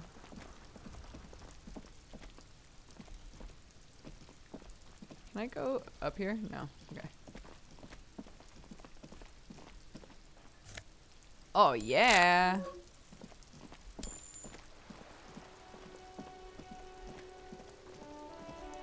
Je suis riche. Wait, yeah, hold on. Should I? Okay. I was like, why am I zoomed in so far?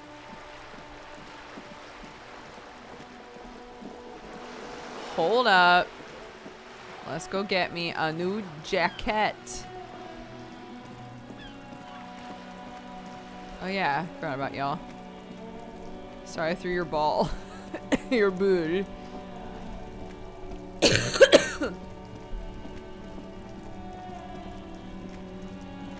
feel like this might ruin my aesthetic. You know?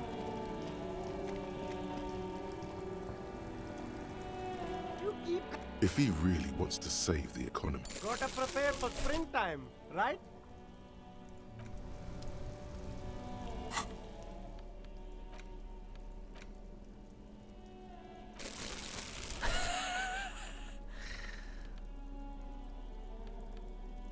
Keep your cool. Oh, and this one just reminds me of cop stuff. I look so cool. It's wacky. There's a pile of cheap sunglasses. You like sunglasses? Stylish shades, huh? They'd be even more stylish if you paid for them with net worth. Rummage These through. are all boring. These are all first-rate sunglasses. Premium design, super material, very cool. UV resistant. No luck. Oh, that visor is perfect for you, officer. It'll definitely keep the sun out of your eyes while you're shooting criminals. Hey, at least it might actually offer some protection against the sun. Not like those cheap plastic shades. Should we be prepared for firefights? I hope not. You don't like it? Sure, Square Joe. No problem. Let's get you some real shades. Nah. I like my current shades. You see two lowly, defeated speakers. I can see you with taste for luxury, officer. Speaking of luxury, a pair of Faun Ultras. The design is impossibly sleek and simple. Those sneakers, mister. Those sneakers are the latest Faun sneakers. Super air. Reaction super fine, speed, super hand-eye cool. coordination, Only -1 50 encyclopedia. Oh. What about these These ones? once respectable speakers have been conquered, reduced to a small heat emboss on the veneer reads, Solidarity Aid from the People's Republic of Samara. No, don't look at the speakers, officer. Look at the sneakers. The sneakers are the stars here. Poor little speakers. No, don't pity them, officer. These are old Samaran garbage. Don't even look at them.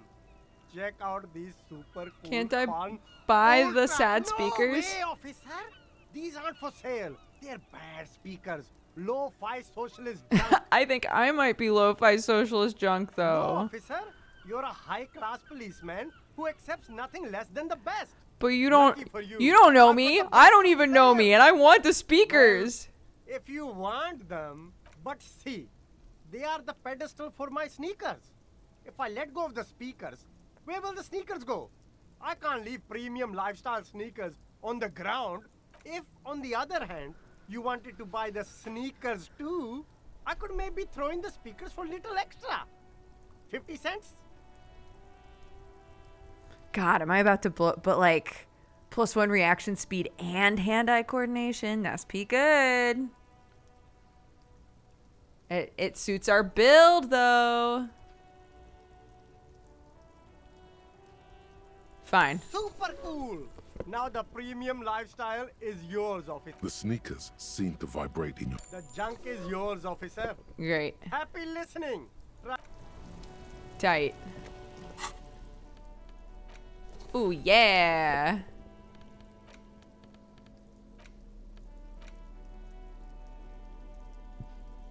Sell them for cash? No, but... Oh.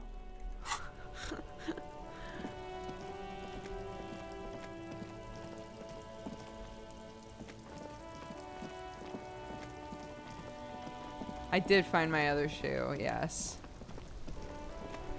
Because I'm a prince.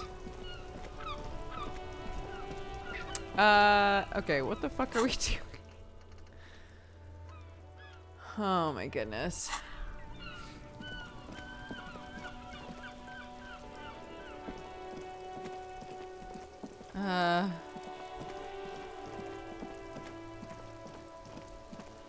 Oh, yeah, look, now the door lights up. Man.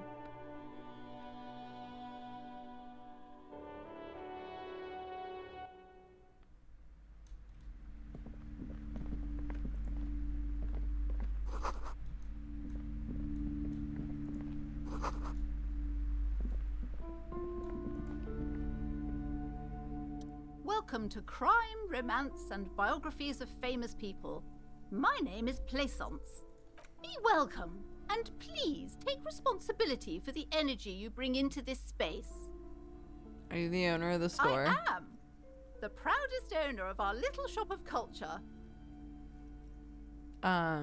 Is your daughter the one standing outside? Annette, yes, my daughter. I hope she wasn't slacking off again with her nose in science fiction. Tell me, was she at her post doing her job like a proper girl? Of course. Wonderful. Did you talk to her? Yeah. Great. On a scale of 1 to 10, how compelled were you to buy books after talking with her? A 10? My precious, her dedication brings joy to my heart. If you have children, I hope they turn out as great as my Annette. The way you're handling her strikes me as wrong. I'm here to dismantle the free market and abolish child labor. Anyways. The woman before you scans the store. What if I want to buy a book? Why are you talking to me? Everything is on the shelves to browse.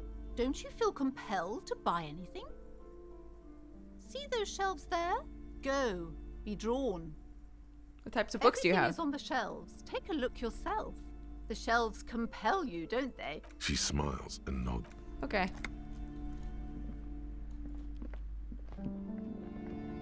The display rack is brimming with worn paperbacks featuring an extremely muscular, sword-wielding barbarian on the cover. Nice. Nearly all the titles contain the word Heimdall somewhere.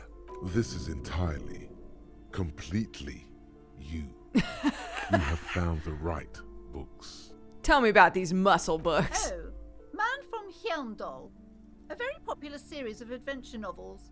They're awfully immoral and violent books. Why are they popular? Violence, scantily clad women, epic narratives, all those mystical things he encounters. They're bound to grab those with little imagination and nothing to do.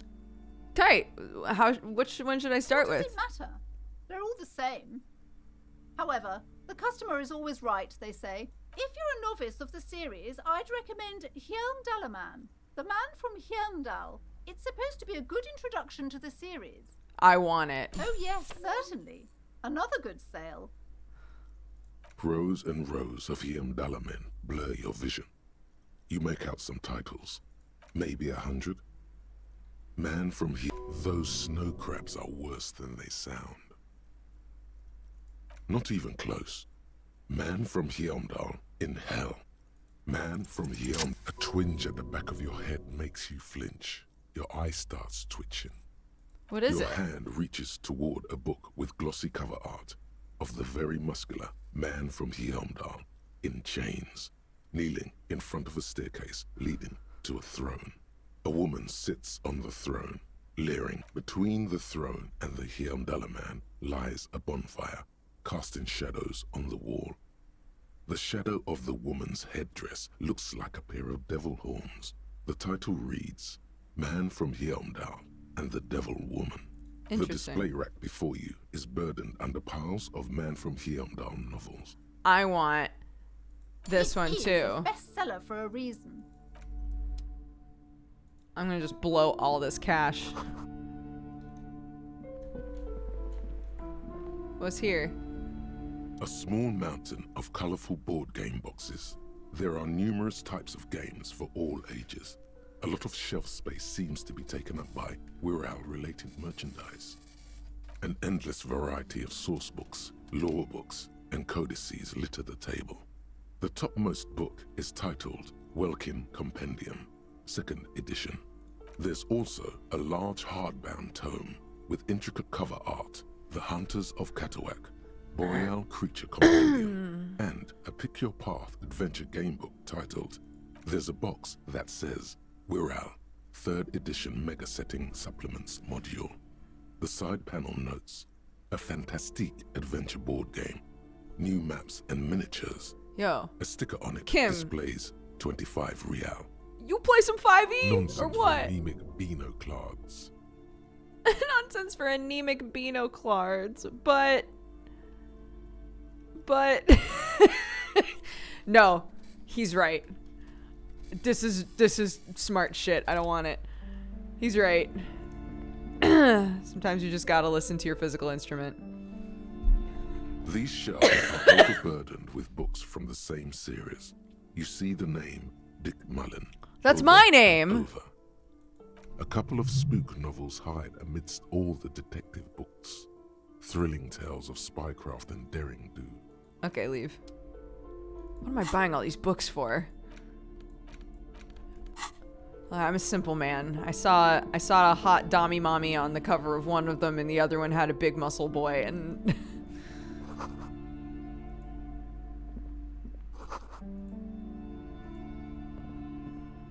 The plaque on the shelf reads, Biographies of Famous People. You see a large variety of names, none of which ring a bell. Great. Don't know any of them.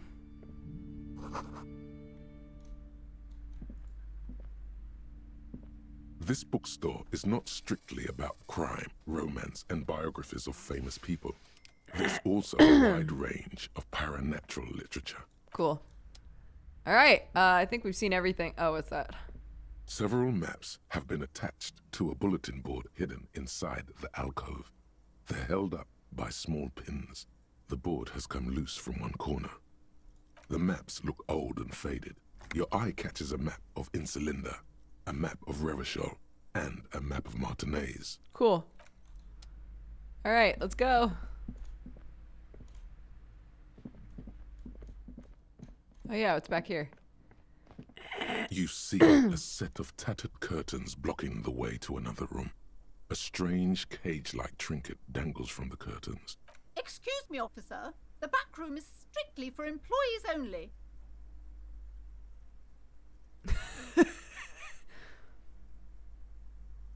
But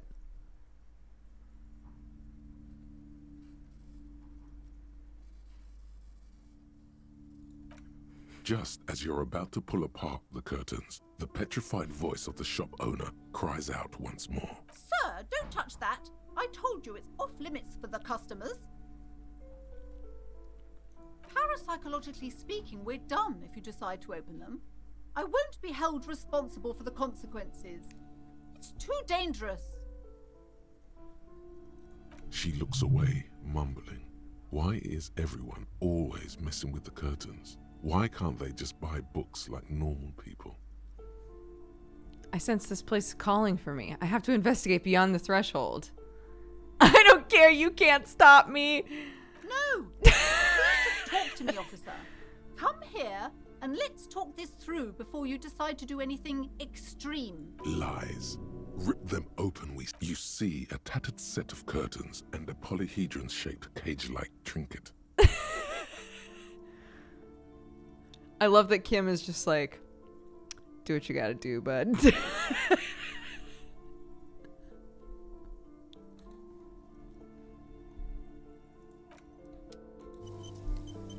You see a tattered set of curtains.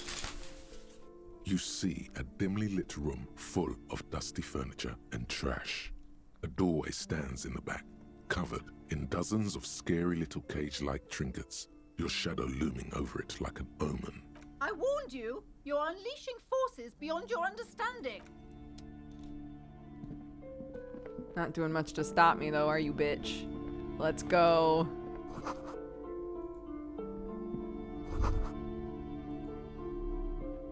A heavy door with a missing handle stands before you, covered in dozens, if not hundreds, of little oddly shaped trinkets and charms. It appears to be locked. What if you just break it down? Break down the door.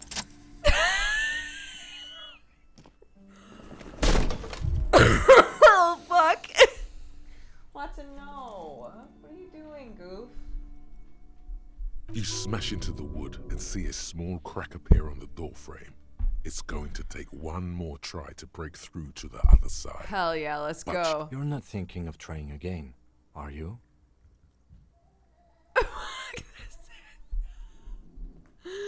Fuck the system!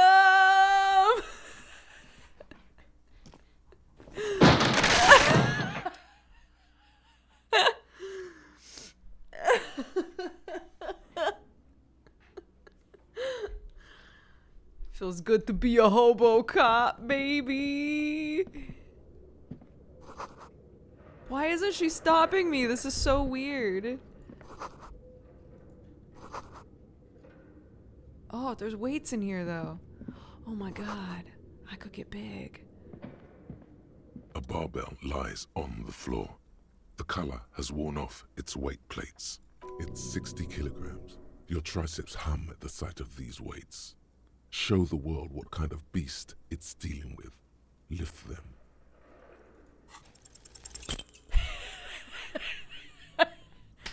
You ready, Kim?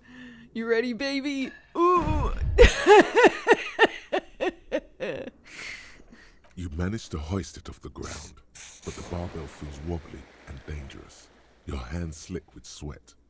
Turns out you're no beast, just an old man with bad form. No, come on, physical instrument. Even You don't gotta be that way. your body has failed you. It's a miracle you didn't injure yourself. It's the gloves. Proper weightlifting gloves would definitely afford a better grip. Hey, Kim. We good? What is this place? Looks like a gym. Yes, but no one's been here in ages. I doubt the electricity still works. We should find a flashlight if we want to go on. There should be one in my kinema. Some specks of dust shimmer in a faint beam of daylight falling from the window.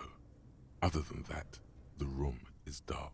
An eerie feeling rises in your chest. What if there's a reason no one's been here? Because it's closed. Now let's go get the flashlight. How are we gonna get it?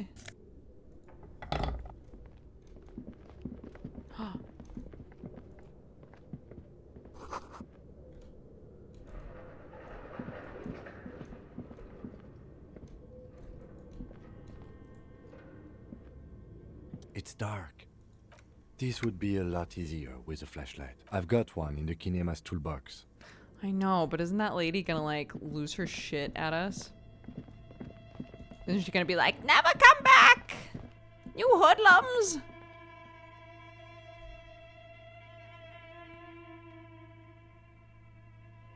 I guess we'll see. We're the law, so I don't know what she's gonna do about it.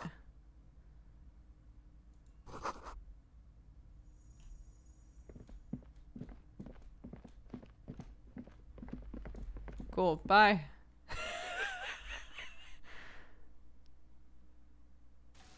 Guess she's never dealt with a hobo cop before.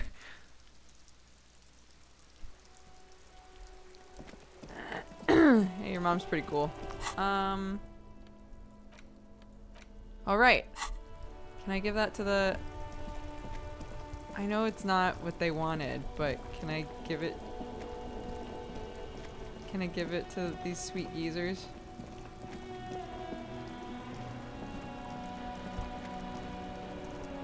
I have really outdone myself. Yes, that's what you need, Gaston.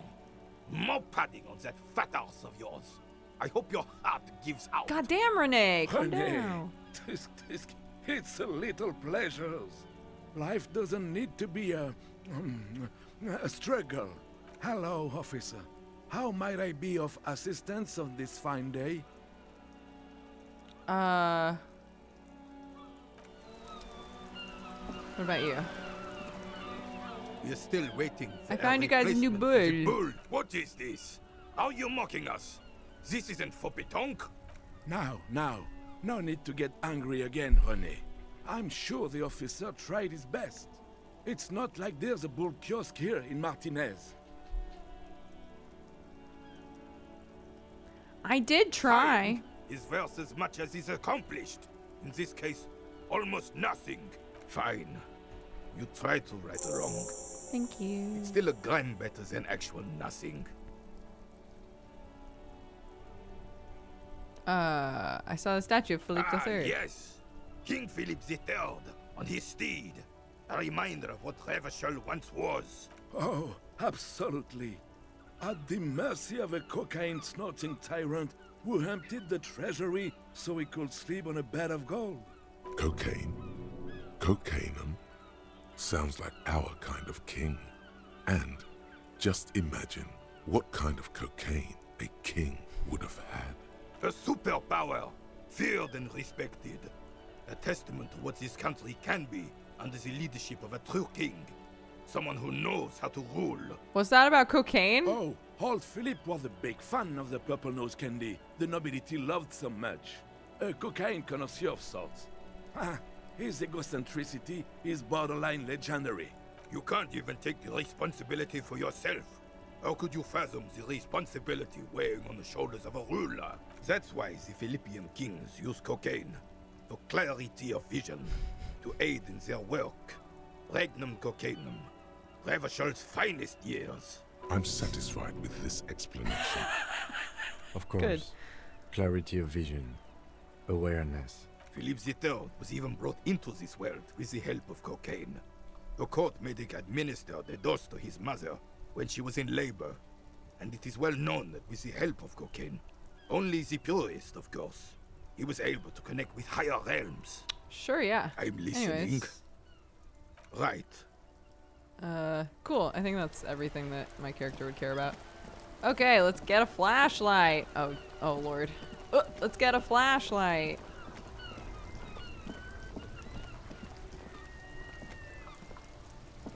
Inside, you see a set of steering levers, a radio microphone.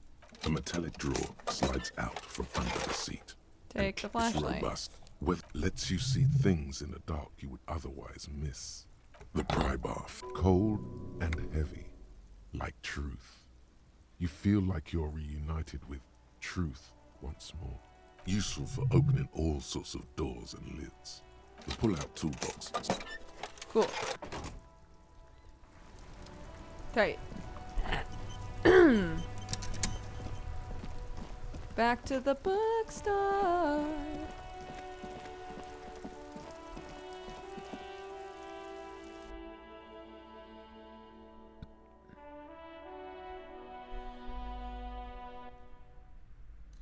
Excuse me, lady. I can't believe, like, you bust through this door and she just kind of stands there like, okay, your funeral.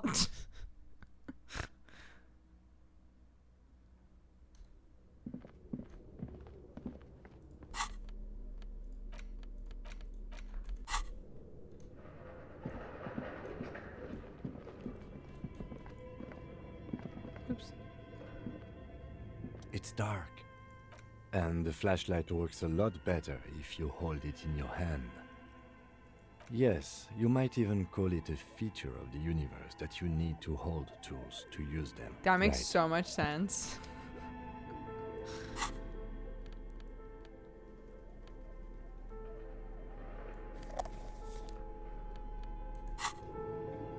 Ah, that's probably why I couldn't pick up bottles before.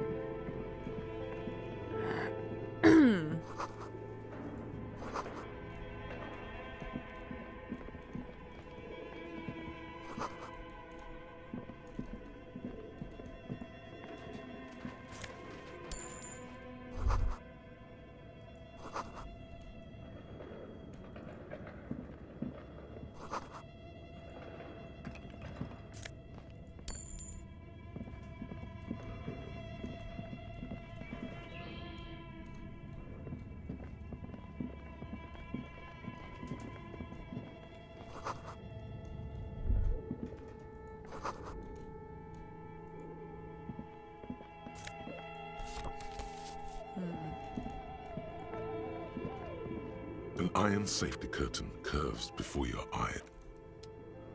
Let's come back to this.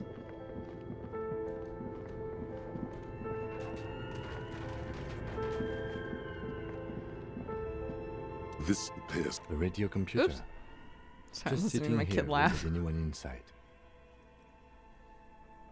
What he means is that these things cost money. Why would anyone just leave it behind? This is the Ream Civic radio computer, model RC5120, equipped with a Feld mainframe and a Ream-compatible printer. The machine lights up like some prehistoric animal stirring from its slumber, revealing fluorescent play and print keys on the keyboard. The hatch on the machine's central compartment is wide open. Press print. What was printed Nothing last? happens. It's empty like a beehive without its brood. This is where the memory should go. Nothing happens. Something's missing. This old fireplace is covered in lines drawn in blue and red marker, the mesh spreading over the stone like blood vessels on alabaster skin. It looks ghostly and strangely ancient. Kim, what is this? Radio frequencies, it seems. UK unclear. It looks like a cardiovascular system split into veins and capillaries. Very advanced. Looks like an elaborate piece of art to me. I think so. The web is comprised of radio stations, all lead back to one red heart, titled the Game Master Frequency. A note says, this one can listen in on any station it wants. Looks like a surveillance program.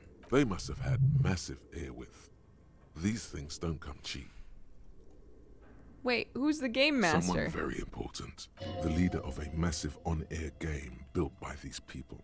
Whoever decides to call in to a call-in station, it looks like.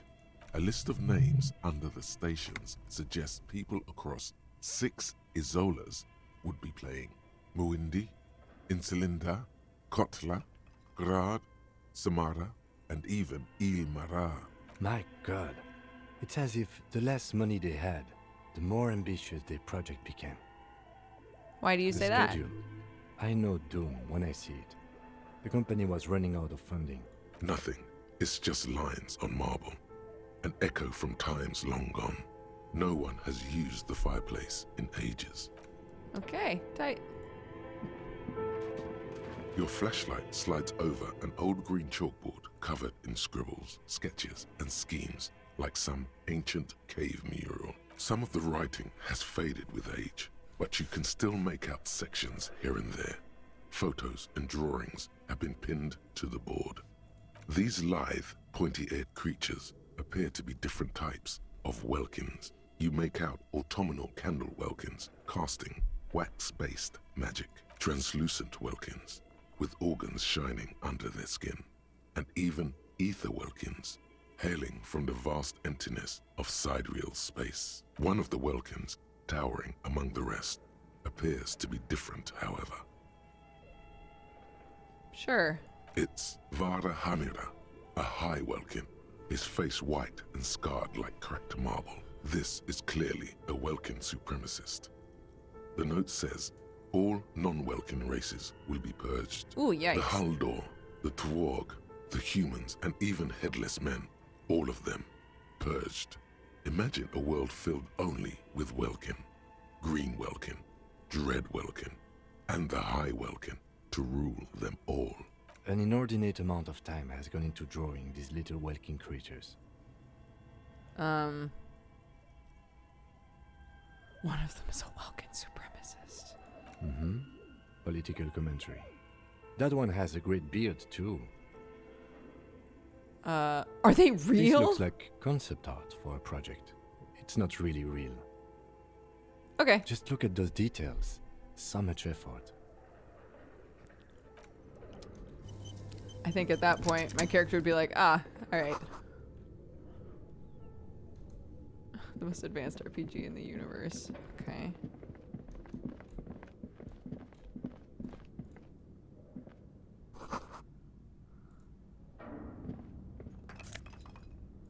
Tape.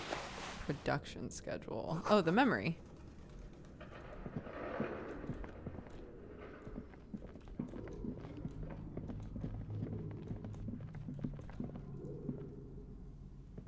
Tiles on the cube like a smooth draw. The filament slides into place.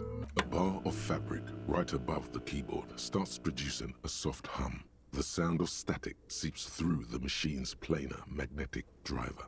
Oh no. It was already glowing and now it's also making a sound. It's probably some alien CO-like technology. Half-Light is like straight up just ape The brain. static gets louder, slowly filling up the abandoned hall, until a voice speaks out, crackling and old, cutting into the air. Good afternoon. Fortress accident en rue de Saint-Ghislaine. This is East Insulindian Repeater Station 1.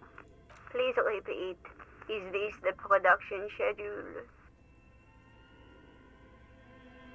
This voice, like, ever so slightly reminds me of Bo, of Sketchy's character on Calistro.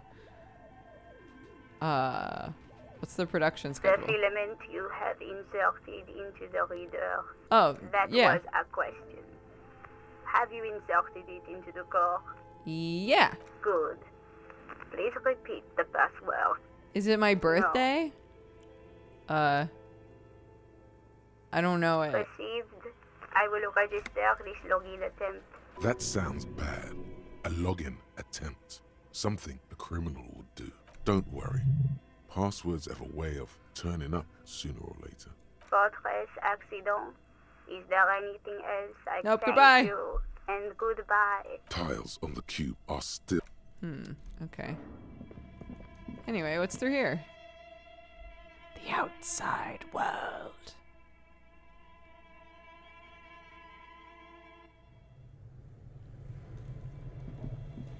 Oh, it's the fridge. It's the people fridge. Could have been.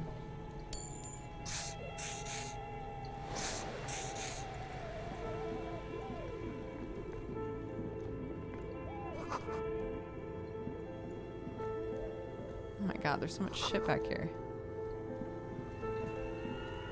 Okay.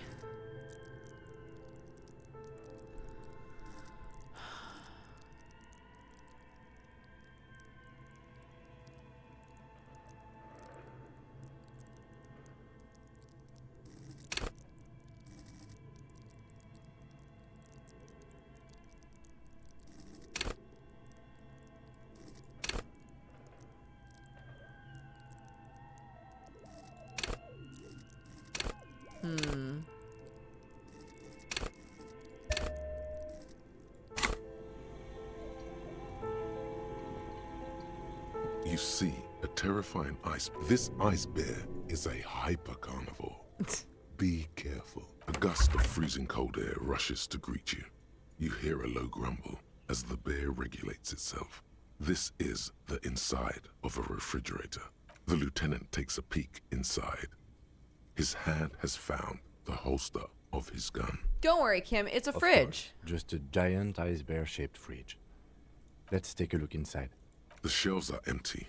All you see are crumpled ice cream wrappers with the brand name, Revachol Ice City. A handwritten note has been attached to the door. The fridge is huge. A friendly cartoon bear smiles back at you from a glossy cellophane wrapper. It looks nothing like the fridge. The paper still smells of vanilla and chocolate. You pocket the note and the little fridge magnets keeping it on the door. Great.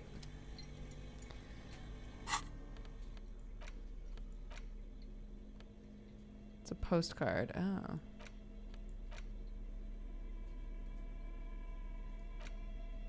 Oh, The interact. note is written with a blue pencil on Oh. a piece of lined office paper. The kitchen magnets have left spots on its surface. Does it say anything interesting? This is tangential at best, but the lieutenant's detective instinct is still active. Someone has scribbled, S. I can't believe the off-site copy is still here. The illiterate ginger kid keeps stealing stuff from the studio, so I had to hide it somewhere safe. You'll find the filament memory with the off-site copy in the frozen ice cream maker. Please take it home, ASAP. It's important. I'd do it myself if I lived in a civilized place with a freezer. Take care, Sully Swaff. I don't know. I assume it's somewhere close to the ice bear fridge. Okay. Sounds good. I thought it was this. Oh my god.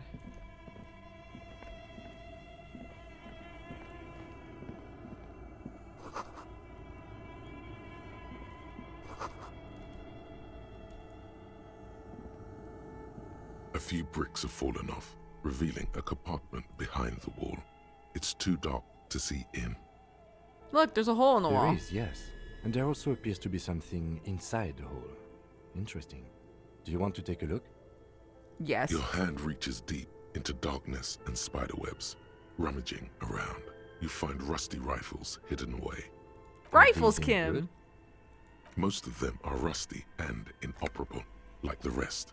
But one catches your eye. A bolt-action model with a fine wood stock, in better cosmetic order than the others. An old Belmagrave rifle, Revolutionary era, prized for its reliability more than its accuracy. The rest are probably Belmagraves too, just too damaged to be sure. This old Belmagrave looks A aight. rare sight. Seems to no longer be functional, but still a beautiful thing in its own way. Where are we? Seems like an old bunker from the Revolutionary period. Look at all those rifles. Must be an old weapons cache. What does it It mean? means there are firearms, albeit inoperable, still lying around in Martinez. It's an interesting coincidence, I would say. Might come in useful in the future. He likes this find. Hobo cop. Yes! A perfect way to end. Hobo cop. Technically, you wouldn't be a cop anymore, but a hobo. That would mean game over for the cop chapter of your adventures. But who knows where the hobo part takes you? To the bar? The old L'Assommoir? To the pier or the sewers? To Le Royaume, where for 300 years they interred the dead. You could plunder royalist crypts for long-forgotten triple malt bourbon, then fight the Aramakan beast that lurks the bottommost sepulchres. The secrets of the city are all yours at last. Oh, alright. Okay. Reveals extra special collector's edition tear bottles on the map. More money from selling tear. Hell yeah, that's what I'm talking about. And I got a gun. Yeah, baby. I'm not a cop anymore, just a hobo. This is so weird. Oh my god, there's so much to look at back here. Okay. We gotta do this next time. We gotta do this next time. We gotta do this next time.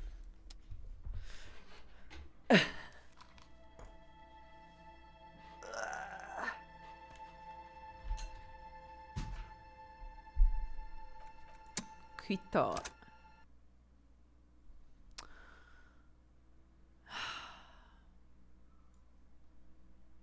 Hobo Cop. Pretty fun. Pretty fun. Can't complain. It's a very fun game. Again, I can't tell like how often things are actually meant to be funny versus us just making them funny, but that's okay. Yeah. So this is Tuesday, which means that I'll be streaming again later. I do Final Fantasy 14 with my cousin on Tuesday nights, so I'll be streaming again in like 3-ish hours. But tomorrow's my day off, so no streams tomorrow. So we'll be back playing this again on Thursday.